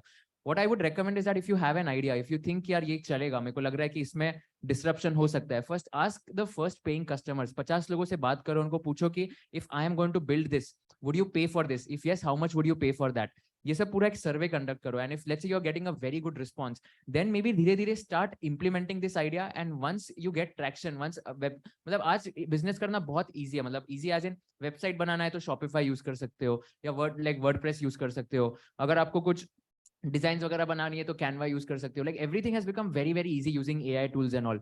तो if you can start using these tools and if you think कि थोड़ा ट्रैक्शन आ रहा है, then I think you can quit your full time job and get into a full time business. So the thing is that the most difficult phase for an entrepreneur is to start. मतलब बहुत सारे लोग start ही नहीं करते. तुमको start कोई ना कोई टाइम पे करना पड़ेगा. And after taking customer feedback, after doing all the survey, if that product hits it in the market, then I think you can take a full-time plunge. Even like founders like Adit Palicha, who's the founder of Zepto, right? उन्होंने पहले 30 लोगों के साथ अंधेरी में एक WhatsApp group बनाया, and वो 30 लोगों को बोला कि हम लोग आपकी ग्रोसरीज 10 मिनट में डिलीवर करेंगे, आप सिर्फ बताओ आप ये करोगे कि नहीं करोगे. एंड उन्होंने वो टेस्ट किया, मतलब पायलट को बोलते हैं, पायलट किया 10 दिन के लिए. उन्होंने देखा ये हो रहा है क्या, नहीं हो रहा है, लोगों के लिए डिमांड है क्या. तो उन्होंने अंधेरी, फिर उसके बाद लाइक बैंड्रा, उसके बाद फिर लोअर परेल, तो ऐसे अलग अलग जगह पे उन्होंने डार्क स्टोर्स खोलना शुरू किया. And that's how they started with that journey. सो एक बार प्रॉब्लम आइडेंटिफाई करो, पीएमएफ जो प्रोडक्ट मार्केट फिट होता है, जहां पर लोग पे कर रहे हैं आप जो चीज बना रहे हो, वो एक बार हिट हो गया, then I think you can then scale easily. Sir, my question is, if you already had your dad's business, why you decided to join CA? I mean, do CA? Yeah, so I think see honestly मतलब education is something which my family is always a big fan of. Honestly मतलब ऐसा है कि भले मतलब कोई मेरे family में इतना इन्होंने कोई qualifications नहीं किए, but all in all they wanted someone who is educated as well. Like मतलब degrees जो है, like my dad is like a big fan of having these kind of degrees and all. That was one reason. And secondly, I always wanted to have some like something at the back of my mind. मतलब अगर suppose कुछ भी नहीं चला, suppose मैं dad का business भी join कर रहा हूँ, अगर आज मैं सीए बन के डैड का बिजनेस ज्वाइन करूंगा, there are people who will look up to me or who will look at me from a different perspective because they know I have done chartered accountancy, because they know I have done chartered financial analyst and all of that. अगर मैं without CA पे जाता हूँ तो उनको भी पता चलेगा ठीक है यार ये नॉर्मली मतलब इतना कुछ सही इंसान नहीं, तो इससे मतलब नॉर्मली बात करेंगे. तो perspective of people towards talking to you changes significantly. A very simple example, अगर मैं suppose CA नहीं करता तो I don't think honestly आज मैं जो भी फॉलोइंग या जो भी कंटेंट क्रिएशन कर रहा हूँ आज, आई डोंट थिंक इतना लेवल तक हो पाता. It was because of those ranks, it was because of those qualifications that people also started following and they were like हाँ इसने इतना किया होगा तो इसकी बात तो सुन के देखते हैं, अगले वीडियोस देखने या नहीं देखने that's a factor of the first video, but at least एक तो इसको चांस देके देखते हैं. सो दैट चांस राइट कि फर्स्ट चांस तो इसको देके देखते हैं, that is something which CA has given me. Even like अभी जैसे पॉडकास्ट के लिए if I'm reaching out to some big guest who's a chartered accountant, if I'm reaching out to 100 people who are CAs, इसमें मेरा conversion ratio is much higher. 80% is the conversion rate. जहां पर मैं अगर 10 लोगों को भी reach out करता हूं तो 8 CAs हाँ बोल देते हैं पॉडकास्ट के लिए. Be it as big as let's say Dr. Niranjan Hiranandani or Mr. Nirmal Jain, who's the chairman of IIFL, Suresh Prabhu sir, who's the former railway minister of India, and all of these people. But when I reach out to some other person who's not a CA, वहां पे मेरा conversion rate is only 30%. तो अगर मैं 10 लोगों को reach out करता हूँ तो 3 लोग हाँ बोलेंगे, 7 लोग मना कर देते या तो reply नहीं करते. So I think एक CA, मैं सीए को रीच आउट करता तो उनको भी पता है कि इसने वो स्ट्रगल किया है, इसने वो फेस किया है, तो इसको एक चांस देके देखते हैं, एंड देन वो डिसाइड करेंगे कि इसके साथ कांटेक्ट रखना है या नहीं रखना है basis the first meeting how it goes. So that first chance is what these degrees have given me. Very well said. So have you got any other? Yes. Hello, good afternoon. So I have my own Instagram business with around 45,000 followers to give you an idea. So I want to ask you, how can I approach venture capitalist and through an investment banker or directly a VC? भाई नाम क्या है तेरा? Shankesh Jain. So I think the best way to reach out to these people, right? Like let's say VCs or bankers. I mean, bankers, honestly speaking, are not required at an initial stage when you're raising capital, let's say a seed round or so. The best thing would be to do cold emails to all the venture capital funds of India. You can get the list of all the VC funds on Google. Just type top 20, top 50 VC funds. आजकल बहुत micro VC funds भी होते हैं जो $100,000, $500,000 के check sizes भी लिखते हैं. So you can approach them. Try to see if you can approach them via email if you find. Otherwise, LinkedIn is a very good platform where you can send a connection request. Otherwise, other thing is that most of these founders, right, they are also on Instagram now. So what you can do is, since you have like a good following of 45,000 already, you can send them a DM from this account itself telling that मेरा इतना following है, इतना traction है. I just wanted to raise money and I wanted to connect with you to understand how can I build my business better. So that's the best way of reaching out when the other person knows कि आपने क्या क्या किया है. Like if you tell me, right, if you want to reach out and you're saying you already have these amount of followers, so I'm sure like you would have done something in order to crack them. So again, like this is something which is going to give you a first chance. अभी second chance वो उनके ऊपर है कि उनको invest करना है नहीं करना है, round of conversation करना है नहीं करना है. That is completely dependent on how your first meeting goes. So I think cold emails, that's one. LinkedIn reach outs, go on LinkedIn. इनके जितने भी VC funds हैं, उनके analysts, associates या even vice presidents वगैरह उनको reach out करो. Partners usually you can reach out, but usually the response rate is lower if you reach out to the partners directly. And the third is through your Instagram handle of that 45,000 followers, where you can just DM these founders and just try to understand if they are interested in doing something like this. So I think these are the three best ways to pitch any VC. And maybe you can start writing like 45,000 followers on Instagram, right? You can also try to convert them on LinkedIn gradually. Start writing content like what exactly are your insights on those industry? How did you, let's say, garner those followers? Try to write some of the other thing which will give value to the audience. And automatically, once your content starts getting recognized, it'll be easier for you to reach out to anyone. So one of my good friends, Sarthak Ahuja, he runs his own investment bank, Niam Ventures, and he writes content on LinkedIn regularly. And he's a creator on Instagram as well. He's also a chartered accountant, but now it's very easy for him to reach out to venture capital funds because of his content and because of his credibility, which he has built. He has never done a brand promotion in his life. He always creates content that will add value, and he'll ensure that he does not even have a team. He records, he edits, he only uploads on Instagram. And that's how like it's so easy to like do something if you have the courage or if you have the guts to do something. So without a team, without spending a single rupee, he has got like around 500,000 followers on Instagram and LinkedIn cumulatively. And that credibility helps him to reach out to anyone. So I think these are some tips which I would like to give you in order to reach out. Okay, thank you. Now I would like to call Zaid Khandwani, Vice Chairperson of Vikasa. First of all, I would like to thank Kushal and Tushar for coming here. I'll tell you the story behind it. Kushal Bhai was not going to come. He had a prior commitment. So one fine day, I messaged him, Kushal Bhai, promotion की जरूरत है, हो जाएगा क्या? अरे बोले बिल्कुल हो जाएगा, तेरे लिए कुछ भी कर दूंगा मैं. बोला ठीक है. अब उन्होंने देखे तो उन्होंने बोले मैं आ जाऊं तो चलेगा क्या? मैं बोला ये पूछने की बात है. ये पूछने की बात है. ये पूरे क्राउड आप ही के नाम पे आए. ये पूरा क्राउड. अच्छा, कौन कौन लोग कुशल के लिए आए? कौन कौन लोग कुशल के लिए हाथ खड़े करो. ये देख लो. ये सबको पैसे दिए हुए क्या तुम लोगों ने? just kidding. जैसे हाँ, ये सब विकासा वाले क्या? अच्छा, क्या बात है. ये सब विकासा वाले ने, केगर वाले. तो मैंने पिछले वालों की भी, जय भाई की और श्रेया की भी मैंने थोड़ी मतलब उनसे रैपिड फायर किया था, तो आपसे भी करना चाहता हूँ. पूरी कर लेना. अच्छा, पूरी कर लेता हूँ. आपको सी लेटर से क्या तकलीफ है? कॉन्वर्सेशन विद कुशल, केगर, सिर्फ में आपने सी को हटा दिया, आपने अपना के डाल दिए. आप लाइक उस वे में नहीं, but are you fan of Karan Johar? नहीं यार, एक्चुअली मतलब आई थिंक तेरा सरनेम के से शुरू होता है ना, तो मेरे को लगा कि यार मैं भी के से कुछ कर लेता हूँ, तो आई थिंक उससे मैंने के कर दिया. तो जैद खंडवानी, राइट? तो मेरे को लगा कि के से कुछ तो भी, मतलब जिनका सरनेम के से शुरू होता है वो लोग बहुत मचाते हैं, मैंने सुना था. तो चलो मैंने सोचा कि के से शुरू कर लेते. हाँ एग्जैक्टली. तुषार खंडेलवाल एक बाजू में भी बैठा है. अच्छा, तुषार भाई की एक आदत जो आरबीजी में आपने कभी उनको मुंह पे नहीं बोली, बट आपको बिल्कुल पसंद नहीं थी. ओके. आप पोल खुलने वाली बात हो रही है. पोल खुलने वाली बात हो रही है. एक आदत जो मेरे को बिल्कुल पसंद नहीं थी आरवीजी में. हाँ, इनकी ये था कि हाँ मतलब इसको ऐसा था कि कभी भी अगर जैसे आरवीजी में मतलब जैसे बहुत सारे इवेंट्स वगैरह होते थे, तो वहाँ पे मतलब यूज्ड टू एंश्योर दैट कोई भी मतलब ये किसी लड़की को अप्रोच नहीं करेगा, लड़कियों को अप्रोच करने के लिए वेट करता था. तो बेसिकली इसको मैं बताता था कि यार ऐसे नहीं होता है, मतलब you should also take some efforts and you should also go there and you should like try to ensure you are also showing some effort. तो ये मैंने इसको बताया था एक्चुअली, बट उसके बाद से ये सुधर गया काफी, एंड उसके बाद से ये भी एफर्ट्स लेने लग गया. अच्छा, बाय द वे कुशल भाई is also a love guru. We should keep that in mind. Okay, he is a cupid. KUPID.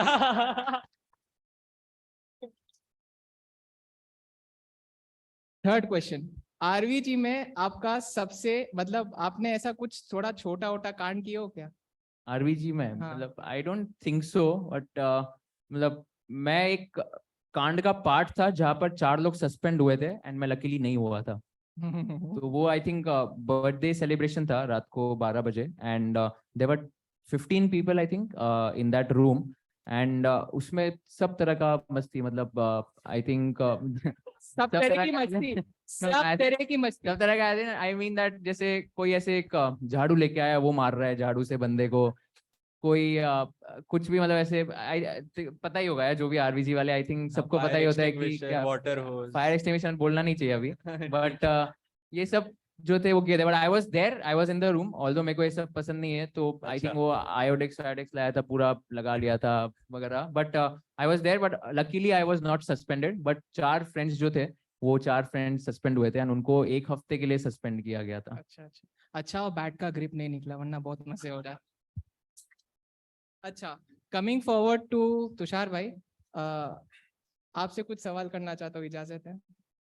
जी जी, बहुत बिल्कुल इजाजत है. नहीं बोलेंगे तो चुप. ये जो इन्होंने बोले कि आप लड़कियों को अप्रोच नहीं करते थे, लड़कियां आपको अप्रोच, तो ऐसा कभी हुआ है कि कोई ने आपको अप्रोच किया है?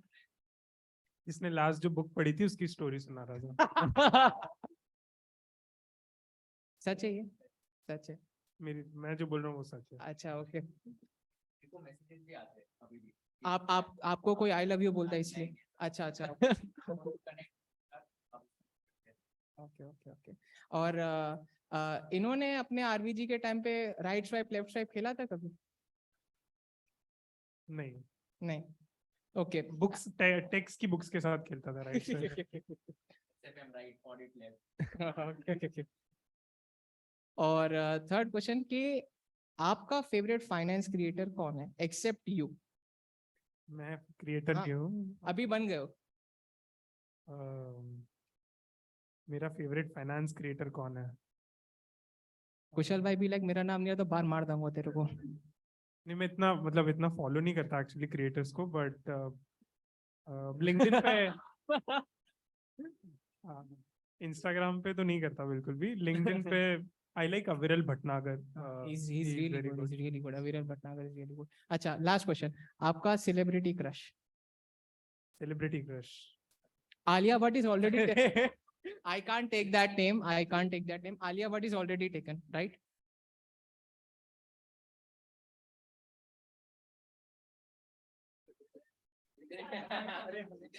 एक दो तीन चार पाँच, कौन सा वाला बोलो? मुझे डुआ लिपा बहुत अच्छी लगती है. She is a singer. Okay. Tushar by levitates while singer name. Okay. Can we ask Tushar to sing a song of Dua Lipa? Sure. Yeah? Guys, you would want to hear, right? So let's go. Come on. I don't like You her want songs. me? I just I like want her. you, baby.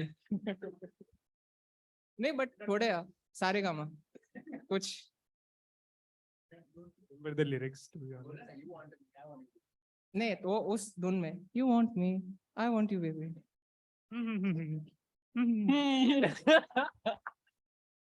Okay, ladies and gentlemen, I would like to invite Priya Sutha to give the thank you note for this. Before the thank you note, मेरा भी एक question है to कुशल. हमने सुना आपका conversion rate for CA आपके podcast में बुलाना है 70%, 80%. तो ये लड़कियों का कन्वर्जन रेट कितना है?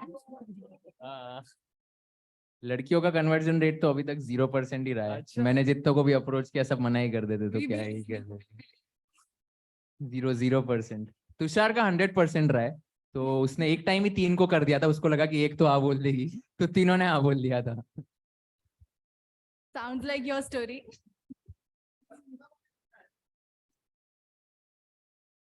Okay, so thank you so much, Sanjay sir, for being here. Thank you, Kushal and Tushar, for giving your insights. Thank you, Rudransh, for being such a nice moderator. And सबसे बड़ा thank you to the audience for being so patient and आपने बहुत interest लिया. Thank you.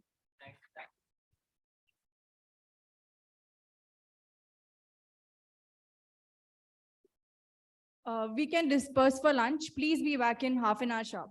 Thank you.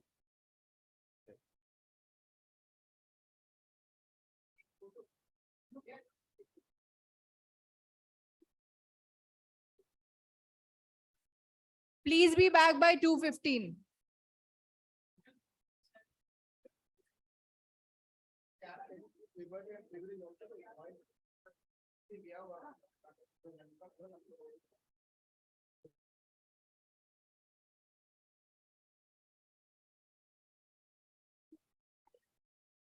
Guys,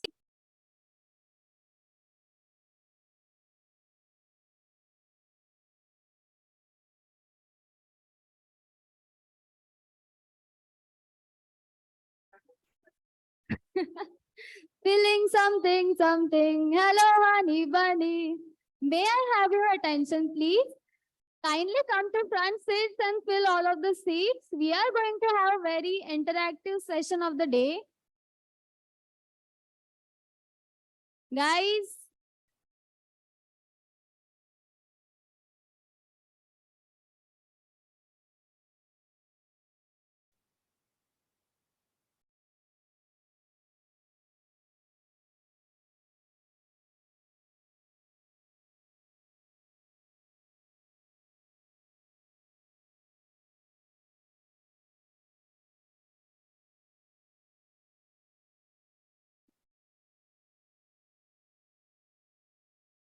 no, not that seats.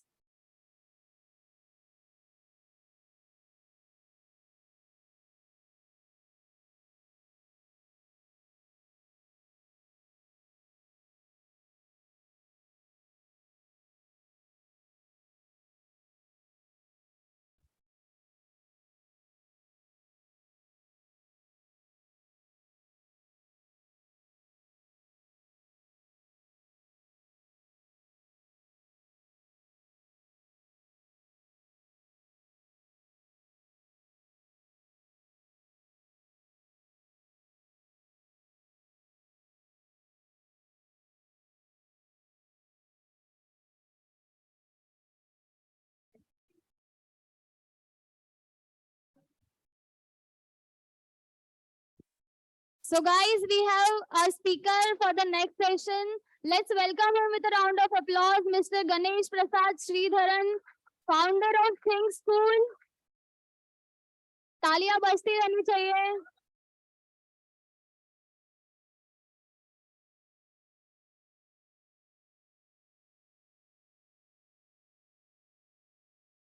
सबने खाना खा लिया है? Yes, so hope you had a very delicious lunch. I am Vaishnavi Totle, Treasurer Vikasa WIRC. Welcomes all of you for the next session, how to create a business in hyper competitive market. Let me introduce you to Mr. Ganesh Prasad Sridharan, an entrepreneur and a founder of Thinkschool, which has a motto, a digital business school that wants to put a dent in traditional education system. Even after crossing 3 million subscribers on YouTube and 0.5 million followers on Instagram, no matter how many videos he makes, classroom and stage are always his favorite place. As per Ganesh, storytelling is a skill that can turn a commoner into a king, and with his storytelling skills and vast expertise in business and innovation, he will guide you through the complexities of hyper competitive market. And trust me guys, this session has been tailored specifically for you to face the challenges you are going to face in future for professionals in dynamic and competitive landscape. This session will equip you with practical tools and strategies to make informed decisions and lead successful ventures in your accounting careers and hyper competitive markets. So without wasting even a single minute of time, I welcome Mr. Ganesh Prasad Sridharan once again with a huge round of applause. Yes, but just a minute. Yes, just a minute. Now, I would like to request Mr. Ketan Sayya, sir, Treasurer Vikasa Treasurer WIRC, to welcome Mr. Ganesh Prasad with a memento.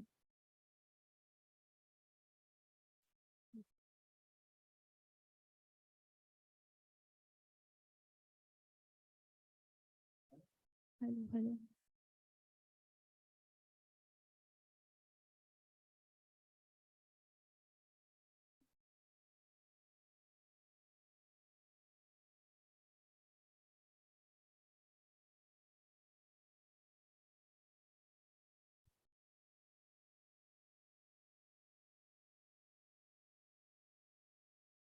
Thank you so much, sir. Thank you so much, ma'am. Now I would like to call Mr. Ganesh Prasad, sir, and take the stage. Thank you. Hi, guys. So how many of you over here are Thinkschool subscribers? Everybody? So thank you so much. You know, I don't get to say this to a lot of you guys individually, but then Thinkschool is Thinkschool because of you guys. And if it wasn't for your support, we wouldn't be where we are. So thank you so much for your support. Without you, I wouldn't be here. मुझे usually college से बाहर निकाला जाता है. But strangely, I am in a place whereby academics is at a pedestal. So just in case, I just wanted to understand what exactly is the audience, which type of audience do we have? Do we have all CAs over here or do we have non-CAs also? अच्छा, कितने लोग CA हैं यहाँ पे? Can I see a show of hands? नहीं, वो मुझे पता है. Non-CAs कितने हैं? Okay, because I was told that a lot of people over here are not CAs too. Okay, so people, I'll tell you what is the purpose of this presentation. I assume that you guys watch Thinkschool because somewhere down the line, you have the aspiration to go on to build a great business for yourself, right? And all throughout my 2.5, 3-year journey of running this YouTube channel, we've had the privilege to talk to a lot of entrepreneurs, study a lot of their businesses, and eventually Thinkschool became a business by studying businesses. And YouTube by itself became a huge market for us, and we never expected that. So, you know, a lot of people would often tell you that this was my strategy to build $1 million business, but I have to admit it, that Thinkschool became so big by accident. We just produced the best content possible, and somehow Thinkschool blew up, and today it's $1 million company. Never expected it. However, there are certain things that we ended up doing right, because of which Thinkschool became what it became.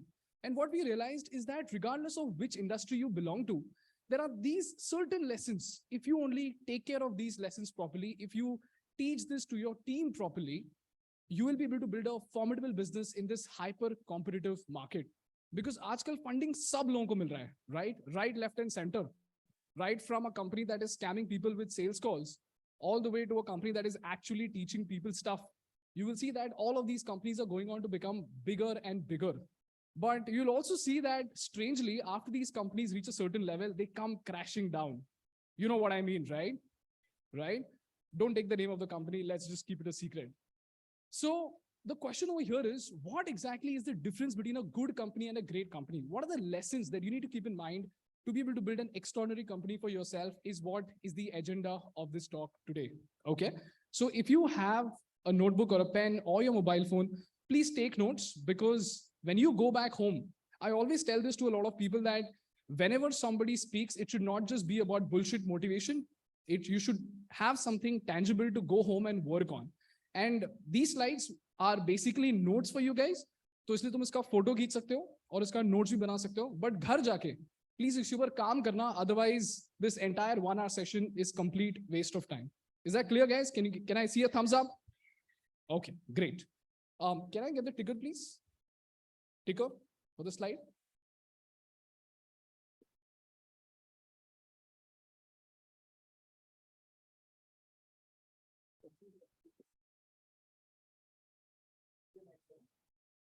Okay, so the agenda for today's talk is how to build an extraordinary business in a hyper competitive market. I'm going to tell you 5 stories, derive 5 principles, and give you 5 concrete call to actions. When you go back home, the call to actions are the ones that you need to work on.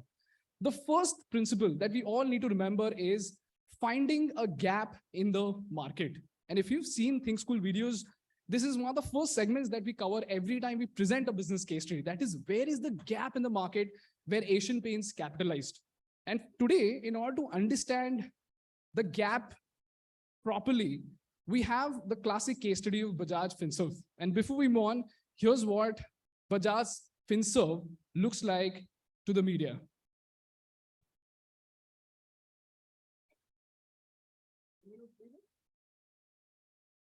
What's the best way to watch a movie?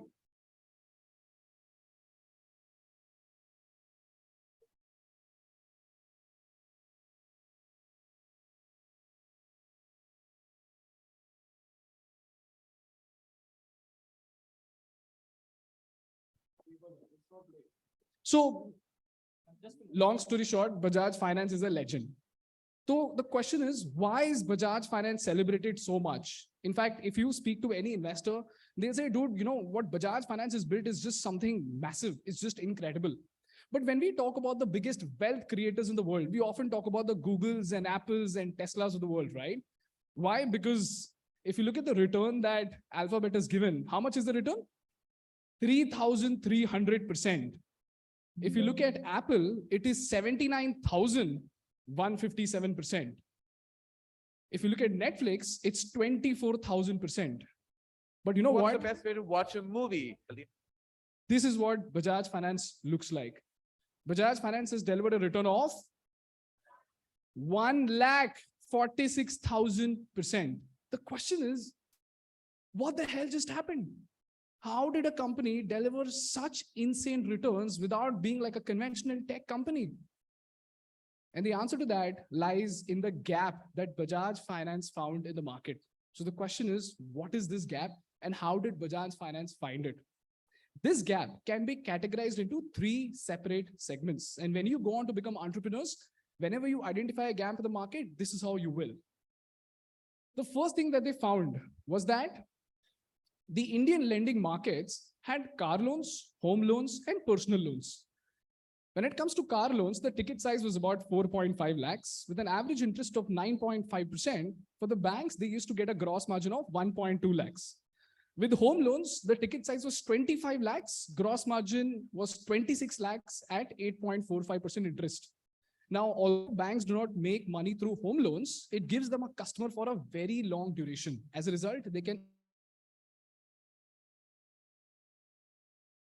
for ticket size of 50,000 rupees with an average interest of 10%, they barely make 5,000 rupees. अब मुझे बताओ, 5,000 rupees के नीचे अगर तुम जाके bank को बोलोगे मुझे टीवी खरीदना है और मुझे 30,000 का लोन चाहिए, तुमको लगता है बैंक के लिए वायबल होगा लोन देना? Why? Can someone tell me why? Why? Exactly. Why is loan disbursement very difficult? Because they first have to check if you are credit worthy enough or not. They'll have to go and do background check. And this is where the cost to serve, as in the amount of money that the bank has to spend to check if you're credit worthy enough or not, that is so high that it's not worth 3,000 rupees, which is why the big boys of the industry, the SBIs and HDFC of the industry never catered to anything below this ticket size. The second gap that they found in the market was a result of liberalization. I'll just check if this video plays or not, but then dekhte hain. Should play.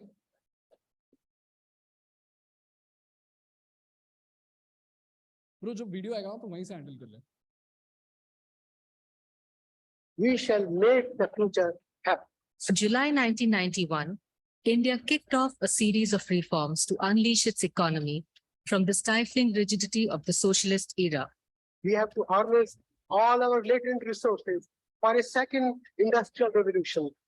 Our markets were opened to the world with ease of doing business being made paramount not just for foreign companies, but also Indian entrepreneurs. We got government off the backs of India's entrepreneurs. We introduced more competition. We created record number of jobs. We were able to control inflation. And the economy was growing at the rate of 7% per annum. India's permanent Raj was ended. Can you tell me what happened after liberalization in 1991? Can someone tell me what happened after liberalization? Yes. A lot of MNCs came in. The world became a global market or India became a global market? India became a global market. Yes. Okay. And what was the fundamental reason for this?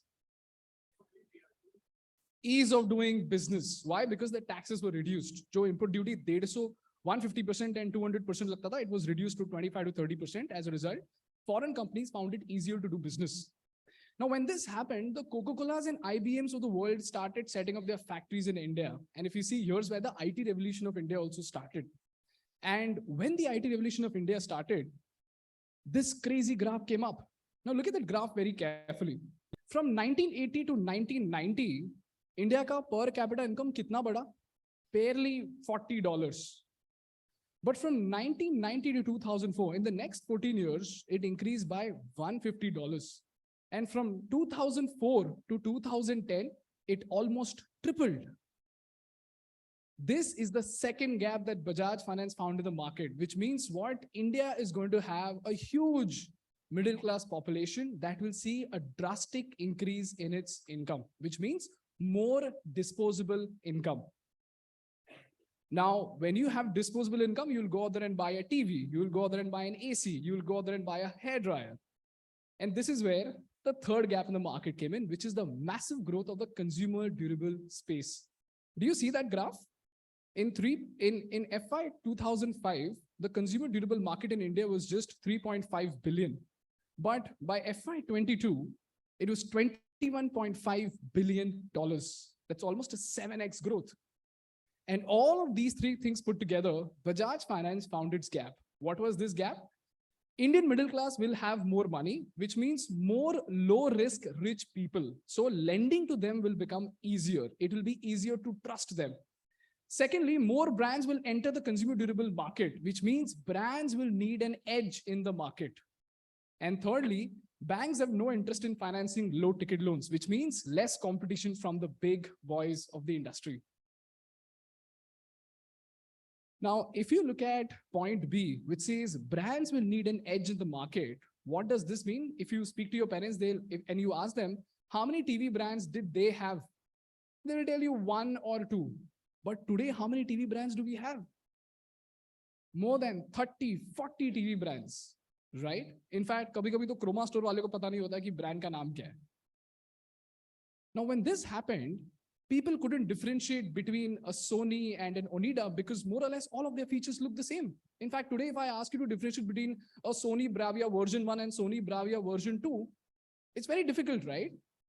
Which means what? When a consumer goes out there and sees two products, it's very difficult to differentiate them. And this is where Bajaj Finance said, if Mr. Patelji goes out there and tries to buy a television and he sees two televisions, both costing 50,000 rupees, one is Samsung and the other is Oneida, Samsung will say, Patelji, 50,000 rupees abhi ke abhi dena padega. Oneida bolta hai कि सिर्फ 5,000 रुपए अब दो and बाकी हम आपको दे देंगे 0 cost EMI पे. So in the next 9 months, you pay us 5,000 rupees per month and we will not charge you a single penny.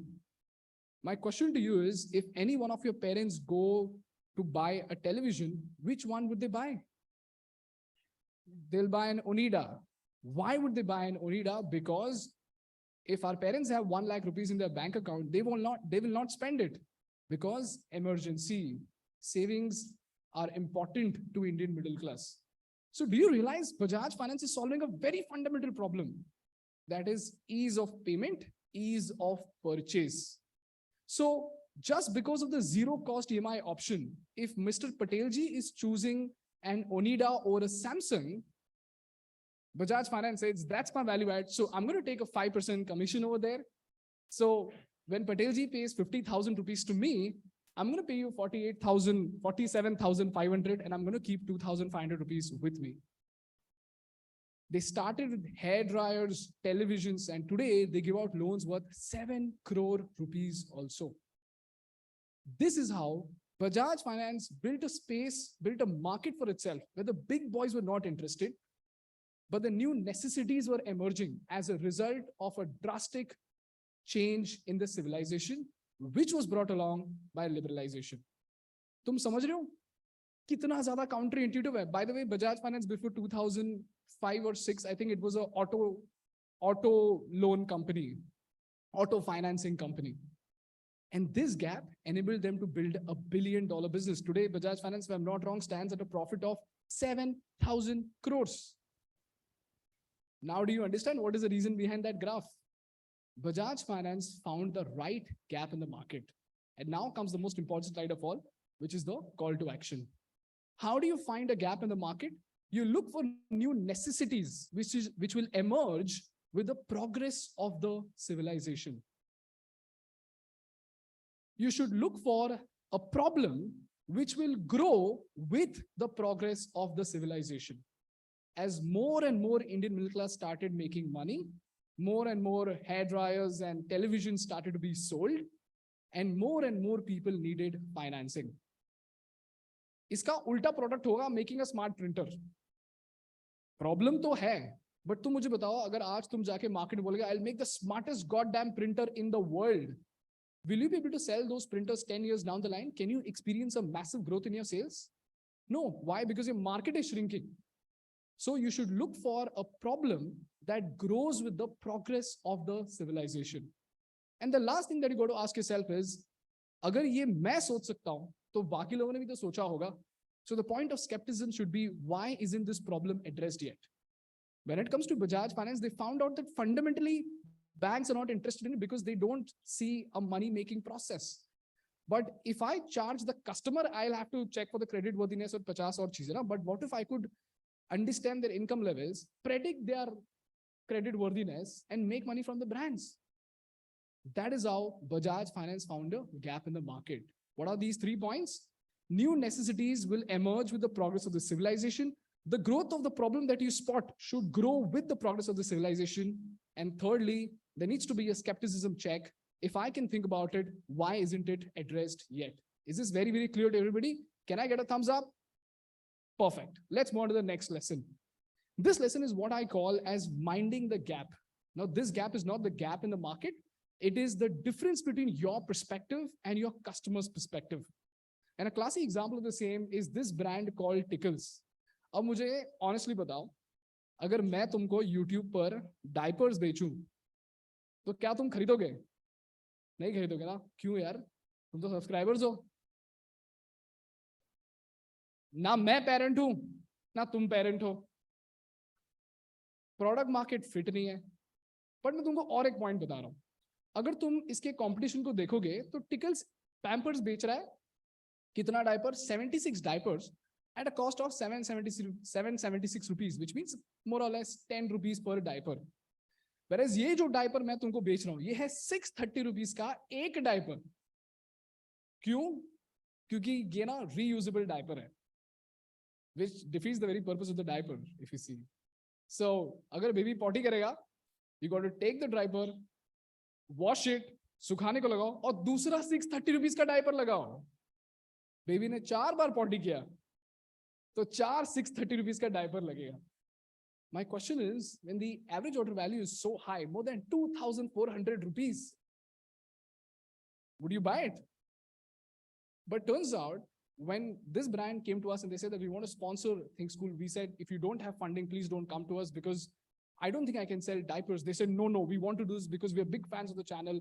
This is just goodwill for us. This is branding for us. Please do it. So now we don't take up sponsorship unless we know that we can add value to them. We don't make courses unless we know we can teach you something tangible.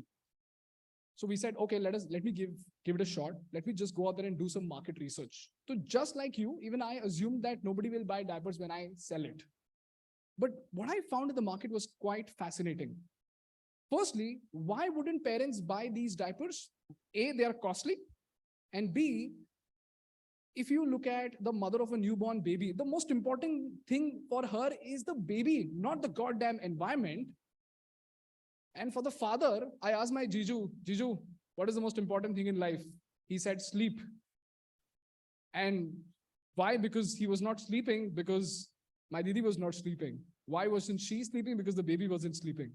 तो उसने बोला, अगर मैं तेरी बहन को सुलाऊंगा, तब जाके मैं सो पाऊंगा. तो मेरे लिए सबसे important चीज है तेरी बहन का sleep. So I said, would you buy diapers? He's like, are you crazy? I'm not going to buy 630 rupees and spoil my own sleep. So I said, okay, but this was a great product, by the way. When you put on Tickles, the baby actually sleeps very peacefully. But it was just not sellable. But we found something even more fascinating. During that time, I was talking to other people, and strangely, they were trying to find a baby shower gift to give to their brothers and sisters. And unka budget 10,000 tha. And that's when I found out that the people who will buy diapers are not parents, but they are brothers and sisters who would want to give them a meaningful gift during their baby shower. So अब इनका जो pain point है, it is not to use the diaper because they're not going to use the diaper anyways. Their pain point is, I want to give something meaningful, eco-friendly. So I said, this is great. This is the only way by which you can get this product adopted, because the reason why this diaper was costly is because इनका production काफी कम scale पे था. अगर ये लोग 1 crore diaper 2 crore diaper बनाते तो इनका प्रोडक्शन कॉस्ट काफी कम हो जाएगा. So we had to give this startup a chance. So we said, okay, let's make a video on Zara, which had no relationship with diapers. And then we told the audience, we told you guys that as much as Zara is a capitalistic miracle, it is an environmental nightmare. Because this is what fast fashion does to the environment. And then we showcased how carcinogenic waste sink into the ground, they cause a lot of destruction to the environment, and why fast fashion is as dangerous as it is attractive. And then we told them that, which is why it is important that we promote those brands that may not have the flashy budgets, but are doing things that are good for the society and for the environment. And we are doing our part by promoting this brand called Tickles, which is an eco-friendly diaper. So if you're somebody, and I know that 99% of you are not parents, but if you're somebody who wants to give a meaningful gift to their brother or sister during baby shower, please gift them a pair of Tickles, A, to support them, and 2, to get a good product into the market. We sold more than 1 lakh worth of diapers.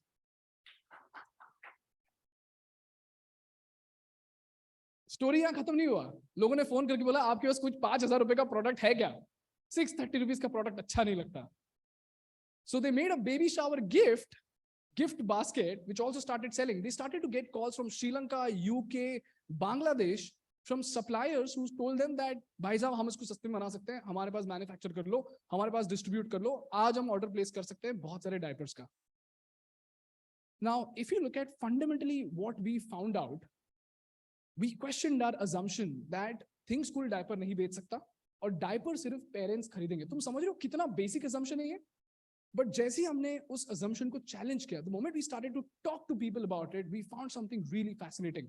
So we understood that the real competition of Tickles is not Pampers, but a 10,000 rupees cradle.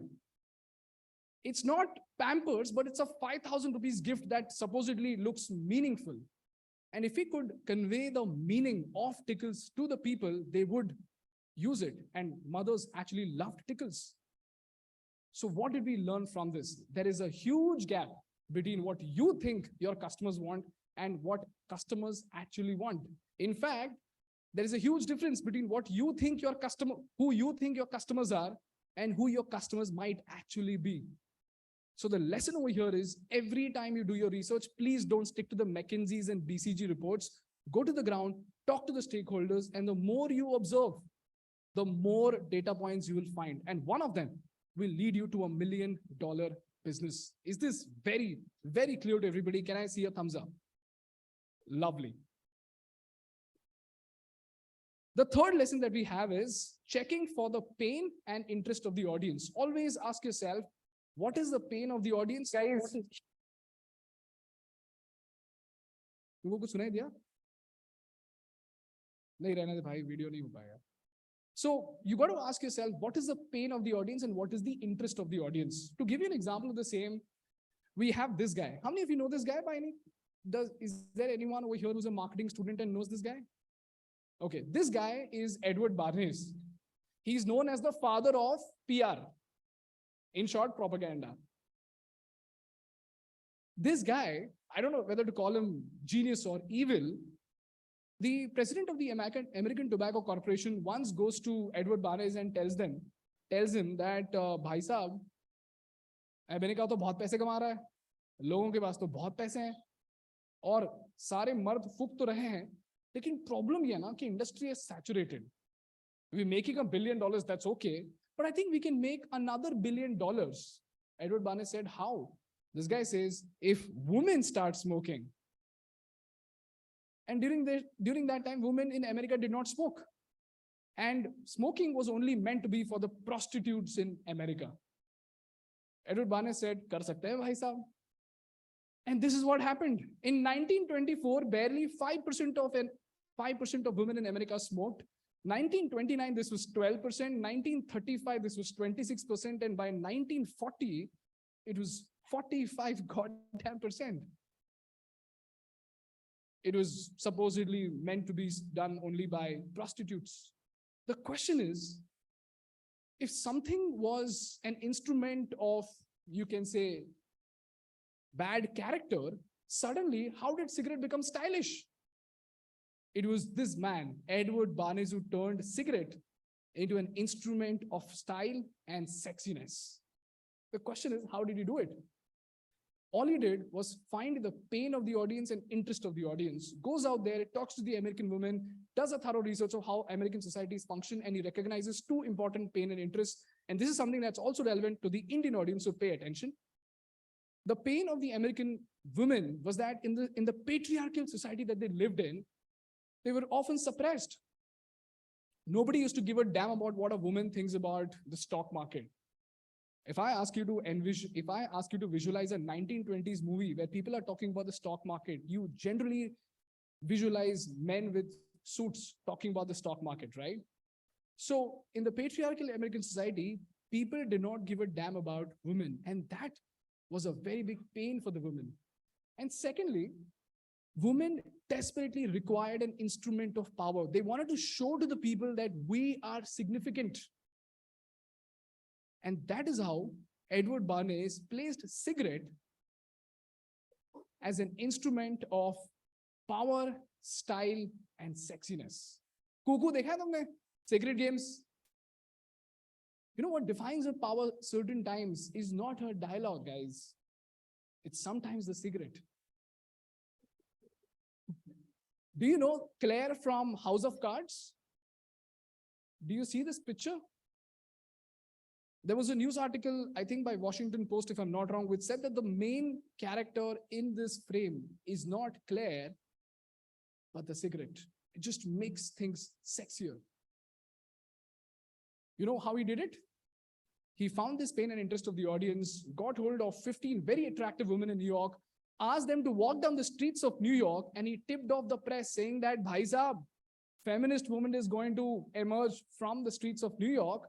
You better go and cover it. It could make headlines. And these attractive women were walking down the streets of New York smoking a cigarette. And when they were asked, why are you smoking a cigarette? What is this movement all about? They said, when men can, why can't women? Suddenly the radio jockeys were talking about it, and this was the conversation. An ancient prejudice has been removed. Women are free. What the hell? Cigarette फूकने से freedom कहाँ से मिला? Nothing changed. Women को बस थोड़ा सा feeling दिया कि तुम शायद free हो. Cigarette smoke करने से तुम शायद थोड़े से sexy बन सकते हो. And it kind of happened even today in Hollywood and Bollywood movies. If some woman has to showcase her significance, it is usually by smoking a cigarette. This is the golden strategy of placing your product in the market, which does not even solve the goddamn problem. Okay. Can we please play this video, bro? Thoda sa tech glitch hua to bhi chalega, but koshish karte hain. This is a sequence of all the movies that I found whereby cigarette was the main character and it was the instrument of power and style.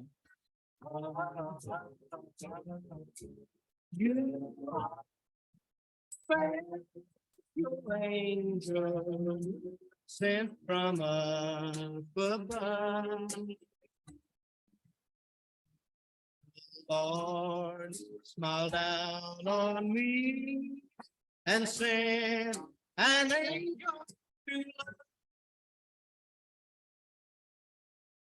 love. You angel right from paradise.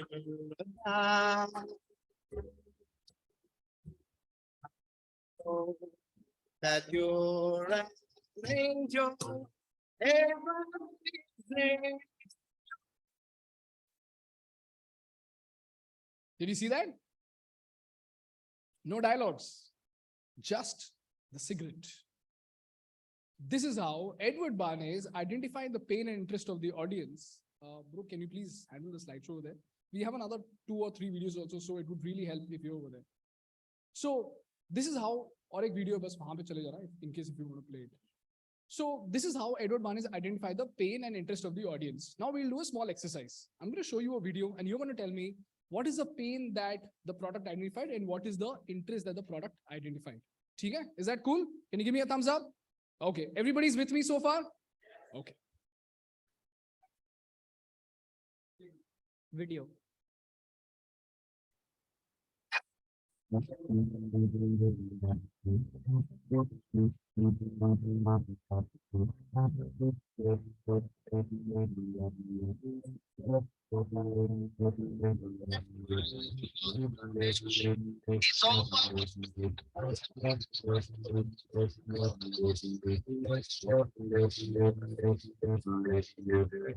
When the match ends, your game begins.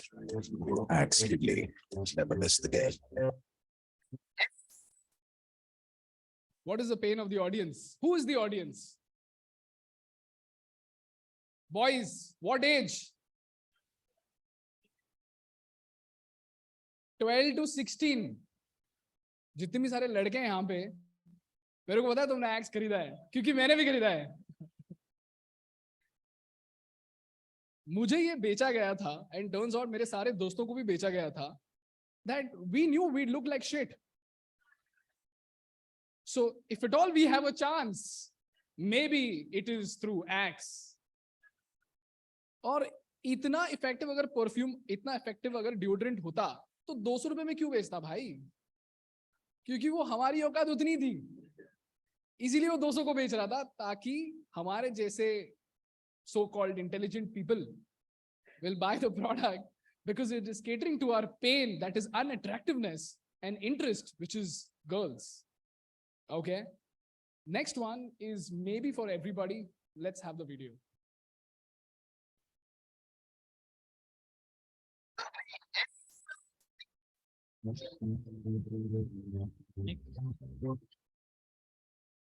No problem, no problem.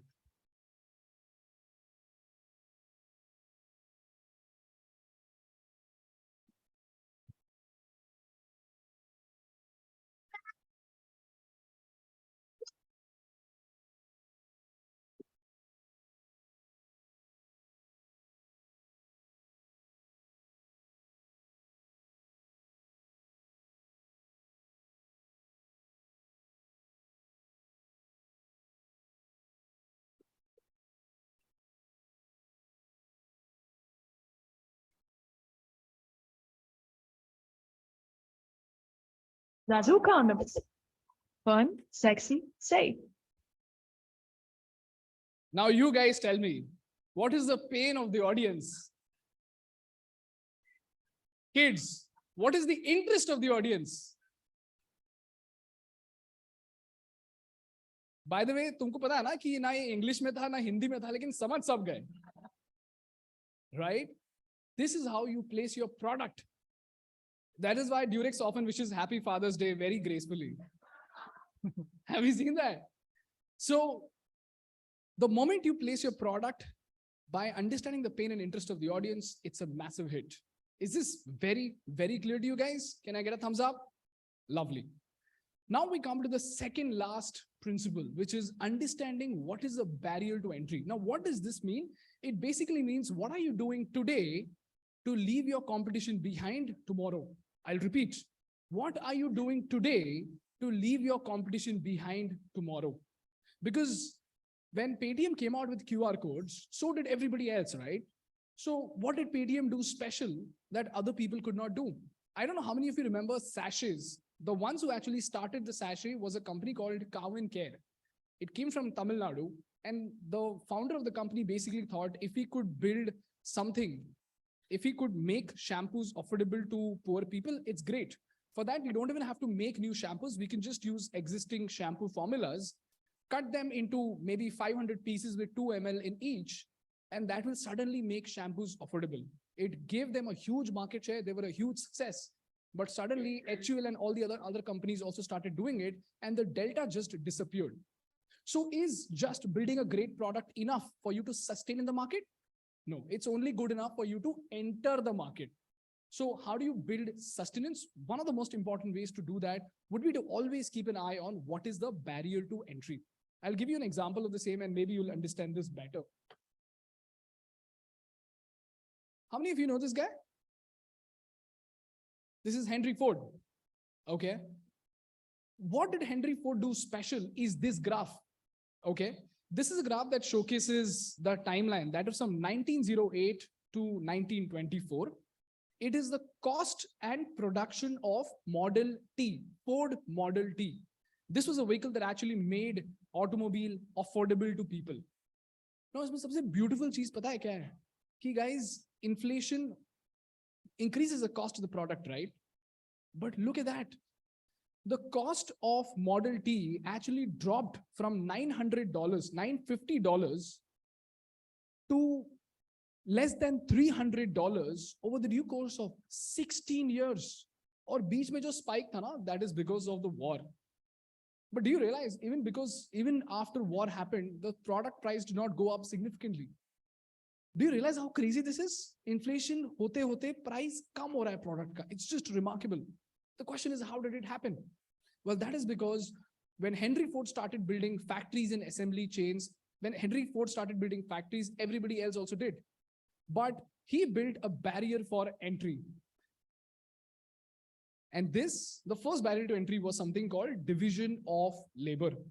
Now, the inspiration actually comes from the textile industry. Agar tum textile industry mein dekhoge, if you want to make a pin, you had to first cut the wire, fold the wire, then attach something, and then finally the pin is made, right? Then you need a little bit of polishing and stuff like that.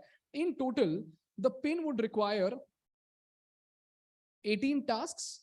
And if each individual made the pin by himself, did all the 18 tasks by himself, they would make 20 pins a day. And together, how many pins they would make? 10 people, 200 pins a day. Okay. But this is where Henry Ford, along with his assistant, I forgot his name, he came up and said, I think we need to take inspiration from the textile industry, because in the textile industry, when pins are made, one labor does not do all 18 tasks. The 18 tasks are divided in such a way that one labor barely does 1 or 2 tasks. So product same hai, system same hai, lekin the operation was slightly different. If you see, all these labors did either 1 or at max 2 tasks. How many pins do you think they produced this way? Can you just give me a number? Efficiency increase kitna hua rahega? 200 pins produce kar rahe hain, सारा 18 tasks करके. एक ही task अगर मिलके करते हैं individually, तो कितना pin produce कर लेंगे ये लोग? 10x, 20x. Okay. They produced 48,000 pins a day and 4,800 pins per worker. Do you realize this is crazy? Now, it looks crazy on the outside, but when it was actually implemented properly, do you realize if I were to drop a hammer, go out there and pick something, then come over here and drop a hammer again, it's going to cost me a lot of time versus I just keep on tapping the hammer. Do you realize how efficient I become? The small process is what Henry Ford and his team members found out. And they said, एक wheel बनाने के लिए हम 20 से 30 worker रखेंगे. Every worker will do only 1 or 2 tasks, just like they would make a safety pin. And what this did is something absolutely crazy. If you look at, okay, I'll tell you another barrier that he built, and that is assembly chain. I'm sure everybody knows what is an assembly chain, right? Basic principle. Earlier, when it comes to building an automobile, गाड़ी का जो frame था वो रहता था वहां पे, and people used to go around and keep on placing objects. But what Henry Ford did is, he said, गाड़ी को पूरे factory floor में घुमाते हैं, और जिसका भी काम होगा वो अपना काम करता रहेगा. उस टाइम तक 2 या 3 मिनट तक वो फ्रेम जो है वो वहां पे टिका रहेगा. And even today that is used in some of the biggest factories in the world. And because of both these things, let's keep this video. So they tried moving the men from car to car. Each man had a special job to do. As soon as he finished it, he moved on to the next car. And because of this, if you see what happened, for a conventional automobile maker, it took them 12 hours and 8 minutes to build the car. And that is what it took for Ford also. The graph thoda sa hill gaya because of the keynote to PPT transition. But for Ford, it took them 93 minutes, guys. 93 minutes to make a single car. Can you believe that? And because of this, you know what happened? They formed a virtuous cycle, which built them a barrier to entry. The more they worked, the more they got ahead of their competition. What happened? When efficiency increased, time kam ho gaya, workers बहुत ज़्यादा efficiently काम करने लग गए, the cost dropped down. When the cost dropped down, demand increased because now a $300 product, $900 product was available for $300. More people could afford it, hence more orders. When more orders came in, they could buy material in bulk, hence less cost, eventually giving them more efficiency. This is the reason for that graph, whereby the cost of Ford Model T came down from $900 to less than $300 in 16 years, in spite of inflation, in spite of war.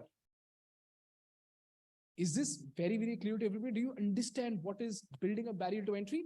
And if you look at the different types, in दोनों की वजह से पता है क्या हुआ? Henry Ford said, I'm going to give away my profits. How much? $10 million to my employees. He doubled the salary of the workers. Do you see this?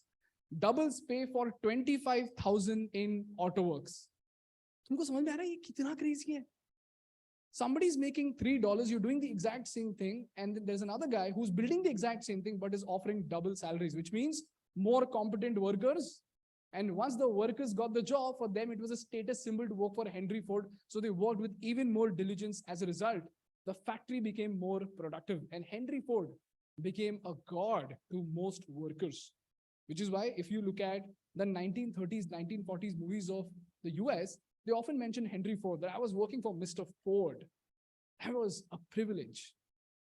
And this is what turned Ford into a $1 billion company. And I think Henry Ford at a time was one of the richest men in America. Is this very clear to you guys? Now, this is what Henry Ford built. But when you build your business, you will have different types of barriers to entry. Paytm ke liye sound box tha. I don't know if you saw the case study, but then for Paytm, the sound box was a barrier to entry. When everybody was posting QR codes, they needed a customer retention strategy, so they built a sound box. Similarly, if you look at DMart, for them, the barrier to entry was cost. The more they purchased, the lesser the cost, more customers, and so on and so forth. For Nykaa, it is a government policy.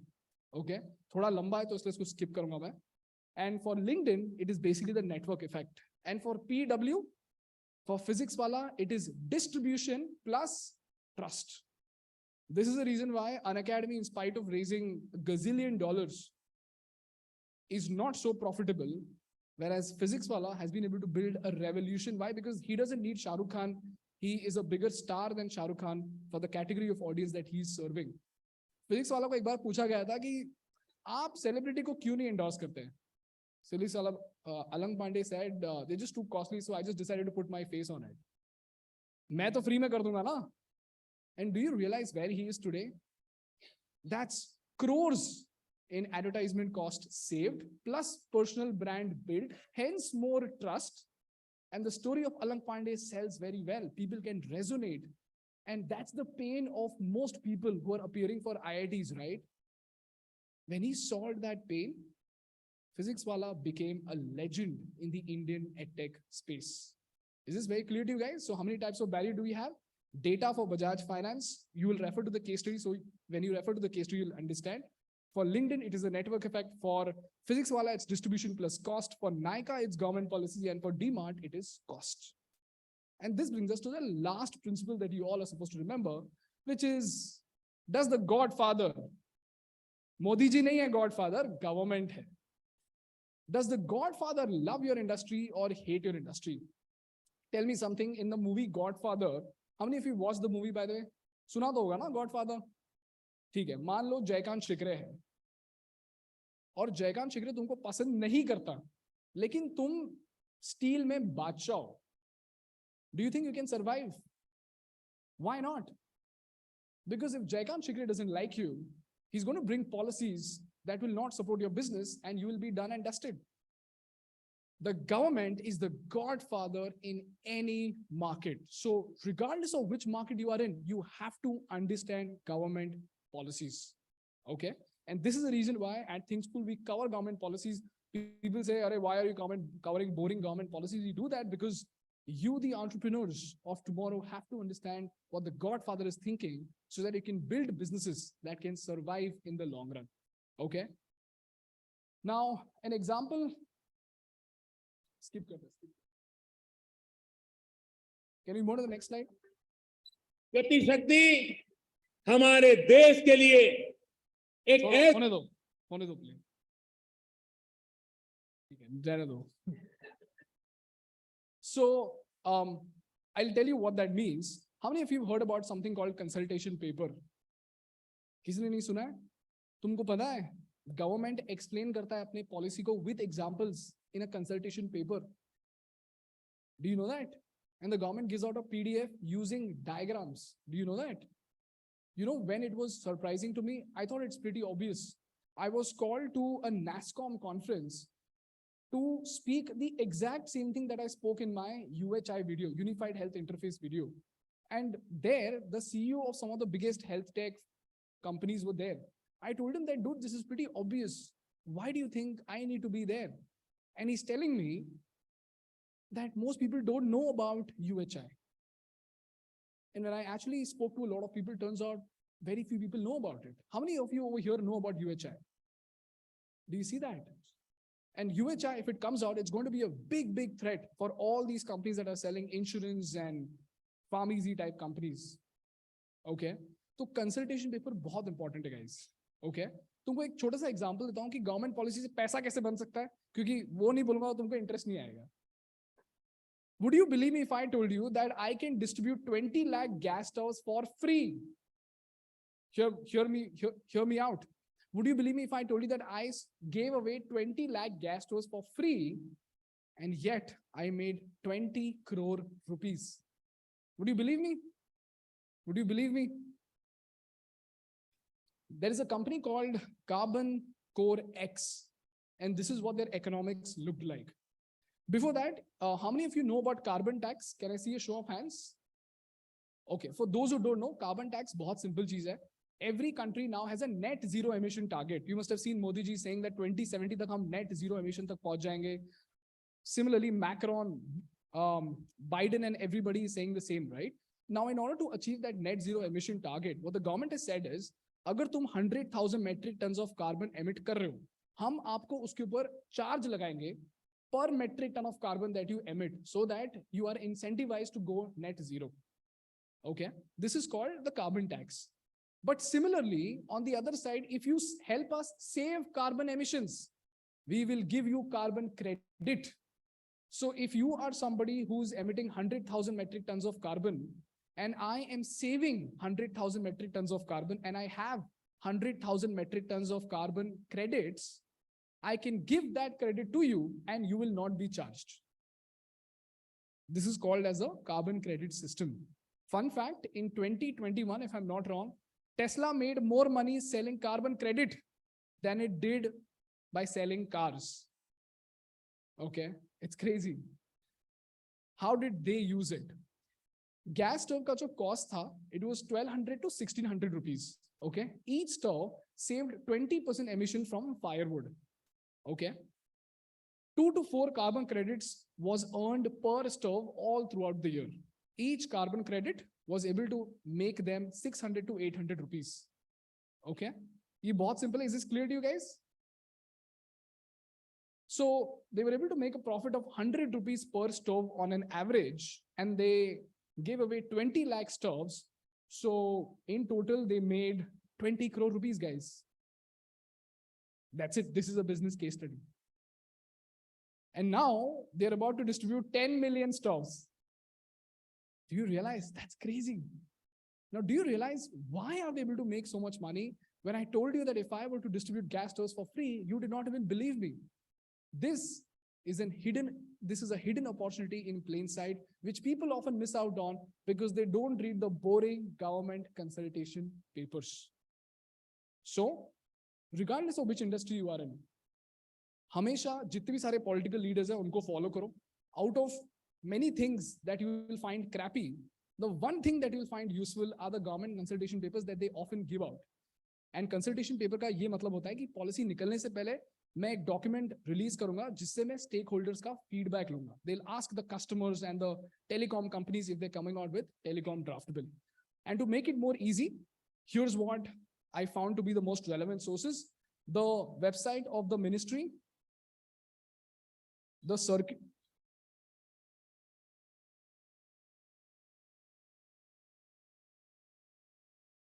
Ministry website plus circulars, consultation papers, news section of your particular domain, automobile, fintech, XYZ, and eventually you got to listen to the budget. How many of you over here listen to the budget? Significant amount of you. That's good. Please listen to the budget, take notes, and ICICI budget के बाद अपना analysis डालता है. Okay? ICICI direct budget analysis PDF. इसको please type करो.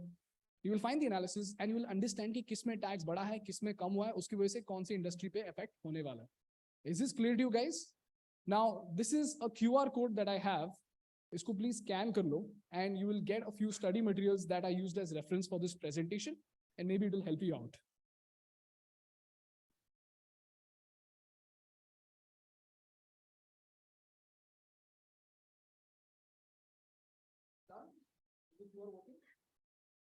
Is the QR working, guys?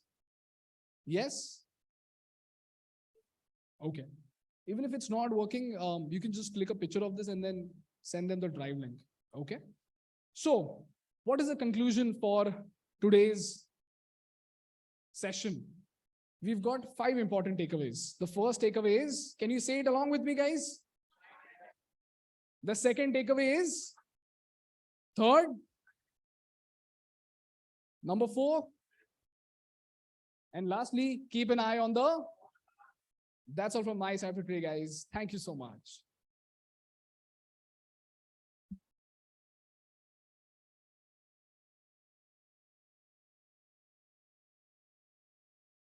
So are we supposed to do a Q&A? Okay.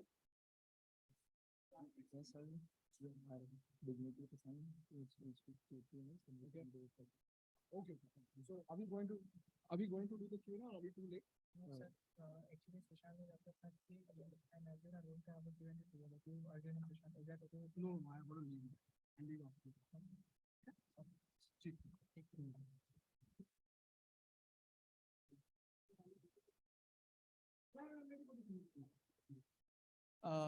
Can I have the volunteers with the mic, please? Volunteers, kindly get the mic. We are going for the Q&A. Sure.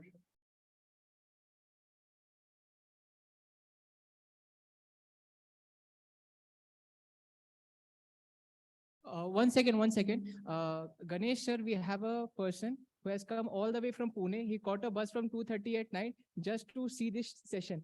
His name is Vikash. So I guess that you should ask the first question, sir.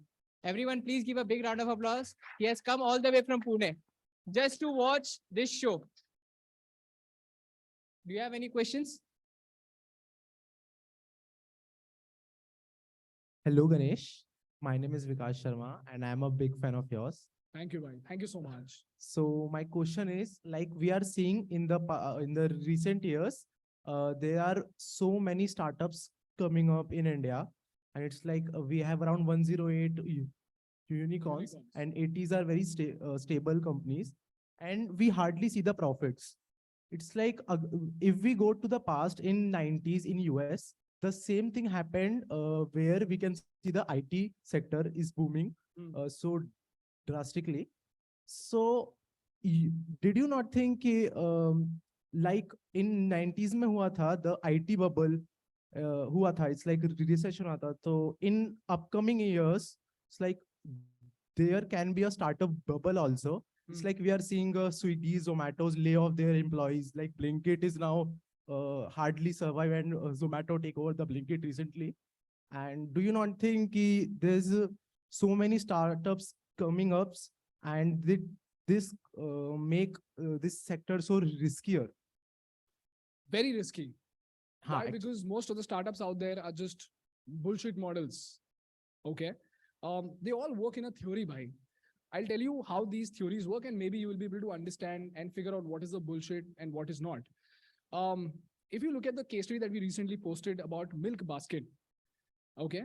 For those who don't know, when in quick commerce, the biggest pain point is last mile delivery. तो जब भी आपका केला truck में आता है warehouse तक, तो वो केला 1 ton, 2 ton में आता है, right? So when the bananas come in such huge quantities, the cost per banana to travel the distance is very low. But when the delivery boy brings to your doorstep, the last mile cost is very high. If I were to give a number to that, it is anywhere between 40 to 60 rupees. But what Milk Basket did is it reduced the cost of delivery to 5 rupees. How? Swiggy बोलता है कि अभी order करो 20 minute में लाके दूंगा. Big basket बोलता है कि पूरे दिन में जो भी चाहिए रात तक फिगर आउट करो, 12 बजे ऑर्डर प्लेस करो, सुबह हम आपको 4 से 7 बजे के बीच में डिलीवर कर देंगे. What this essentially means is that they're using the newspaper supply chain. Instead of delivering products one by one, they just deliver all the products together. Because of which, they were able to bring down the delivery cost. Sounds like a fair and easy business plan, right? But the biggest catch over here is that the theory of the Milk Basket founders was that we will be able to clock in 30 to 40,000 orders a day.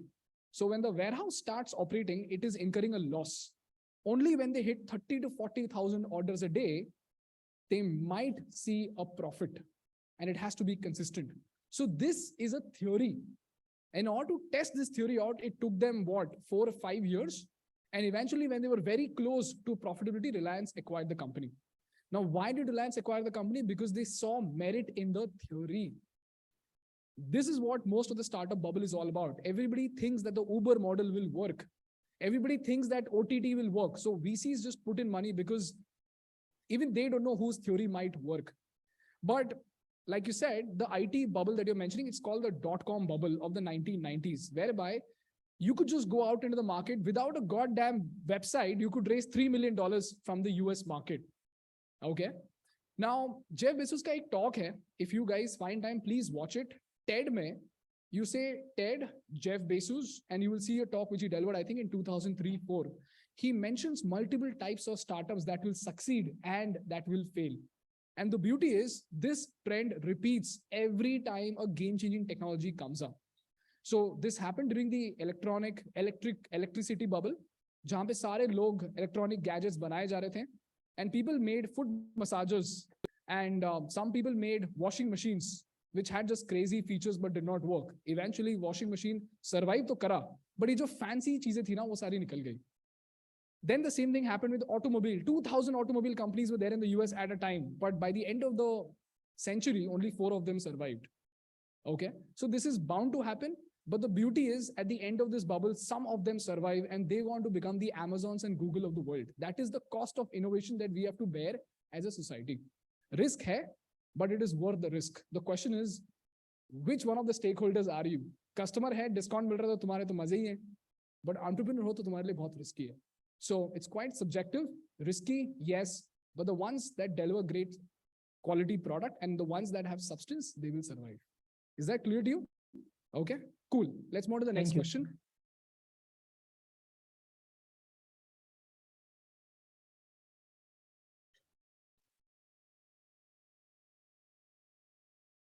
Hello, Ganesh. As you said, while analyzing any business, we need to study all the factors which come. What do you study when while you are making any videos? So when it comes to making content for a particular industry, we look for 3 factors: customer desirability, market viability, and technological feasibility. Any product that falls at the cusp of customer desirability, market viability, and technological feasibility, to me, that looks like a great product. Now, as far as the process of the video is concerned, it's very simple. I've said this out multiple times. We look for the most important topics that India would be interested in. For example, you guys suddenly got interested in geopolitics because of the Russia-Ukraine war. Otherwise, nobody gave a damn about geopolitics, right? So the moment we look for the most interesting topics, the next thing that we look for is a concept worth addressing. Thinkschool videos are basically videos packaged with masala thumbnails, but to teach you a boring economic or business concept, which you would otherwise never study. ठीक है? I'll give you an example. अगर मैं तुमको समझाऊं what is credit default swap, nobody would watch that video.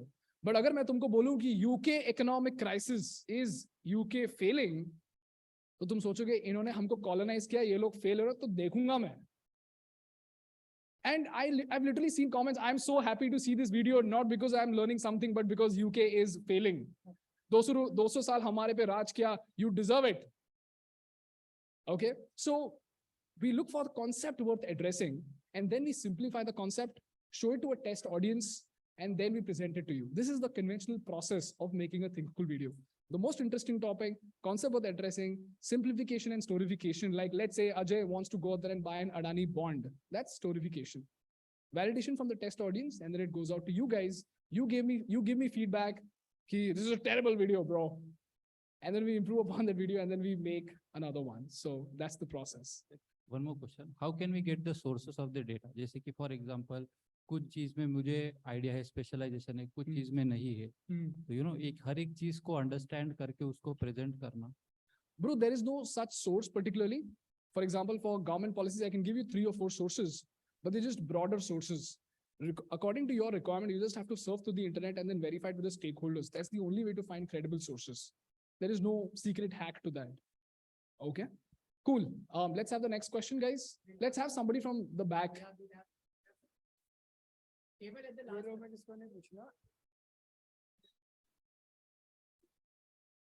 Hi, sir. My Yes, name bro, is tell me. Yasir. So actually, I want to ask is that जैसा आपने start में बोला था कि you have to कोई भी business start करने के लिए you have to search for the problem. So I would like to confess कि मैं बचपन से ये चीज देखता आ रहा हूँ कि मेरे लिए मेरा एस्पेक्ट बिजनेस के लिए ऐसा है कि every business start with a problem. वो प्रॉब्लम आगे कन्वर्ट होके एक बिजनेस में कन्वर्ट हो जाती है. मतलब कि ऐसा आप एप्पल का देंगे तो एप्पल के लिए 2007 में प्रॉब्लम यह था कि एक ऐसा डिवाइस नहीं था कि एक ही डिवाइस के अंदर बहुत सारे मल्टीपल फीचर्स हो. और लेटर आज अगर आप एप्पल को देखोगे तो वो एक बहुत बड़ा बिजनेस मॉडल बन चुका है. Correct. तो मैं ऐसा सोचता हूँ कि प्रॉब्लम्स हम लोग को जैसा अभी मैं आपको बता दूं कि मेरे हिसाब से मैं कल ये सोच रहा था कि जैसा मेरे फादर के लिए उनकी एज जो मेरी एज अभी है उनके लिए उनके हिसाब से ये था कि जो उनके पास उस टाइम पे जो भी चीजें थी उनके लिए वो मैक्स थी. और बट उनके बाद बहुत सारी चीजें टेक्नोलॉजी चेंज हुई और बहुत सारी चीजें नई नई आई मार्केट में. तो मैं ऐसा मानता हूँ कि ये सब अभी आगे भी या 20 years लेटर की कुछ भी नई नई चीजें आएगी और मतलब कि जैसा वही बिजनेस हमको ढूंढना चाहिए आगे. तो what I am saying to is what I am trying to saying that कि बहुत सारे बिजनेस आइडियाज दिमाग में आते हैं. कुछ भी साथ देखो कि मतलब गैप ऐसा लगता है कि यहाँ पे गैप है. तो बिजनेस बहुत सारे मॉडल दिमाग में आते हैं. बट एज अ स्टूडेंट मैं वो बिजनेस मॉडल लिख लेता हूँ. तो मुझे उसमें क्या करना चाहिए, मतलब कि मुझे ऐसा इनकी तरह बेजोस की तरह पढ़ाई छोड़ के उस पर फोकस करना चाहिए या फिर क्या करना चाहिए उस पर? I am trying to ask that. Bezos की तरह तो नहीं करना चाहिए, bro, for sure. What you should do is, like I said, 3 things that will help you identify a great product: customer desirability, market viability, technological feasibility. इसका मतलब क्या है? When you build a product, does the customer really want it? When you build a product, is it viable enough to suit the market? For example, today EVs, are they market viable? They're not market viable. But the government is giving out subsidies to decrease the cost in order to make it market viable. So to me, that's a strong product where the godfather himself is interested, right? And then when it comes to technological feasibility, when you look at solar panels, back in the day, solar panels used to cost $700, $800, but today they cost very, very low. That is because technological learning has enabled us to get a cheaper version of the product. So regardless of which time you look at, regardless of which product you look at, if you understand these 3 parameters, customer desirability, market viability, and technological feasibility, you will be able to separate one idea out of 1,000 ideas. And then I would say, take the next step, go to the ground, identify pain, interest of the audience, and then you will get more insights to build upon it. Does that make sense to you? Cool. Can I ask one personal question? Bro, I'm so sorry, I can't take up more than one question because there are many people over here. Hi, huge fan. Hi, bro. Thank you. Given the geopolitical turmoil that we live in right now with the Russia-Ukraine war and the possibilities that China will inevitably invade Taiwan, what sectors do you see booming in India due to these factors? And what are the possible opportunities that we can back our money on? So because of the Chinese aggression and the way China has been dealing with a lot of these industries and countries, we're looking at the rise of China.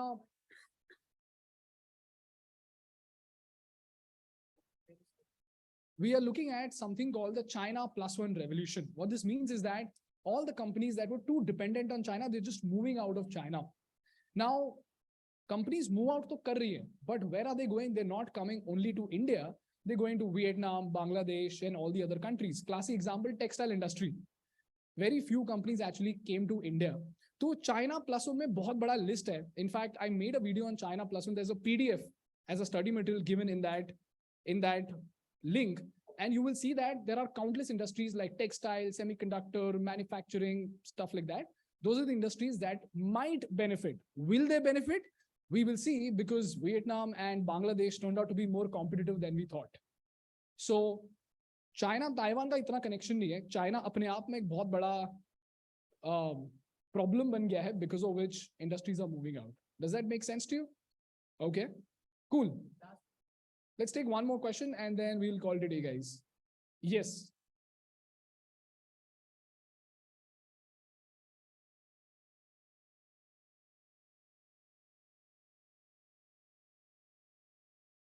Of creators in finance. So what does Thinkschool do to make sure that it's always at the top of its game? How do you innovate? How do you differentiate yourself? Okay. And how do you identify the gaps in the market or make So- barriers to entry? Strangely, I never thought about it until I came to Bombay. And then I met a lot of creators who were very comfortable making 1-minute reels. And I told them, dude, why aren't you on YouTube? They're like, bro, 22 minutes, kaun banayega? So I think the biggest barrier to entry for Thinkschool is that when we make a 22-minute long video, the value per minute is very high. Finding an intellectual audience in India was just a theory before we entered the market. And a lot of social media gurus told us that India mein na sirf motivation bikta hai, which is why you will see a lot of motivational content, right? You know what I mean, right? And sometimes spirituality also does that job. So it does very well.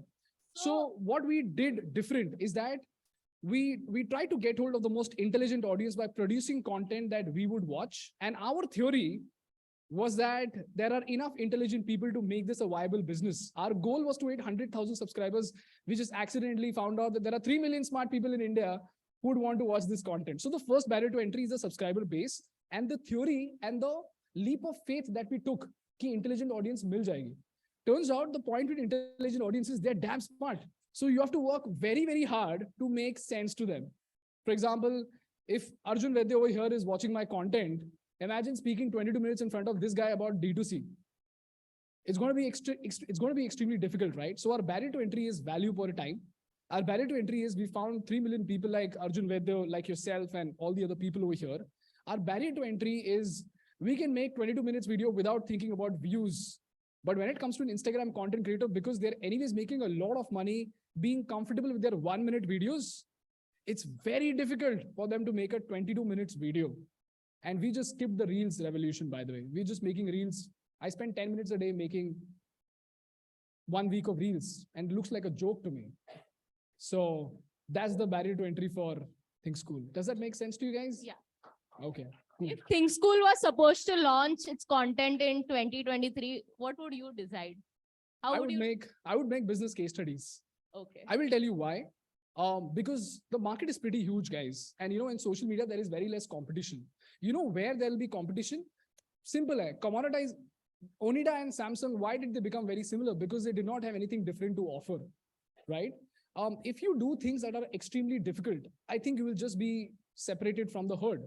Like when we make geopolitical content, a lot of creators have come and told me that they've set up a research team with MBA graduates who couldn't do the research that we did.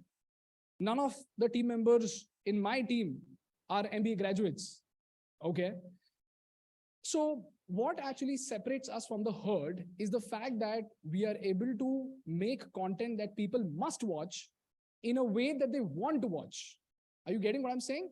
The cinematics, the music, the sound, the editing is so intact that it almost will feel like a Netflix video because we intend to compete with Netflix. And that's what separates Thinkschool from others. And even if you do it today, there is a huge space in the market that you can capitalize on because after all, we can make only 2 videos a week. But if you start watching intellectual content, I'm sure you can spare more than 40 minutes a week, right? वो जो है ना वो बहुत बड़ा gap है market में. So make intellectual content, solve the pain and interest of the audience, and you will see that you're doing something remarkable. For us, I included those slides over there. Pain and interest of the audience. MBA students का सबसे बड़ा pain है that professors are extremely boring. Case studies in B schools were outdated. So they wanted the latest business case studies, which they couldn't find. If they wanted to find them, they had to do a lot of reading. Whereas Thinkschool came out of nowhere. Adani, done. In 27 minutes, you know the entire thing. All the stats with sources solved their pain point. And their interest was to sound smarter during group discussions, was to sound smarter in front of the interviewer. Eventually that happened. UPSC students, their pain is that they have to read a lot and there is just too much data. But if you look at the UPSC channels, they make videos that are so simple and it's not memorable or very interesting. So they watch Thinkschool videos to cater to their interest, which is cracking their UPSC exam. So if you make intellectual content and cater to the pain and interest of the audience, you will end up with the highest paying population following you. And eventually you can actually make more money, basically. So yeah. That's Thank all. you. Okay. That's it. Okay. Before we go to the conclusion part,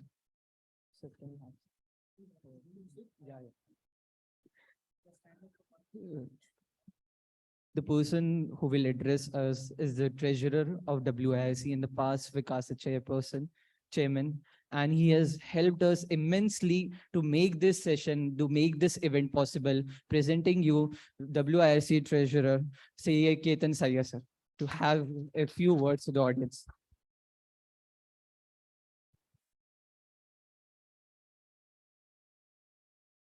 First of all, just discount what he said. I haven't done anything for this event. And let me compliment the entire Vikasa team, Vikasa chairperson for a wonderful event. It's an out-of-box thought process to think about these type of event. So my compliment to Zaid and entire team of Vikasa. Let's have a round of applause for all of them.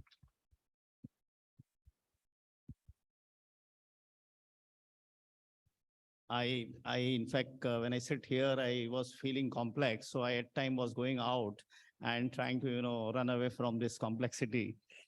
So yes, after listening him, what to talk about business, but wonderful session it was. हम ये मानते हैं कि जैसे मैं ये मानता हूँ कि how the topic is in the competitive market, what do you do about if you want to do a business? I feel you need to dream business, you need to think business, you need to breathe business, you need to enjoy your business, and you need to walk a business, you need to live business. हम कहते हैं कि हमारे blood में है business. So not necessarily हमें किसी का pain point find out करना है. And there were stories where actually it was not a pain point also of the customer. Of course, you can be, useful to the customer. It has to be a win-win. You are making money. Customer is also, it is becoming the product or the services which you're offering useful to the customer. One very good thing since morning I saw is that, this topic are more relevant for youngsters. If we talk about the first topic of personal investment and finance, I feel ये बहुत जरूरी है कि आपको अब से सोचना है कि do I do investment or not? Yes, you should not be trading according to me. जितने भी लोगों ने हाथ ऊपर किया था कि हमारा अकाउंट जीरोदा में है, invest करिए, trading मत करिए. Don't go and speculate. Don't go and play with your hard-earned money of stipend or whatever. जिस दिन easy पैसा आएगा उस दिन सोचेंगे कि forward contract करना है, arbitrage करना है, क्या करना है, crypto खरीदना है. That is one. The second was, the entire process or the thought process of doing business has changed, which we can learn from these 2-3 sessions, whether of Kushal or this session. Yes, the formats of business have changed, and no one had thought 5 years before or 10 years before that there could be something like content creation. अभी हमें ऐसा लगता है कि हम तो लाखों जगह पे जा जाके लेक्चर देते थे फ्री में और सिर्फ मूर्ख थे हम लोग. आज के टाइम पे these guys are giving lectures on YouTube and making lakhs and crores of rupees. So the entire way of thinking has changed. But what is one most important takeaway, whether this session or the earlier session, the सबसे बड़ी चीज क्या है? That is to have information. I have seen successful people reading 20 newspaper in the morning in 2 hours. I met one such person. वो चाय नाश्ते में 20 newspaper पढ़ता है.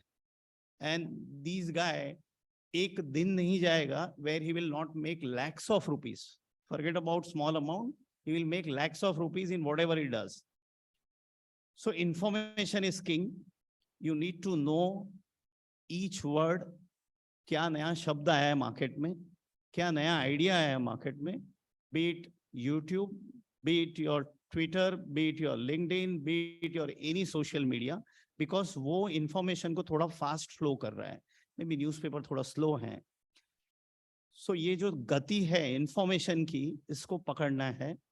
And the career lies in business. I still believe the thought process of youngsters have changed, and we find that maximum of them want to choose a comfortable life. See, यहाँ struggle है.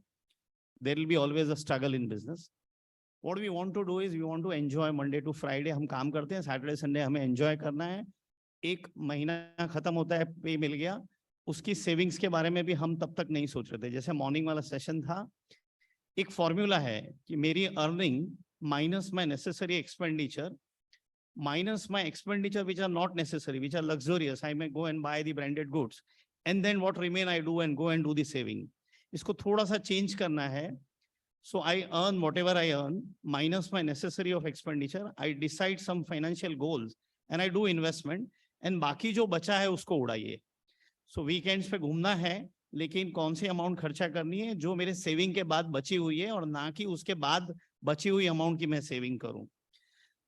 And think of business. I personally believe, though somebody asked rightly a question, the last point, that there was a .com time and we saw the failure. Of course, यहाँ भी होगा 10, 20, 50 हजार, lakh, 2 lakh startup आएंगे और कई fail होंगे.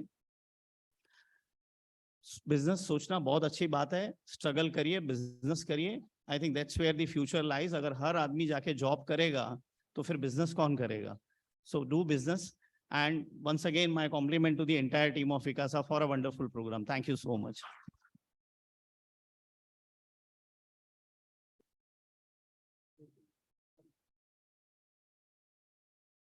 मैं वापस आ गया. अभी तक गणेश सर 2 पैनल हुए थे और दोनों पैनल के साथ मैंने रैपिड फायर खेला था और दोनों में मैंने कंट्रोवर्सीज क्रिएट कर दिया.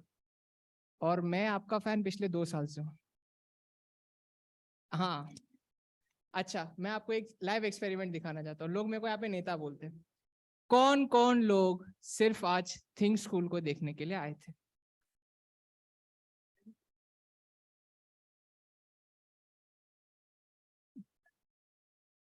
अच्छा यार, इतने पैसे नहीं दिया कि इतनी तुम लोग मेरी बात मानते हो. Okay, so let us move forward. First of all, what a smoking event. What a smoking event. मतलब अगर मीम की लैंग्वेज में कहूँ तो मजा आ गया, मजा ही आ गया. So moving forward with the rapid fire question. Sir, your best finance और एंटरप्रेन्योरशिप कंटेंट क्रिएटर, इन चारों को छोड़ के. Rachna Ranade, ma'am.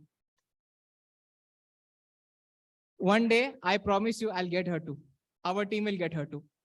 Second thing, कभी आपने ऐसा एक्स या सिगरेट या कभी ऐसा कुछ ट्राई करे, मतलब अच्छा दिखने के लिए? कभी भी नहीं. Okay. And third one, sir, आपकी कोई स्टार्टिंग में जब आप कंटेंट क्रिएशन शुरू करे थे तो आपकी कोई ऐसी वीडियो बन गई थी कि जिसको देख के आप खुद ही हंसने लगे थे, यार ये मैंने क्या बोल दिया?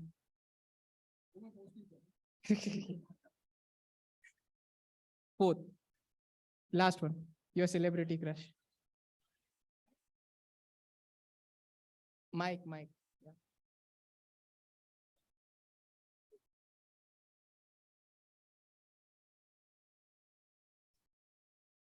सेलिब्रिटी क्रश का टाइम आया तो सबको माइक चाहिए. अभी पहले ना बोल रहे थे तो नहीं चाहता था किसी को. Celebrity crush. Yes sir.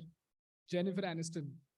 Oh, thank you so much. I would like to welcome US Motowala to give the thank you note for Ganesh Prasad. Once again, Ganesh Prasad, also known as Think School.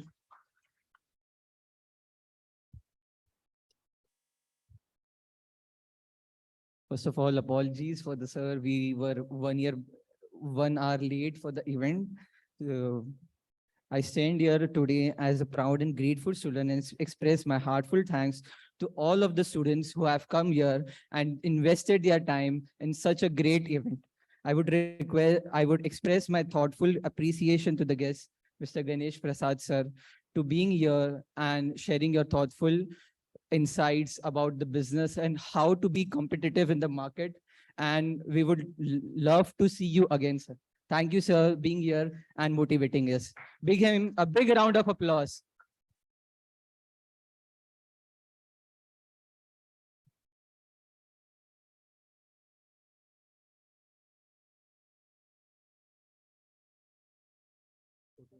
Total है ना?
I hope everyone enjoyed this session a lot.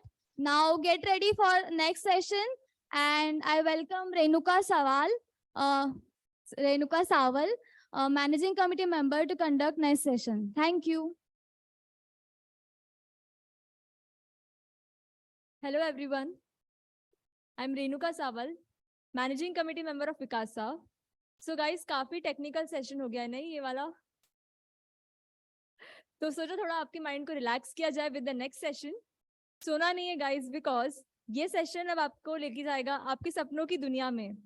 Before we start with this session, I would like to ask you few question. सो आप में से कितने लोग अपनी articleship कर रहे हैं यहाँ पे? Okay. So back of our mind हमारे दिमाग में एक थॉट रहता है कि हमको भी एंटरप्रेन्योर बनना है, कुछ अपना खुद का स्टार्ट करना है बिजनेस या लीड करना है in business world, right? Right or wrong? Yes, obviously. So ये session इसी को डायरेक्ट करता है. The topic of this session is Entrepreneurship, a tale of Dreamcatcher. तो ये तो इंग्लिश में हो गया, चलो मैं आपको थोड़े आसान लफ्जों में समझाती हूँ. मंजिल मिलेगी भटक कर ही सही, मंजिल मिलेगी भटक कर ही सही, गुमराह तो वो है जो घर से निकले ही नहीं, गुमराह तो वो है जो घर से निकले ही नहीं. So now let me give you a brief introduction of our first panelist, Mr.Sushant Bindal. Sushant Bindal is the founder of Money Monitors, which is a financial education platform and also a co-founder of Elevate. He is passionate about spreading financial awareness by teaching individuals, which include even the most prominent doctors. He has taught 35,000 plus students in the span of 1 year. He was also featured in Hindustan Times, Money Control, and Forbes India. He is a public speaker and financial coach who has spoken at platforms such as TED Talks, Josh Talks, IITs, IIMs, various corporate banks, and prestigious colleges across the country, in addition to 75 plus financial awareness seminars. We welcome you, sir, here. Thank you so much, sir. So our second panelist, I would like to welcome Mr. Arjun Vaidya, sir, over the stage. So let me give you all a brief introduction about him. So his last name as is Vaidya, which means Ayurvedic doctor. He comes from 150 years of Ayurveda legacy. In 2009, he went to Brown University for his undergraduation. In 2013, he moved back to India and joined customer sector focused growth private equity fund called L. Catterton. Rather than choosing traditional practices like audit and taxation, he chooses his dream over the traditional practices. He quit his job in 2016 and went to expand his family Ayurveda legacy. In 4 years, he reached 2 million customers across India. About his achievement, I would like to tell you, he is the first Ayurvedic entrepreneur to be featured in Forbes 30 under 30 and Business World 40 under 40 list. Currently, he is leading venture investing for Berlin West through a new fund called V3 Ventures. We welcome you, sir, here. Thank you so much.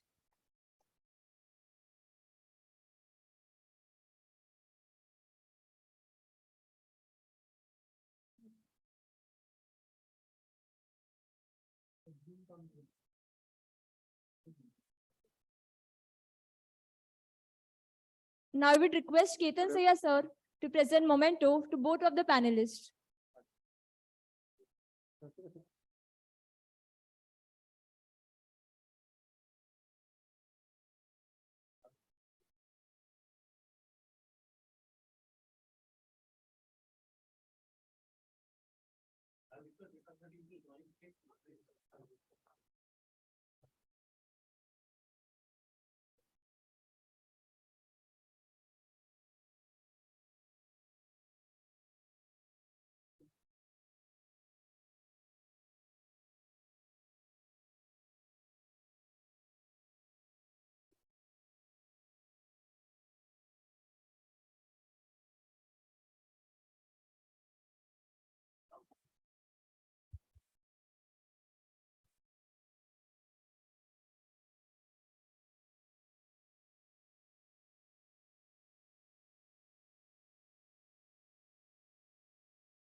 Thank you so much, Ketan sir.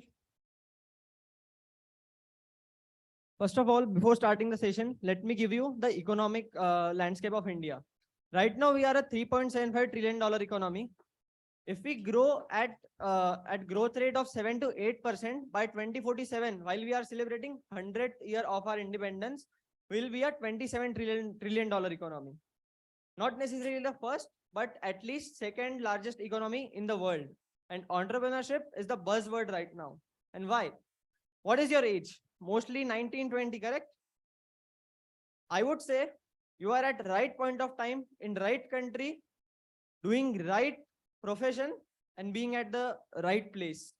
So let me start today's session. Welcome Sushant, welcome Arjun. Let me start with, sorry.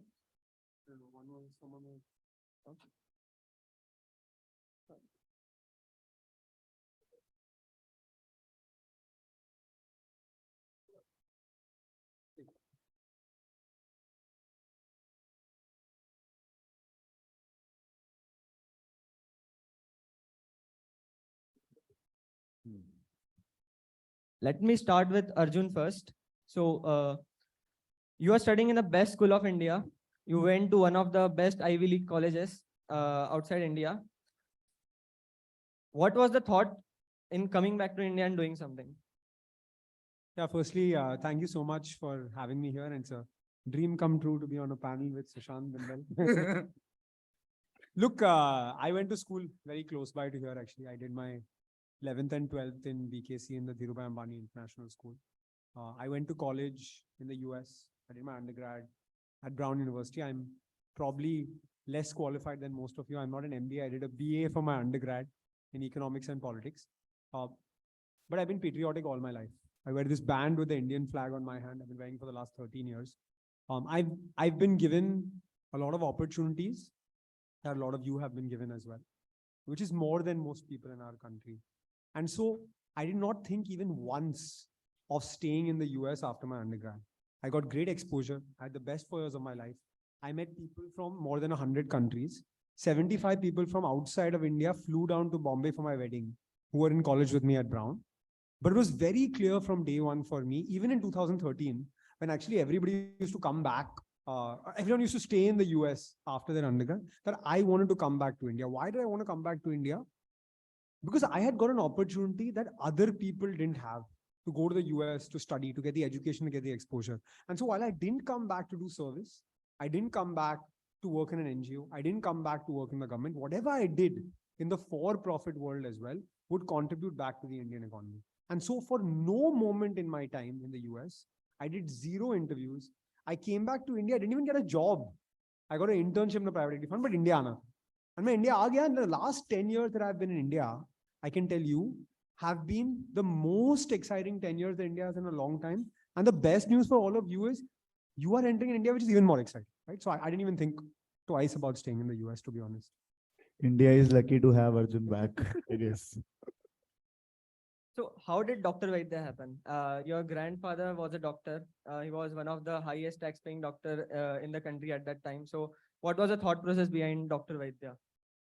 So look, a lot of people think doctor is my family business, right? And a lot of people say, YouTube videos पे मैं देखता हूँ, मैं interview देता हूँ, मैं समझाता हूँ, फिर भी people say, taking forward his family business, new age family business.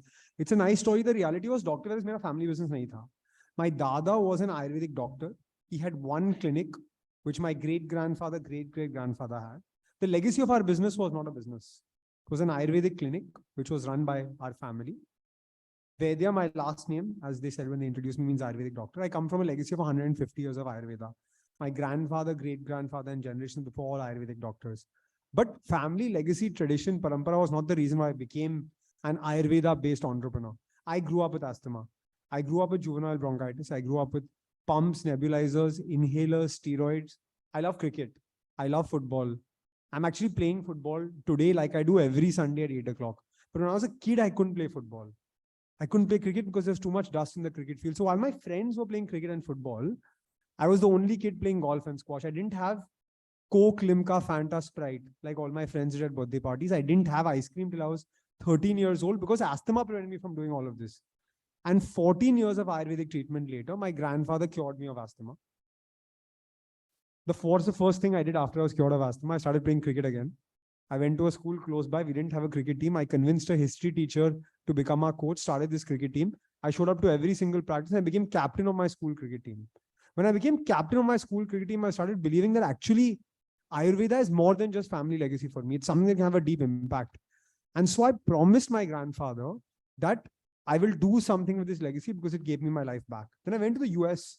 I saw a move towards natural organic products. I saw yoga mats, yoga gyms, yoga apparel, Lululemon, multi-billion-dollar industry in the US. And I thought to myself, it's amazing that yoga is global, but it's not so amazing that Indian companies have not taken yoga to the world. So I called my dada from campus and I told him, I will do something to make sure that Indian companies take Ayurveda to the world. And that's the reason Dr. Vaidya has happened.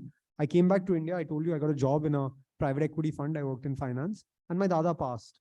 And so I remembered this promise that I made him and I quit my job at 24 and I started this company. Nice. So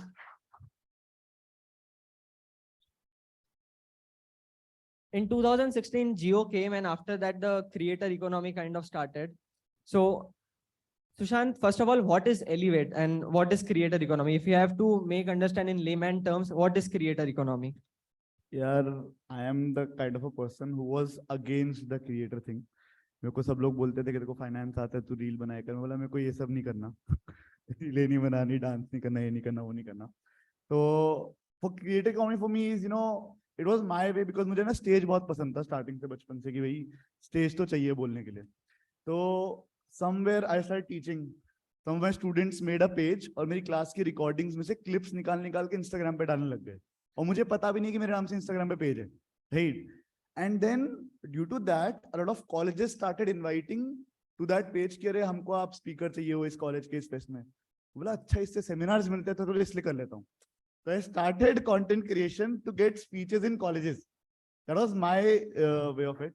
But now after learning from a lot of people, content में जो already थे and उनके friends बनने के बाद, now we are running a business in the same industry, which is Elevate.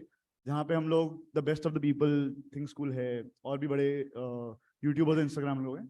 What we do is we get them on board and उनका जो भी business front है वो हम लोग cater to करते हैं. उनके साथ कुछ build करना है तो हम देखते हैं. If you see right now, people would prefer watching Thinkschool over news, right? कि Thinkschool देखेंगे तो हमको पूरा समझ में आ जाएगा exactly क्या है, without any bias. तो वही था कि potential उसमें ये दिखा कि creators are taking over the world right now, कि हर एक चीज के लिए वो लोग आ रहे हैं हमारे पास. There are a lot of people जो कि मैं by the way CA failure हूँ, so तुम सब CA पास करके बैठे हो. या IPCC ऐसे क्लियर हुआ। मैं 3 बार फेल हुआ इंटर में। एंड मेरे जो CA रैंकर्स फ्रेंड्स हैं, तो वो चलते बोले यार हमारे से वही नहीं पूछा, तेरे से क्यों पूछा? मतलब you have to put out what you already know. So that's content creation ki you already know something, you are putting it out in the right way, and then people are respecting you for that. That's content creation for me. That's the creator economy. And what is Money Monitors? Money Monitors, यार, it's a FinTech platform. ठीक है, वहाँ पे हम finance के courses करते हैं, वहाँ पे a lot of creators who actually know what they're talking about, which is not all the creators, by the way.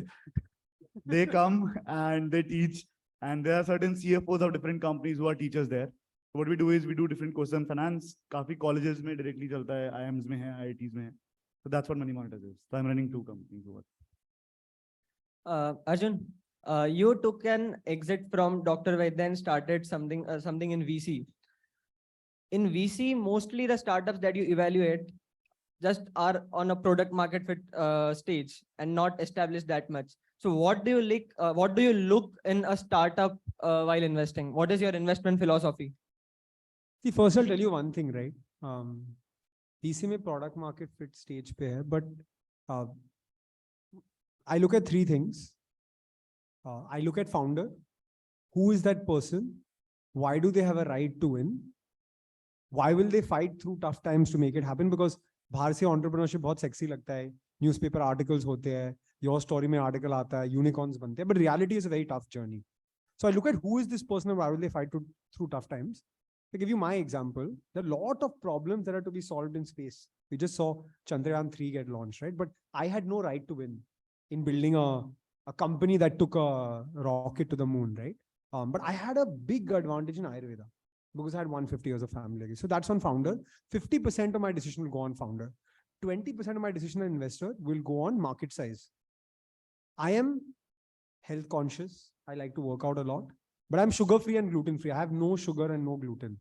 I'll not invest in a company that's sugar-free and gluten-free, even though I consume like that, because there are less than 1 million people in India who have sugar-free, gluten-free. Anyone sugar-free, gluten-free in the audience here? No, right? So pretty much no market for that. So I have to look at a market size that's big enough from my time of investment to grow at least 5 or 10 times for the business. And the third thing I look at is the basic stuff, which is unit economics, revenue, scale velocity, bottom line profile, contribution margin, EBITDA. EBITDA word was not there in startups. You guys talk about it, but for 2 years we had forgotten about it. It's come back now. And then the other thing I look at is team, because you can't do it alone. You can't build a startup alone. But I will say that, you know, from the traditional world, and my dad is from the traditional world as well, he keeps saying, yaar, ye startup mein mujhe pata nahi hai kya hota hai, ye wo, whatever. You just invest in people and you see what happens. When I started my business in 2016 October, my family put 3 crore rupees in the business. In 5 years, they got 35 times return on that 3.5 on that 3 crore rupees, right? So Best investment. that's the power of compounding with startups and coming in early to a business.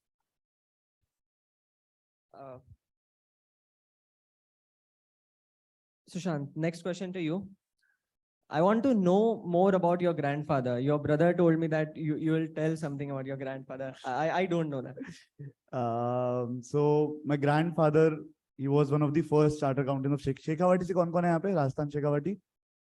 A lot of people, right? बहुत सारे लोग Shekhawati से CA करते हैं. It was like a very respected profession there. He was one of the first chartered accountants of Shekhawati. तो मैं ना बचपन में स्कूल में पूछते हैं क्या बनोगे क्या बनोगे क्या बनोगे, और I was so influenced by him कि मैं बोलता मैं बाबा जैसा बनूंगा. वो क्या है वो नहीं पता था, लेकिन वो बाबा जैसा बनूंगा. So I was highly influenced by him. मेरे घर ना पूरी CA फैमिली है. मेरे घर में 18 CA है. तो मेरे दादा CA, चाचा CA, मामा CA के रैंकर है, भैया हैं, भाभी भी CA लेके आए हैं, ठीक है, दीदी है, मेरा भाई पीछे बैठा है वो CA कर रहा है, ठीक है. तो everyone in my family is a CA, like CA family.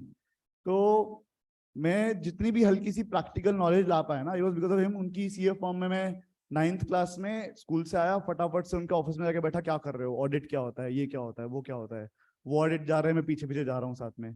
So everything I have done, मैं उसका बहुत ज्यादा क्रेडिट उनको देता हूँ, because he is the kind of a person I want to be. उनका 1% भी बन गया तो मैं बहुत बोल जाऊंगा. तो या काफी इन्फ्लुएंस वहां से है. I think more than academic I had a lot of practical knowledge because of my exposure to him.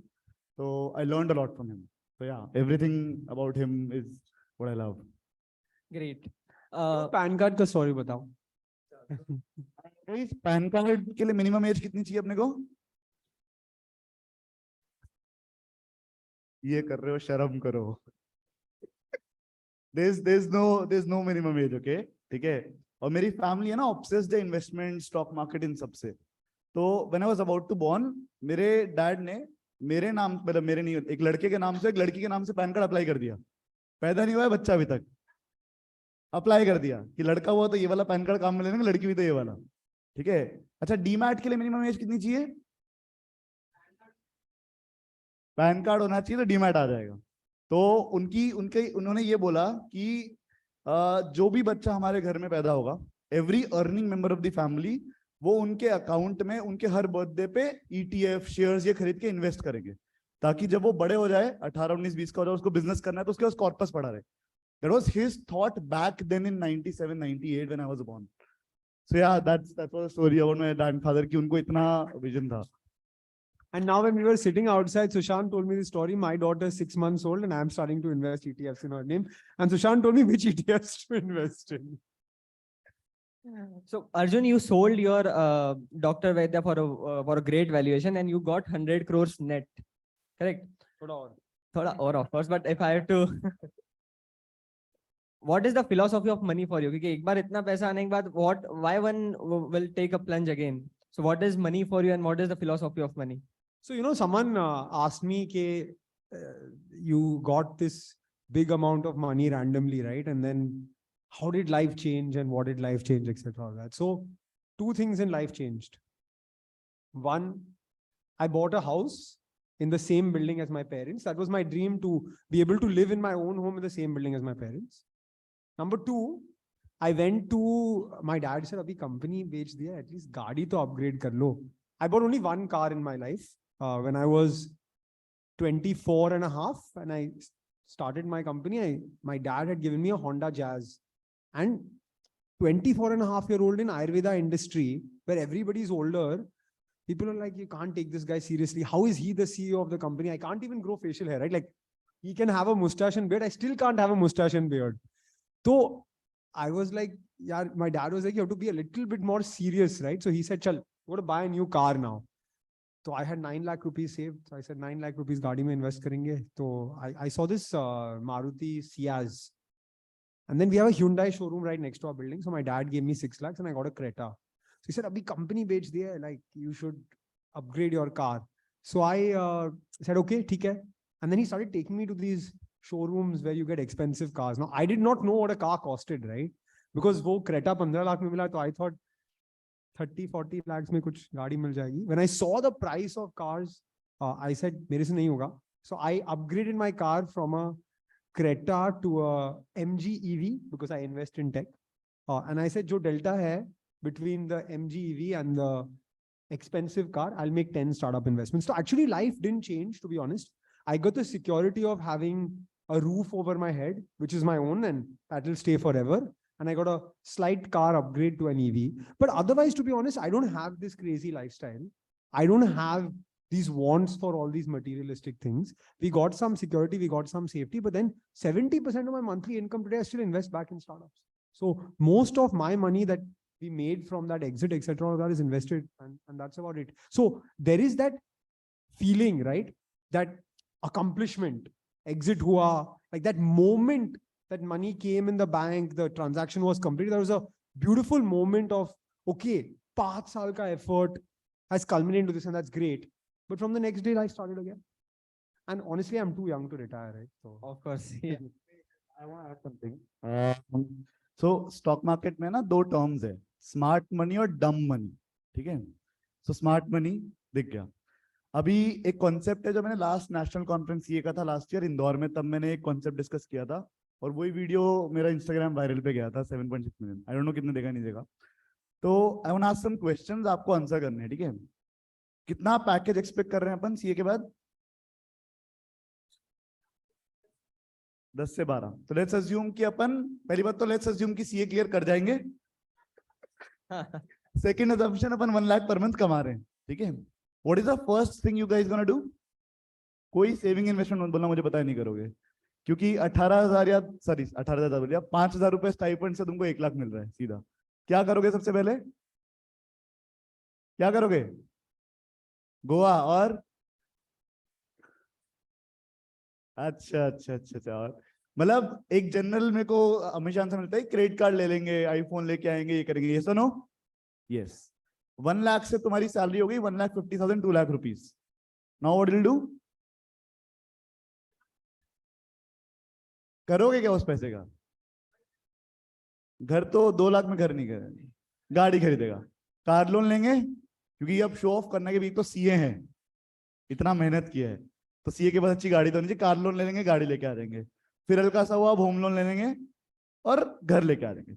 ना हो मेरे घर, मेरी गाड़ी, मेरे आईफोन, मेरे खर्चे, स्नीकर वीकर खरीद लिए बढ़िया से, मेरे खर्चे हो गए महीने के लाइफस्टाइल मेंटेन करने के 2-3 लाख रुपए महीने के आराम से, सब ईएमआई वगैरह मिला के। Now you are spending. अब मान लेते हैं कि अर्जुन से इंस्पायर हो गए, किसी और से इंस्पायर हो गए और बोले मेरे को स्टार्टअप करना है। Now will a startup guarantee you 3 lakh rupees a month, जो कि आपका एक्सपेंस है? यस और नो? No, right? उसमें 3 लाख आएगा नहीं, 30 लाख जाएगा कई बार, राइट? स्टार्टअप में वो होता है। तो नाउ यूल बी लाइक यार अब स्टार्टअप कर नहीं सकता और इतने खर्चे तो जॉब तो करनी पड़ेगी। दैट्स फिर what you will do is you not blame yourself, you will be like ये तो जॉब ही घटिया है ना, जॉब कल्चर ही खराब है, बस गालियां देते रहोगे और कुछ नहीं करोगे। Now what smart money will do is when your lifestyle या इनकम इंक्रीजेस, आप सीधे लाइफस्टाइल इन्फ्लेशन नहीं कर दोगे, अपनी लाइफस्टाइल नहीं बढ़ा दोगे, आप सेविंग्स करोगे, इन्वेस्टमेंट्स करोगे।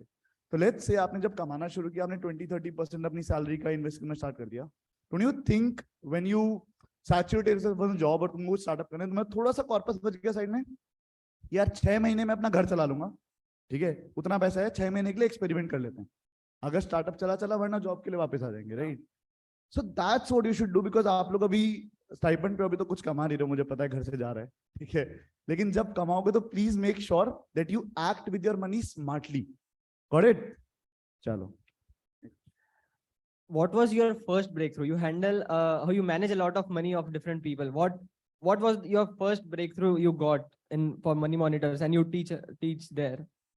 Money monitors is something which happened recently, honestly. पहले मनी मॉनिटर्स नहीं था, तो मैं ना बहुत सारे एचएनएस के कनेक्ट में कैसे आया, आई वाज इंटर्निंग समवेयर और मैं मेरे सीनियर का बहुत दिमाग खाता था कि मेरे को ये आता है, मेरे को वो आता है, मैंने ये भी सीख लिया, मैंने वो भी सीख लिया, और मैंने उनके पीछे पड़ गया कि यार मेरे को ना आप सेमिनार बोलते हो, आप मेरे को लेके जाओ, मेरे को सेमिनार का शौक है, तो मैं आपका लैपटॉप पकड़ लूंगा, लेकिन मेरे को लेके जाओ।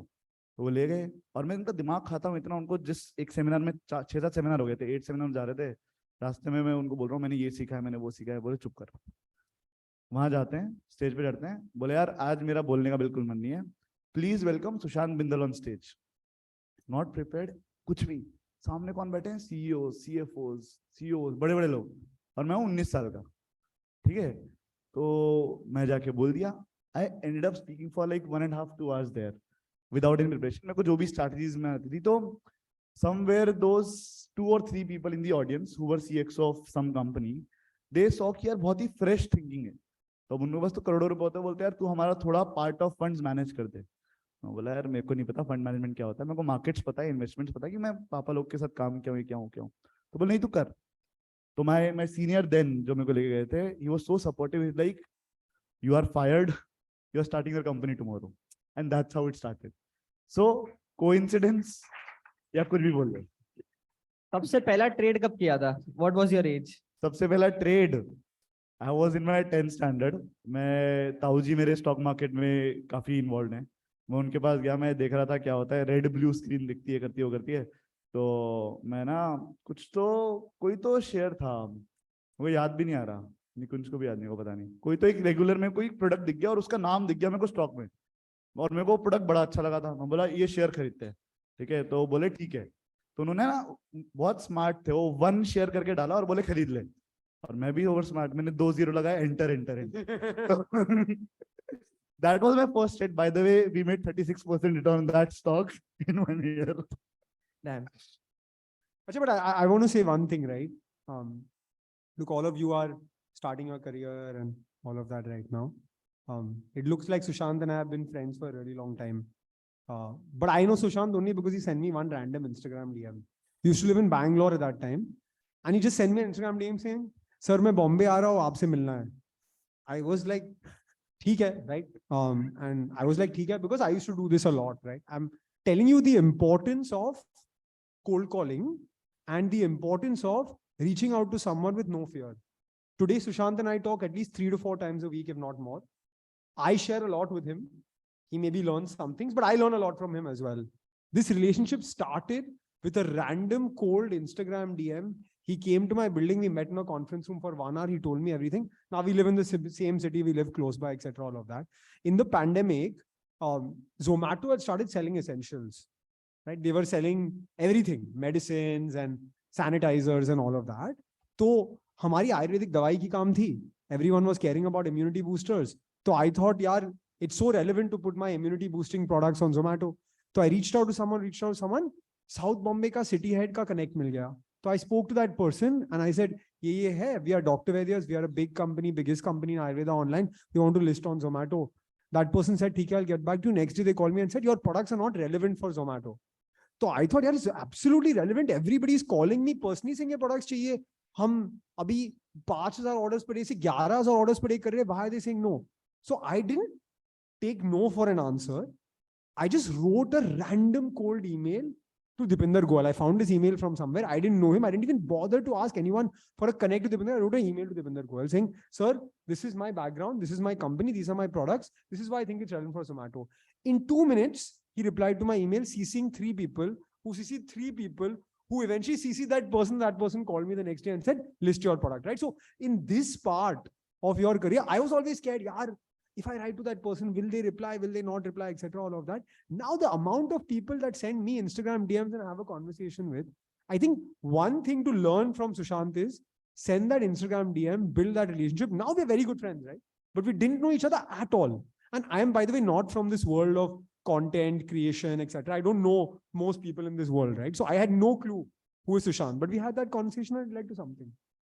Sushant's networking skills are damn good. Let me tell you, मैं जब सुशांत को सबसे पहले कॉल किया था कि ऐसा ऐसा इवेंट है, after 2 minutes he said, रुक जा, तेरा इवेंट अपन प्लान करते हैं. Then that thing started. He said, Thinkschool, मला कौन नहीं बोलेगा? If I have to ask you 3 networking tips, what would you give? ठीक है कि 3 ये 3 वो 3 ये. But for me, networking has always been about relations. मतलब आज मैं कोई क्रिएटर मीटअप पे जाता हूँ, 2 क्रिएटर मिलते हैं, हाँ भाई कोलैब करते हैं, तो बहुत ट्रांजैक्शनल हो गया. एक कोलैब के बाद वो लोग बात नहीं करेंगे ना. मैं बोलता हूँ, if you go to an event, if you are meeting someone, talk to 2 people, but talk अच्छे से, build a relation, एक बेस बना लो, उसके बाद आगे बढ़ो, right? तो वो रिलेशन बनाना बहुत इंपॉर्टेंट है. आज कोल्ड डीएम्स का बोले तो इट्स वेरी इंपॉर्टेंट कि आप एक इनिशिएट करो. मैंने एक किसी बंदे को मिला था, वो एक इवेंट में बहुत कोने में खड़ा था, मतलब क्यों नहीं मिल रहा, तो बोले यार पता नहीं क्या बोलूं, बेइज्जती हो जाएगी.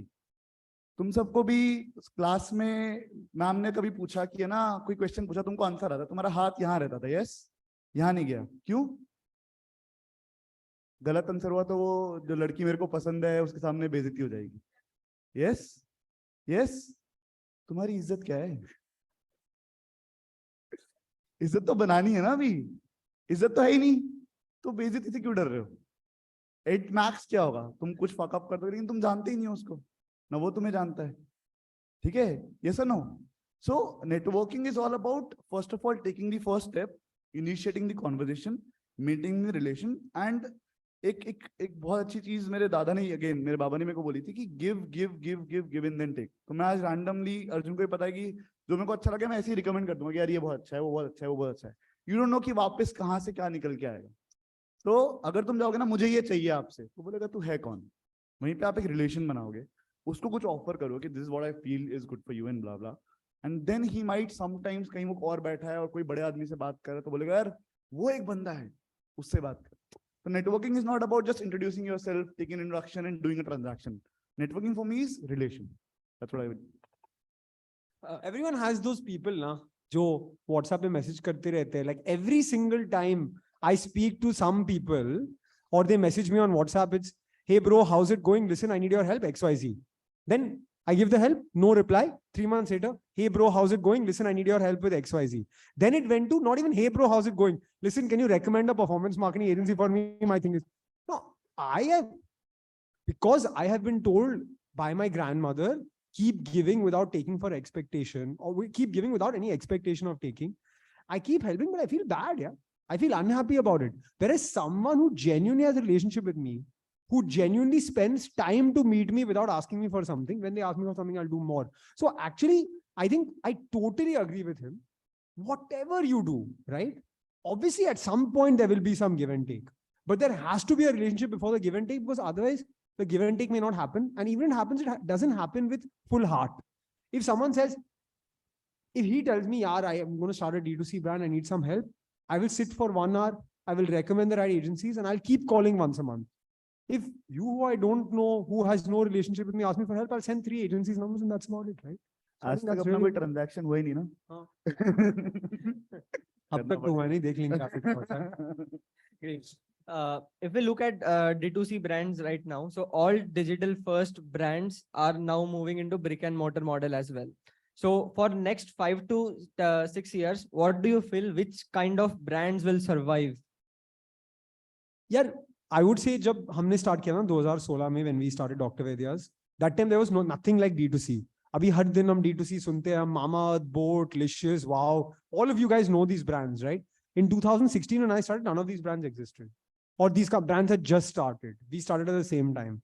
So I think retail will continue to evolve. I'll tell you some crazy stats in India. How many of you buy using e-commerce? Yeah, everyone? You are less than 6% of India. How many of you have been to a modern trade store like Reliance Smart, Nature's Basket, Spencer's, Noble Chemist? That's less than 17% of India's retail, right? So India has a long way to go till retail becomes organized. What happened was we went through the complete GT Kirana wave. 2016, I launched Dr. Vaidya's. We failed miserably in offline, so we moved online. 2016 October, when I started Dr. Vaidya's online, I can tell you the biggest investors who've now invested in the biggest D2C brand said, D2C mein chance hi nahi hai. D2C, like how can you build a brand online, right? 2017-18, things changed. Online started picking up. 2019, I think हम 50-100 orders per day तक पहुंचे थे. फिर 2020, the pandemic happened, behavior leapfrogged. My mom, who had never even set up online banking and paid with UPI. My dad, who had never placed an order online, has placed more than 50 orders on Amazon. And my dad now places an order on a D2C website from an ad on his Instagram page. And if they take more than 3 days to deliver, he'll call them and say, "I'm in Bombay, you're in Bombay. My son runs an e-commerce business. Itna time nahi lagta delivery mein," right? So behavior changed significantly. All our parents started consuming online. And I put a LinkedIn post, I remember, in 2021 saying, I buy everything online. I don't know when I'll ever buy anything offline. And then I got a rude shock, right? In 2022, the world opened, offline reopened. And a lot of people started going back to their old behavior, right? But if you look at the world in 2020 and look at the world in 2023, the online market is much larger now. There are more brands, there is more engagement, there is more use, there is more consumption. So I think the world going forward will be an omni-channel world where discovery will definitely be online. All of us, including our parents and maybe our grandparents, and my grandmom also has an Instagram account, right? She will check the price online for sure, right? And she may place the purchase online, go and pick it up from an offline store. She may go to the offline store, not get her size and buy it online. So I think the most successful brands will be the brands who are omni-channel, or what I call unified or adaptive commerce, where the world of online and offline really merges and the experience for the customer becomes seamless. The ecosystem of online and offline both. I have this question to both of you. Most of the audience are of age 19 to 20. At this point, they say that India's golden period had started. And by 2047, we will be in our 45, 46. So we have the right time to build for us and for the nation as well. What are the, let me not quote the number. What do you think we should be doing in our national interest, in our personal interest as well, to go with the flow? I think national interest and personal interest are the same, yeah. I think if you do something for yourself, stay in India. I run a fund now that has offices in London, Brussels, New York, LA, Singapore, and Bombay. Everybody is most excited about what's happening in India. We talk about this global meltdown, global slowdown, etc. All of that. Bombay mein thoda dikhta hai. Aap Surat jao, aap Indore jao, aap Raipur jao. You don't see any of this recession, right? So India is where it's happening. Now, what can we do as young people who can learn from my mistakes, right? Because I made a lot of mistakes at your age. And so I am where I am today at 31, and Sushant is where he is much younger than me, right? So you can do it the way he did. I would say few things that we can sort of do outside of finance, investing, etc., all of that, because I'm not an expert there, with our sort of day-to-day life that can make us better and give ourselves a higher chance. Number one, fundamentally, you are luckier the time you are in. I came back to India in August 2013. There was scam after scam. Currency was depreciating. And the investor sentiment to India was so low that the fund I was working, they want to shut their office in India completely. It's the exact opposite right now, right? This is the only resilient market, etc. So the fact that you are here already gives you a big advantage. The second thing I would say is, don't be fickle, right? Like lots of people I meet, like young entrepreneurs who are just starting up, I give 6 hours of my week, every week, Thursday, 1 to 7, to anyone who reaches out to me to book on my calendar, right? So I just send my calendar link and you can book a slot. Now the next slots are in August or September or whatever. I had this one guy who booked a slot 3 months in a row. Every month he had a different idea. That is the worst thing you can do to yourself, right? CVs that I see now, 3 months or 6 months in one job is considered long. I tried it, nahi chala, so I moved on, right? So I think be patient and let the process work for you, or trust the process. Don't move so fast from things. Second thing I would say is, if you are thinking about entrepreneurship, if you are thinking about starting up, or you are thinking about working in a startup as well, there's lots of glamour on the outside. There's newspaper articles, there's award shows, there's talks like this where people like me are seated on a stage talking to people like you. And so it starts seeming very glamorous, very sexy. It seems like entrepreneurs are like Bollywood actors or cricketers or celebrities and all of that, right? But what we don't talk about enough is the amount of failure and the amount of grit and resilience you need along this journey to make it happen. So with being more stable and less fickle-minded, be completely thick-skinned when it comes to failure, right? I fail every single day. I fail with my daughter, I fail with my family, I fail at work, but it doesn't affect me as much as it did that time. So if you want to really make it as an entrepreneur, someone who works in business on the startup world, accept that life will be with lots of failure, and you have to fight with grit and resilience. And the last thing I would say is, as a young entrepreneur myself, I thought I could do everything on my own. If I work 16 hours, sab kuch ho jayega, right? But the reality I learned is, these finance folks talk about this term called compounding, right? And you guys obviously know what compounding is. You can't ever build any venture, any enterprise of scale without an empowered team. Simple calculation. One person working 16 hours a day, and at scale, you can't work 16 hours a day. You can work 12, 14 hours a day after your mind stops working. 1 or 2 people working 12 hours a day, or 8 people working 10 hours a day. What is more, right? So the last thing I would say is, don't try to do it alone. Use your skills, but put a strong group of people together to make it happen. So those are the 3 things I would say. And Sushant, what's your take? So obviously you talked about key personal interest, career, national interest हो जाएगा, GDP बढ़ा लो, सब कुछ है. Personal interest में only I have one thing to say is fail faster. I'm not saying win faster, I'm saying fail faster. I'll tell you why. Okay, let's say you have 10 things in your mind कि मैं ये भी कर सकता हूँ, वो भी कर सकता हूँ, ये भी कर सकता हूँ, ठीक है, okay. Now you'll just keep thinking, इनमें से best कौन सा है? Google highest paying jobs in 2023 ये वो करके.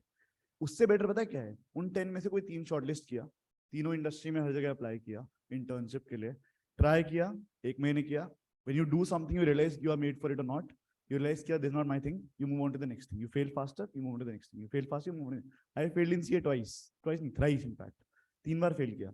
फिर मैं जब फर्स्ट में मम्मी को बोला कि मुझे इन्वेस्टमेंट में करना है, करना है, मम्मी टेंशन कि घर में सब सीए है और ये ऐसे करेगा, क्या करेगा, क्या नहीं होगा. And then in the 6 months of my operations, in my team there were 8 CAs. तो मैं अच्छा सीए के साथ काम करे तो कुछ अच्छा कर रहा होगा. तो वैलिडेशन था. Are you getting? So the only point you can do is fail faster, but उसका मतलब ये नहीं है कि एक बार फेल हो गए, 2 बार फेल हो गए, सेम चीज रिपीट करो. आप फेल हो गए, आपको पता अच्छा एलिमिनेट हो गया कि ये काम तो अपन नहीं कर रहे हैं. फिर फेल हो गए, एलिमिनेट कर दिया. फिर फेल हो गए, एलिमिनेट कर दिया.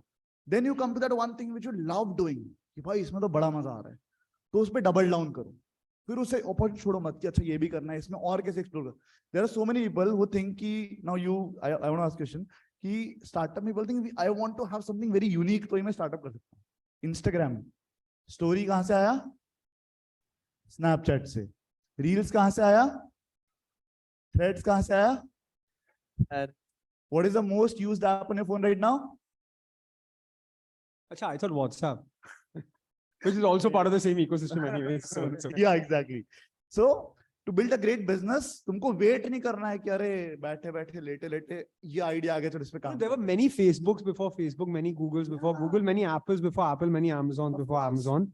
Facebook is Facebook, Google is Google, Apple is Apple, and Amazon is Amazon, because unicorns are not built with great ideas. They're built with blood, sweat, and high quality execution. 100%. Execution is 10x more important than idea. 10x. So bottom line, fail faster, keep doing stuff, figure out हो जाएगा. I know you guys are running out of time. Let me quickly ask you a rapid fire questions. How much money is too much money for you? There's no limit. I don't know. We'll see. It is people problem. So, but I'll tell Already you, बहुत I'll tell पैसा you- है, I don't know how much money. I'll tell you one thing, right? We were in Surat together. Yeah. And this founder of Thyrocare, Dr. Vaidya, Yes. said one thing to us, which both of us said was the best thing he ever said. He said, I was poor and I was happy. Then I started making money and I became less and less happy. And then I sold my business and now I'm the least happy. And so money makes you unhappy, but you can only say that when you have $100 million in your bank account. Until then, you can't say that. Yes. Three sectors you are bullish upon for next 10 years in startup ecosystem. I'll talk about consumer space. Yeah. Home and kitchen. I think lots more people will buy new homes. I just bought a home last year and there were very few brands that I cared about or could aspire for. So home and kitchen. I think the entire feeling of health, right, is going to become much more important. So I went to a conference in Calcutta last week and I put lots of my runs and my workouts on Instagram. More people ask me about my runs and my workouts than my work. So it shows that health is the new wealth, right? So I think health, sports, nutrition, fitness. And I think one space which is a sunrise sector for me is the pet space. I think there's lots of humanization of pets that's happened after COVID.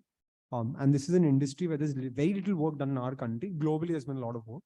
So as people start living on their own, don't have kids, humanization of pets will become a big theme. Yeah, pet is taking up in India. Their heads up, tails, Very just dogs. investors, You are investors. Great. And Sushant? मेरी दो company है, दोनों इस industry में मैं वही दो industry बोलूंगा, फिनेट टेक और creator economy.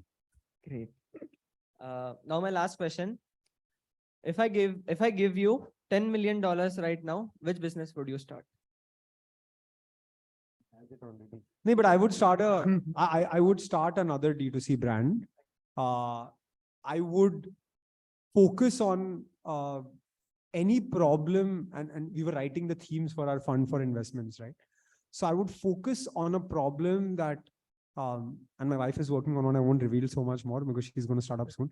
I would focus on a problem which can cater to the aspirational middle class of India, which all of us are part of, which has scale, which will last for at least 10 or 20 years and is not a fad, and which can go deep in India, right? Like a lot of us make the mistake of thinking about Bombay, Delhi, Bangalore, Hyderabad, Chennai as markets. Dr. Vaidya's was more in Muzaffarnagar, Imphal, Anantnag, and Trichy, where in 82% of our orders came from outside the top 10 cities. We reached 500 cities. So I think while we live in these sort of urban environments, the real bulk of consumption is happening in mass premium products across India. Yeah, when we talk about India 1, India 2, India 3, so mostly catering India 2 and India 3, running for masses. And Sushant? Honestly, I would not know what to do with that kind of money because पहली बात तो मैं बनिया हूँ और वही मारवाड़ी बनिया हूँ. तो अभी तक जो बिजनेस शुरू मिला $10 million तो सुशांत बिजनेस में नहीं इन्वेस्ट करेंगे, मार्केट में इन्वेस्ट करेंगे, उससे कंपाउंड करके उसके इंटरेस्ट को बिजनेस में इन्वेस्ट करेगा. और बिजनेस ऐसे शुरू करेंगे जिनमें कैपिटल नहीं लगेगा. That's great. Thank you, Arjun. Thank you, Sushant. Yes. Thank you. Q&A round. Okay. Yeah, we have.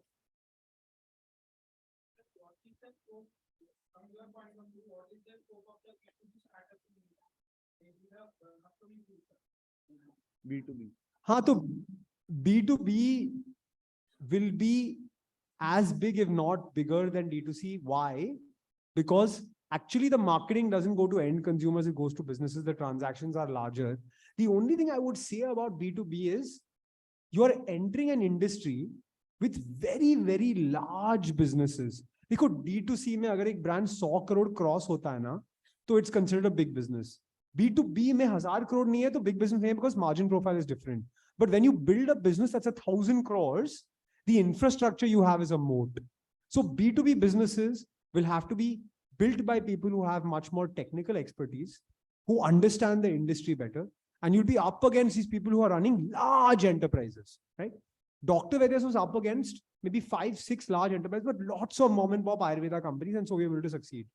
If I picked, let's say, cement as a space, you know who you're up against and you know how big they are. And so if you really want to go up against them, you have to have something unique, but you also have to be able to technically compete with these people. So your basics have to be good from day one. But big space, lots of disruption already happened, right? We've seen some good businesses built here. Any other question, guys? I think we can wrap up. I'll request Vikasa team to give vote of thanks. How can you wrap up without some controversies? We are yet to create some controversies over here. Okay. Before we create a controversy, let me try this experiment. Hello, Nora, Zed, this side. Let's catch up tomorrow. I hope that will work as a cold email. I hope that will work. I might be the next Sushant Bindal. I might be the next Sushant Bindal, and you will see a song of me and Nora Fateh very soon.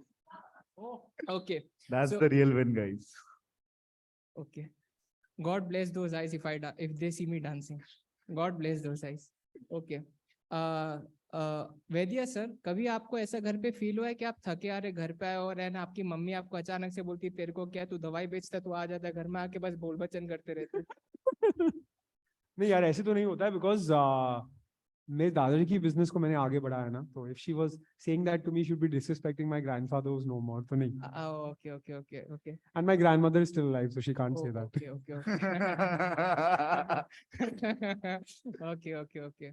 And Dr. Vaidya's V3 Ventures, Verlin West, कुछ हमारे लिए पैसा छोड़ दो please.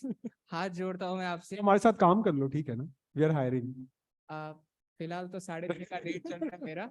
बाद में अगर कभी टाइम मिलेगा तो करूंगा. अच्छा, सेकंड थिंग, कभी ऐसा हुआ है कि आप इतने बड़े क्राउड को एड्रेस कर रहे हो and you come up with some very awkward questions, but उसको भी आपको अच्छे से डील करना पड़ता है? कभी ऐसा हुआ है आपके साथ? Yeah, many times. I think the most awkward question I've ever got, and I think the guy also felt really bad. So he said, I was in Ahmedabad speaking at some event, and he said, so Arjun, your name is Arjun. So can you tell us in detail the story of Mahabharata and Arjun's significance in Mahabharata? And I started laughing, thinking it's a joke, and he'll move to the next question. He's like, नहीं भाई, I'm serious. I was like, नहीं भाई, ये question का answer नहीं देना है. तुझे डॉक्टर वैद्य की दवाई की जरूरत है. And third question, how do you like Sushant as a person or as a content creator? नहीं, I would say always as a person first. Even content creators and stuff like that. Like, if I know them as a person, obviously as a person. So Great. I like Sachin Tendulkar as a cricketer, but I like Sushant as a person. Okay. That's really good. अच्छा, तो सुशांत बिंदल के बारे में मैं ज्यादा controversies create नहीं करूंगा, because आज जो इवेंट हुआ है, आप थिंक स्कूल को देखे, आपने अर्जुन वैद्य को देखे, आपने उनको देखे, आपने एक हद तक श्रेया जायसवाल को देखे. ये चारों के चार आते ही नहीं अगर ये बंदा हमारा हेल्प नहीं करता. तो I am really thankful to you on behalf of the entire Vikasa team and the WRC team. Thank you so much. Thank you. And Really I can tell you honestly, I'm here on a Sunday with a 6-month-old baby because Sushant asked me to come. So that's just something about this guy. Thank you so much. And We owe a major part of this event to you, Sushant. Yes. Definitely. Thank you so much. हमने आपको बहुत सताया. Sir please story upload कर दो. Sir public नहीं आ रही. Sir please story upload कर दो. अच्छा, who is your celebrity crush? Celebrity crush. Alia Bhatt is taken. Jai नहीं Desai भाई, sir. बचपन से मेरी एक ही रही है एमा वॉटसन। उसके बाद एमा वॉटसन बचपन से मेरा वॉलपेपर था। Camera she went to my college and she was in my year. She was in my year at Do you have a number? number नहीं but first year में I went for her birthday party. अच्छा, She was dating my friend. number नहीं है but birthday party में गया हूँ मैं. कृपया ध्यान दे, अब आए दोस्ती में दरार। सेकेंड क्वेश्चन, अगर आपको ऐसे सिनेरियो में डाला जाए कि you have to choose to partner up with Arjun as a businessman, or you have to partner up Arjun just because he's a very good person, whom would you choose? समझा नहीं मैं भाई question. मतलब partner तो इनके कर ही लूंगा मैं कैसे भी करके। हाँ, मतलब एक तो होता है कि भाई मैं बंदे को जानता हूँ, बंदा अच्छा है, बिजनेस कैसा करता है मेरे को नहीं पता, हाँ। और एक ये बिजनेस बहुत अच्छा करता है, बंदा कैसा है वो मेरे को नहीं पता। नहीं, वो बंदा भी अच्छा और बिजनेस भी बहुत अच्छा करता है। नहीं, बट आप उनको जानते ही नहीं हो ऐसा। अच्छा, मैं जानता ही नहीं हूँ। हाँ। तो फिर I would also go to person first, he is a very good person. Oh, that's really good. That's really good. And third thing, ऐसा कौन सा फाइनेंस क्रिएटर है जिसके कंटेंट को देख के आप खुद बोलते हैं यार क्या कंटेंट बनाता है? Sushant Bindal. He is the male version of Pooh. मैं अपना favorite हूँ. Okay. On behalf of the entire Vikasa team, I would like to thank Mr. Arjun Vaidya sir and Mr. Sushant Bindal to grant their time, and I would request C. Pinky Kedia ma'am to give the vote of thanks for the entire event.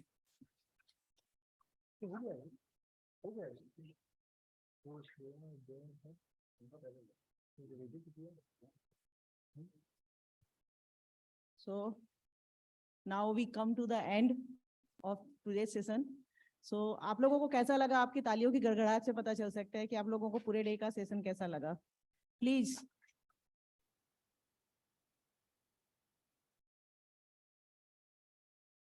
तो actually इस तालियों के असली हकदार हमारी पूरी विकासा team है। इनका क्रेडिट इन्हीं को जाता है। रात के 11:30-12 बजे तक फोन करके मुझे जगाने का, कॉल करके 1-1 घंटे कन्विंस करने का क्रेडिट इन्हीं लोगों को जाता है। घर में मेरे दरार डालने का क्रेडिट इनको जाता है, क्योंकि यदि रात को अब हम लोग सोए हुए हैं, 11:30 बजे फोन करके 12:30 बजे तक मैडम प्लीज सुशांत को लाने दो ना, प्लीज जय देसाई को लाने दो ना, यदि ऐसे बोलेंगे 1 घंटे तक रात को, तो नेचुरली मेरे घर में दरार पड़ेगी ना। भैया इंस्टीट्यूट का काम इंस्टीट्यूट तक ही कर, रात को क्यों कर रही है। But I am very proud of my decision and there decision. Actually हम लोग इंस्टा पे उतने नहीं है, तो जब इन्होंने हमें नाम बताया तब मैंने पूरा इनका इंस्टा और इनके जो सोशल मीडिया अकाउंट थे तब देखे, then I become fan of them, and शायद मैंने कनेक्ट लिंक भी, फॉलोइंग भी स्टार्ट कर दी है इन लोगों को। But they all are very great, बहुत अच्छा इनके कंटेंट्स थे, and I also feel very proud कि उसमें से हमारे सीए मेंबर भी बहुत थे जिन्होंने बहुत अच्छा दिया, एंड सुशांत एंड जय ऑल्सो वेरी गुड। उन लोगों ने एंटरप्रेन्योरशिप के बारे में और जो आप लोगों को बताया, एक्चुअली नाउ एंटरप्रेन्योर बनना, हम पहले के जमाने में भी हम उसी पे ज्यादा फोकस करते थे। जो हम लोगों के सब में मारवाड़ी घूमे तो मारवाड़ी गुजराती में तो मैक्सिमम जॉब में जाने का सोच ही नहीं सकते थे। सबको एंटरप्रेन्योर ही मतलब घर में यदि जॉब के लिए बोल दिया तो घर से निकाल ही देंगे, ऐसा था। बीच में फिर से जॉब के लिए आया, लेकिन now again I am very happy कि फिर से ये एंटरप्रेन्योरशिप का सेशन आज स्टार्ट हुआ है। मैं उसके लिए एक छोटी सी स्टोरी बताऊं आप लोगों को, एक बस 2 मिनट की। जो मेरे मेंटर हैं लेट सुनील पाटोदिया जी, आप लोग शायद बहुत लोग जानते होंगे, तो उनके पास मैं गई थी। तो इलेक्शन के टाइम पे बहुत दर्द था कि इलेक्शन में जीतूंगी कि नहीं जीतूंगी। उन्होंने मुझे एक चीज बताई, बोले मेरे पास एक सीए किसी फ्रेंड ने भेजा था कि उसका बेटा सीए हो गया है तो उसको जॉब पे लगाना है। तो मैंने उसको बुलाया, उसने बोला सर अंकल मेरा ना रैंक नहीं आया, बहुत बुझे हुए दिल से बोल रहा, मेरा रैंक नहीं आया। मैंने उससे कहा कि वो बता रहे थे कि मैंने उससे कहा अच्छा है तेरा रैंक नहीं आया, तो रैंक आता तो कहीं जॉब लग जाती, तो वहीं अटक जाता। तू जनरल में पास हुआ है तो एंटरप्रेन्योर बनेगा, तो 10 लोगों को जॉब पे रखेगा।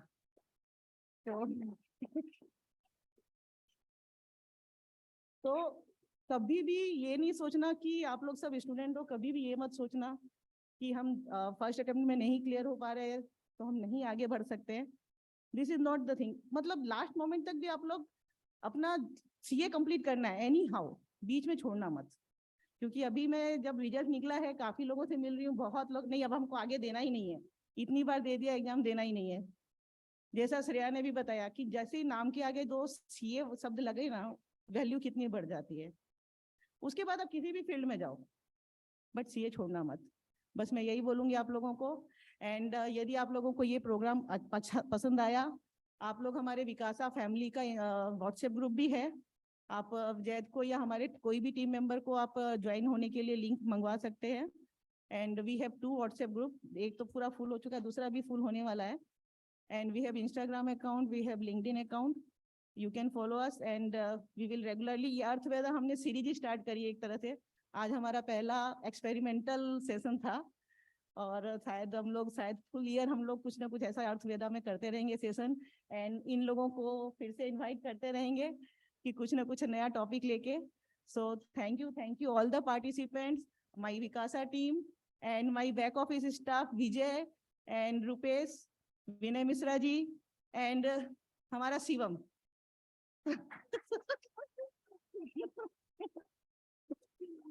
तो अभी इसकी भी बताऊं, ये भी सीए कर रहा था, ये सीए कर रहा था, इसका पैशन इसमें था तो इसने सीए छोड़ के इसमें लग गया।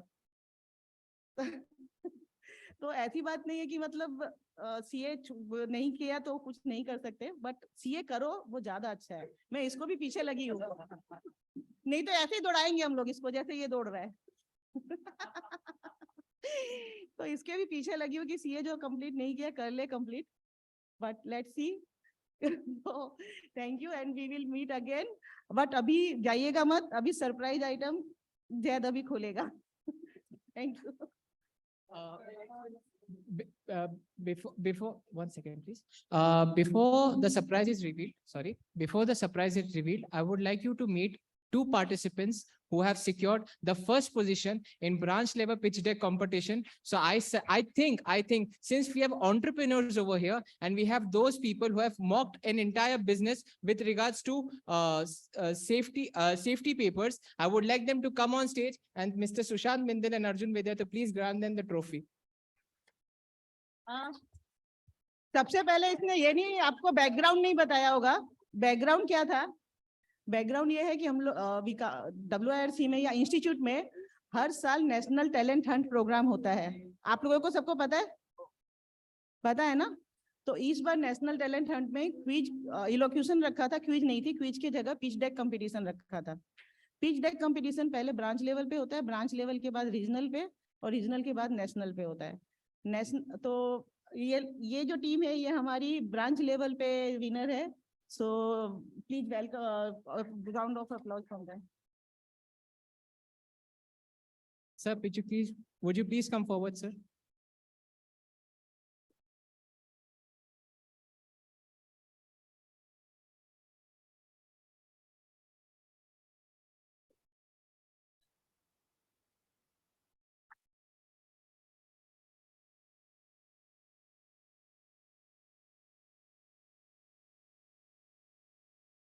I would request Tisha and Shruti to please give you a glimpse of your idea. What did you present in that national talent hunt?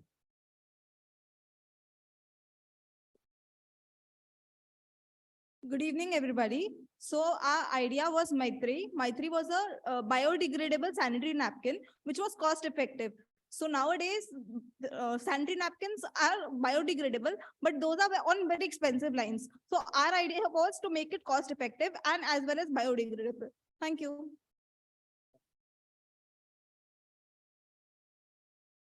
Let's take a picture together then.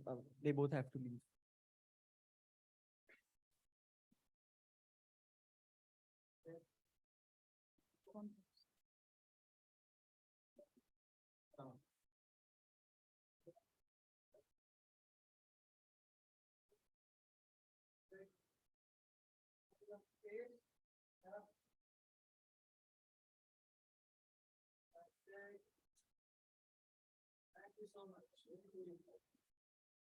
Thank you so much. Thank you, ma'am.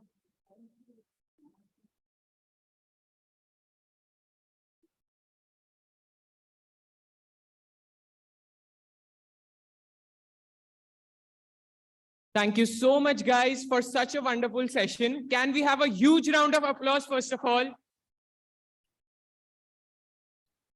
Indeed, today was a day full of knowledge and full of insights about finance, entrepreneurship, marketing, and whatnot. But we have something additional and something much revealing and for enjoyment of us all. We have amongst us one of the prime and one of the supremely talented singers who himself was an ex-Vikasa member. Guys, please welcome along with me CA Chandan Jhawar. Can we have a huge round of applause for this singer? He has recently cleared his CA and is now a qualified, and this will be his first performance after becoming a chartered accountant.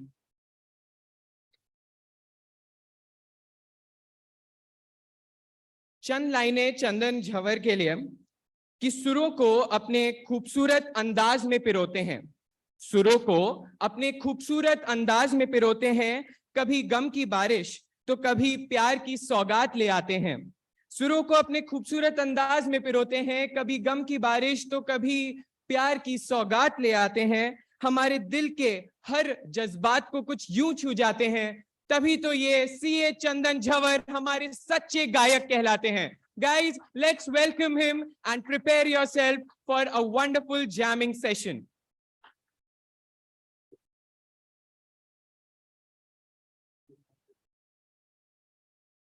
Along with him, on the guitar, we have Harshvardhan Saklecha. Guys, please have a huge round of applause for him as well.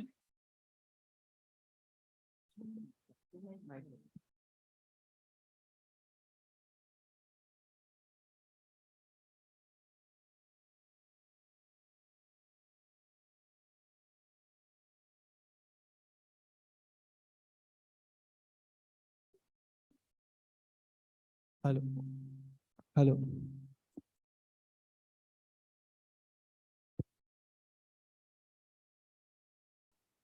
Am I audible?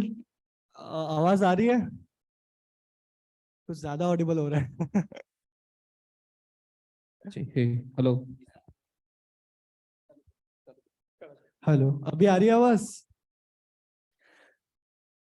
I still remember an event जहाँ पे हमने अवतार कराया था, student fest, and I was just standing right here, and then I was an ex-Vikasa member.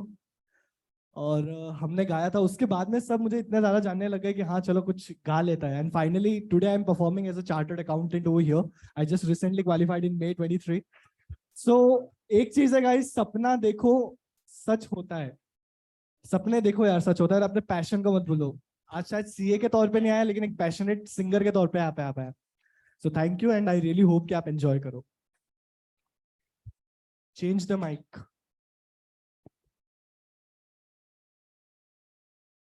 Now change the mic.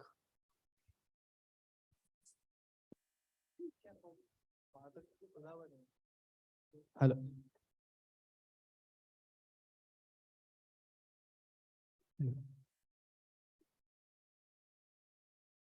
Now, perfect.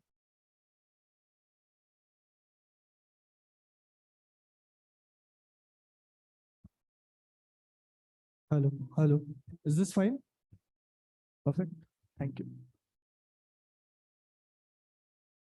Ready, sir?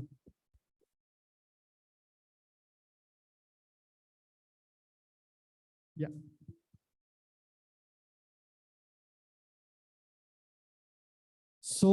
जितने भी गाने लिए मैंने सारे आपको आते हैं. आई एम वेरी श्योर सब ज्वाइन करना, बहुत मजा आएगा.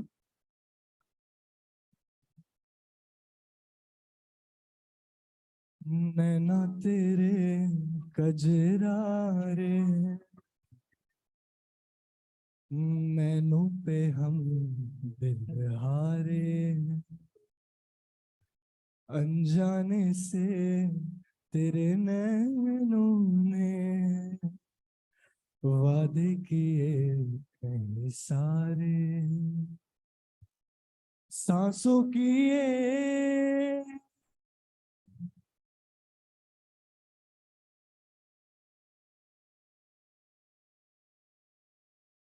मध्यम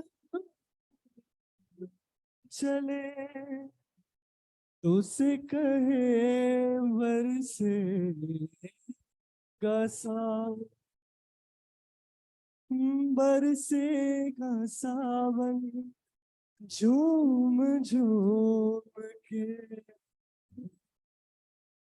दो दिल ऐसे मिलेंगे आओगे जब तुम साजना, अंगना फूल खिल हो, मैं तो तेरे नाल ही रहना जी, हर गम संग तेरे सहना जी, जो जग से कहा ना जाए वो मुझको बस तुझसे कहना चाहिए। सोना सोना इतना भी कैसे तू सोना, तेरे इश्क में जोगी होना, मैनू जोगी होना, मैनू जोगी होना।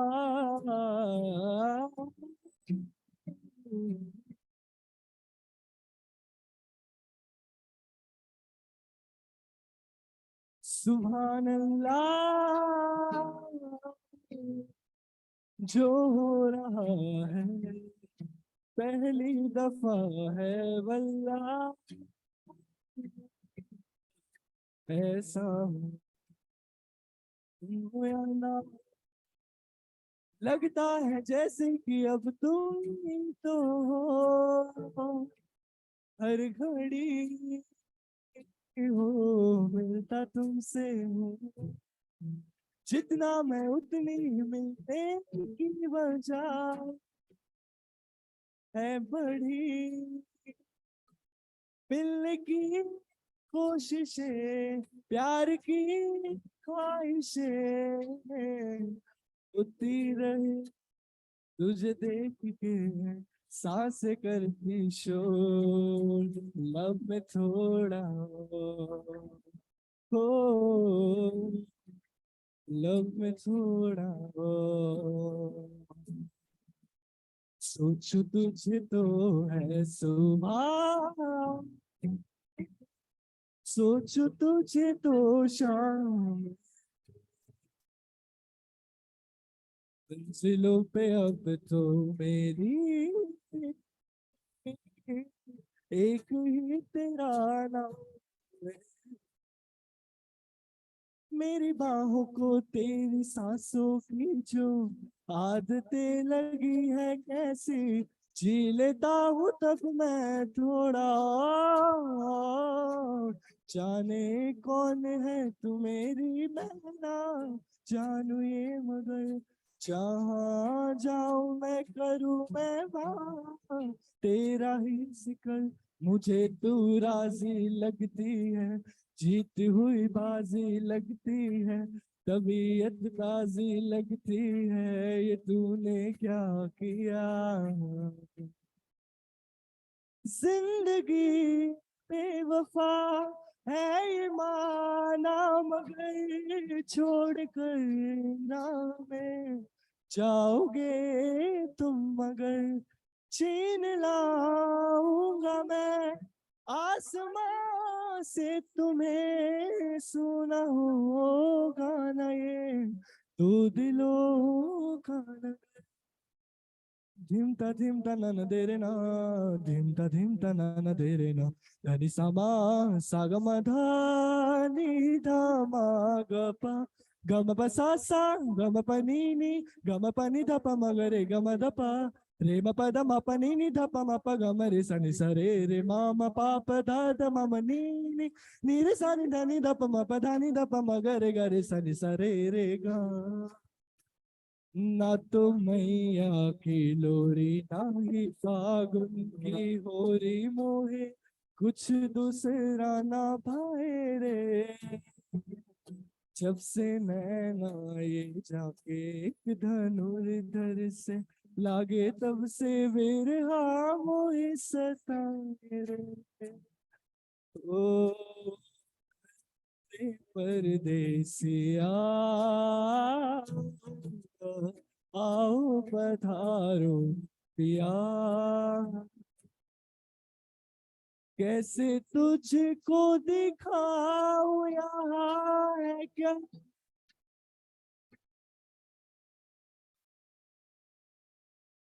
मैंने झरने से पानी माँ ओढ़ के पिया है गुच्छा गुच्छा कर खा उछल के छुआ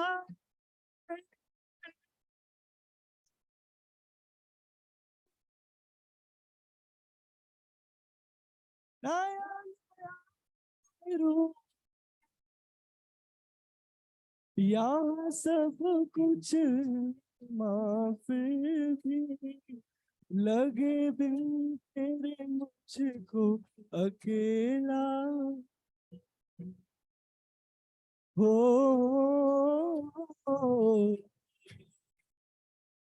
रे ग रे ग सा सा सा रे रे रे रे रे रे रे ग रे ग सा सा सा प म प ग म ग रे रे ग रे ग सा सा सा सा नि सा प म ग म ग रे सा सा सा सा नि रे सा नि ध नि ध प म प ग म प ध नि सा नि ध नि ध प म ग रे रे ग रे ग सा सा सा सा नि सा प म ग म ग रे रे ग रे ग रे ग रे ग रे ग रे सा नि सा रे रे रे ग रे ग म प ग म ग रे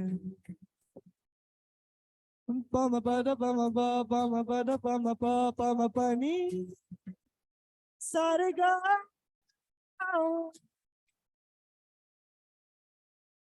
आजा सांझ हुई मुझे तेरी फिक्र धुंधला गई देख मेरी नजर आना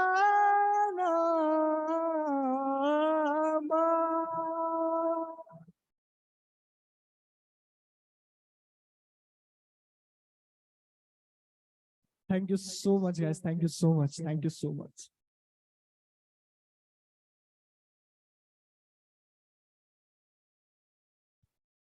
Hello.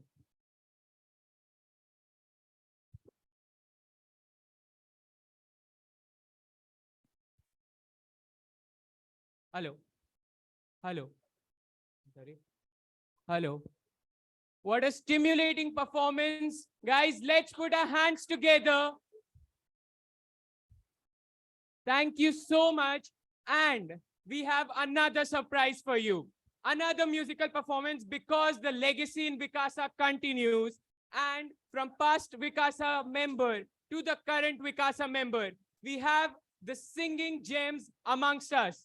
Let's welcome on the stage Aryan Bora, MCM, current Vikasa team, and Vaishnavi Totale, the treasurer of current Vikasa team. Let's put our hands together for both.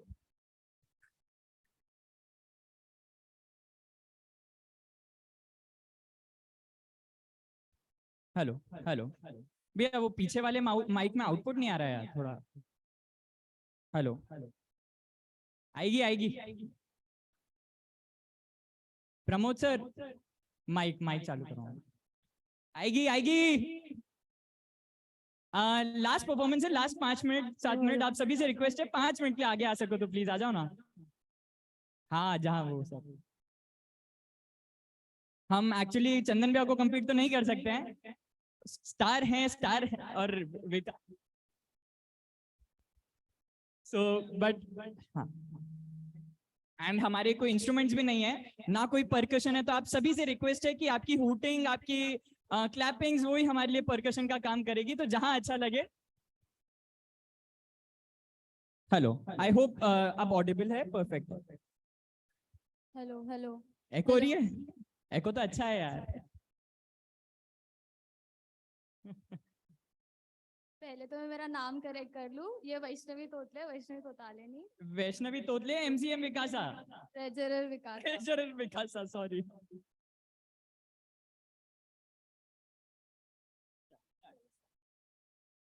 ना हो के भी करीब तू हमेशा पास था, ये 100 जन्म भी देखता मैं तेरा रास्ता, जो भी है सब मेरा तेरे हवाले कर दिया, जिस्म का है रुमाल तेरे हवाले कर दिया।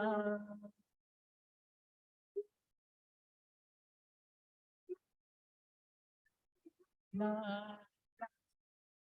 ला, ला, ला, ला। सच्ची सी है ये तारीफें दिल से जो मैंने करी है, जो तू मिला वो सजी है दुनिया मेरी रोशन। ओ आसमां मिला जमीन को मेरी यादें, तेरे नाम पे मेरी जिंदगी लिखती। ना सीखा मैंने जीना, जीना कैसे जीना, ना सीखा मैंने जीना, ना सीखा कभी जीना, जीना कैसे जीना, ना सीखा जीना तेरे। हाँ तुझ में रात में, तुझ में लम्हा एक जीना, तेरे है तेरे साथ सफर, जाना मुझे है किधर के बीत जाए तुझ में ये उम्र, ये उम्र एक पल की भी अब तो दूरी ना मुझको। Everyone!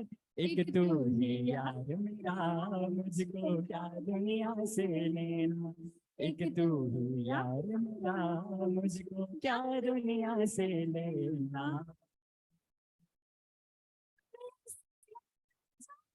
जाने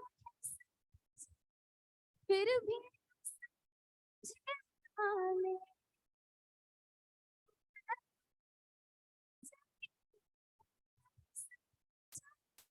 फिर भी इशारे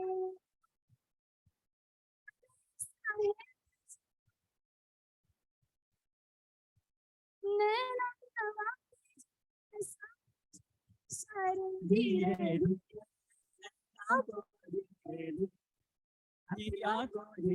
धीरे सारो धीरे धीरे धीरे अपना सा धीरे धीरे लागे सारो। आई कैसी रात है जो बहुत खुश नसीब है, चाहे जिसे दूर से दुनिया वो मेरे करीब है, कितना कुछ कहना है फिर भी सवाल करी,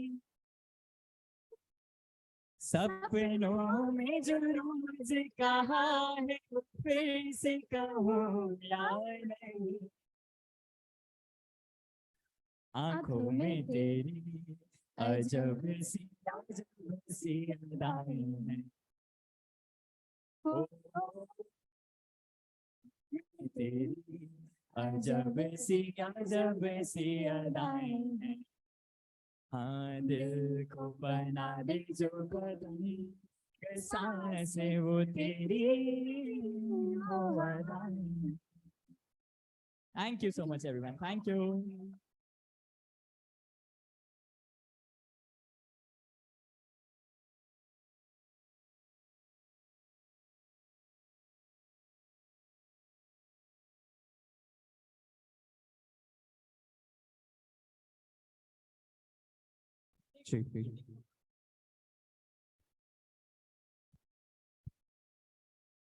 Amazing performance, guys. That's it from our end. Let's have a big round of applause for this successful event. Thank you so much for being such a lovely and wonderful audience. Hope to see you all in the next event. Thank you so much.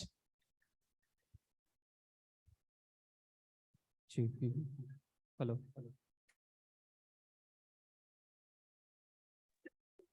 Yeah.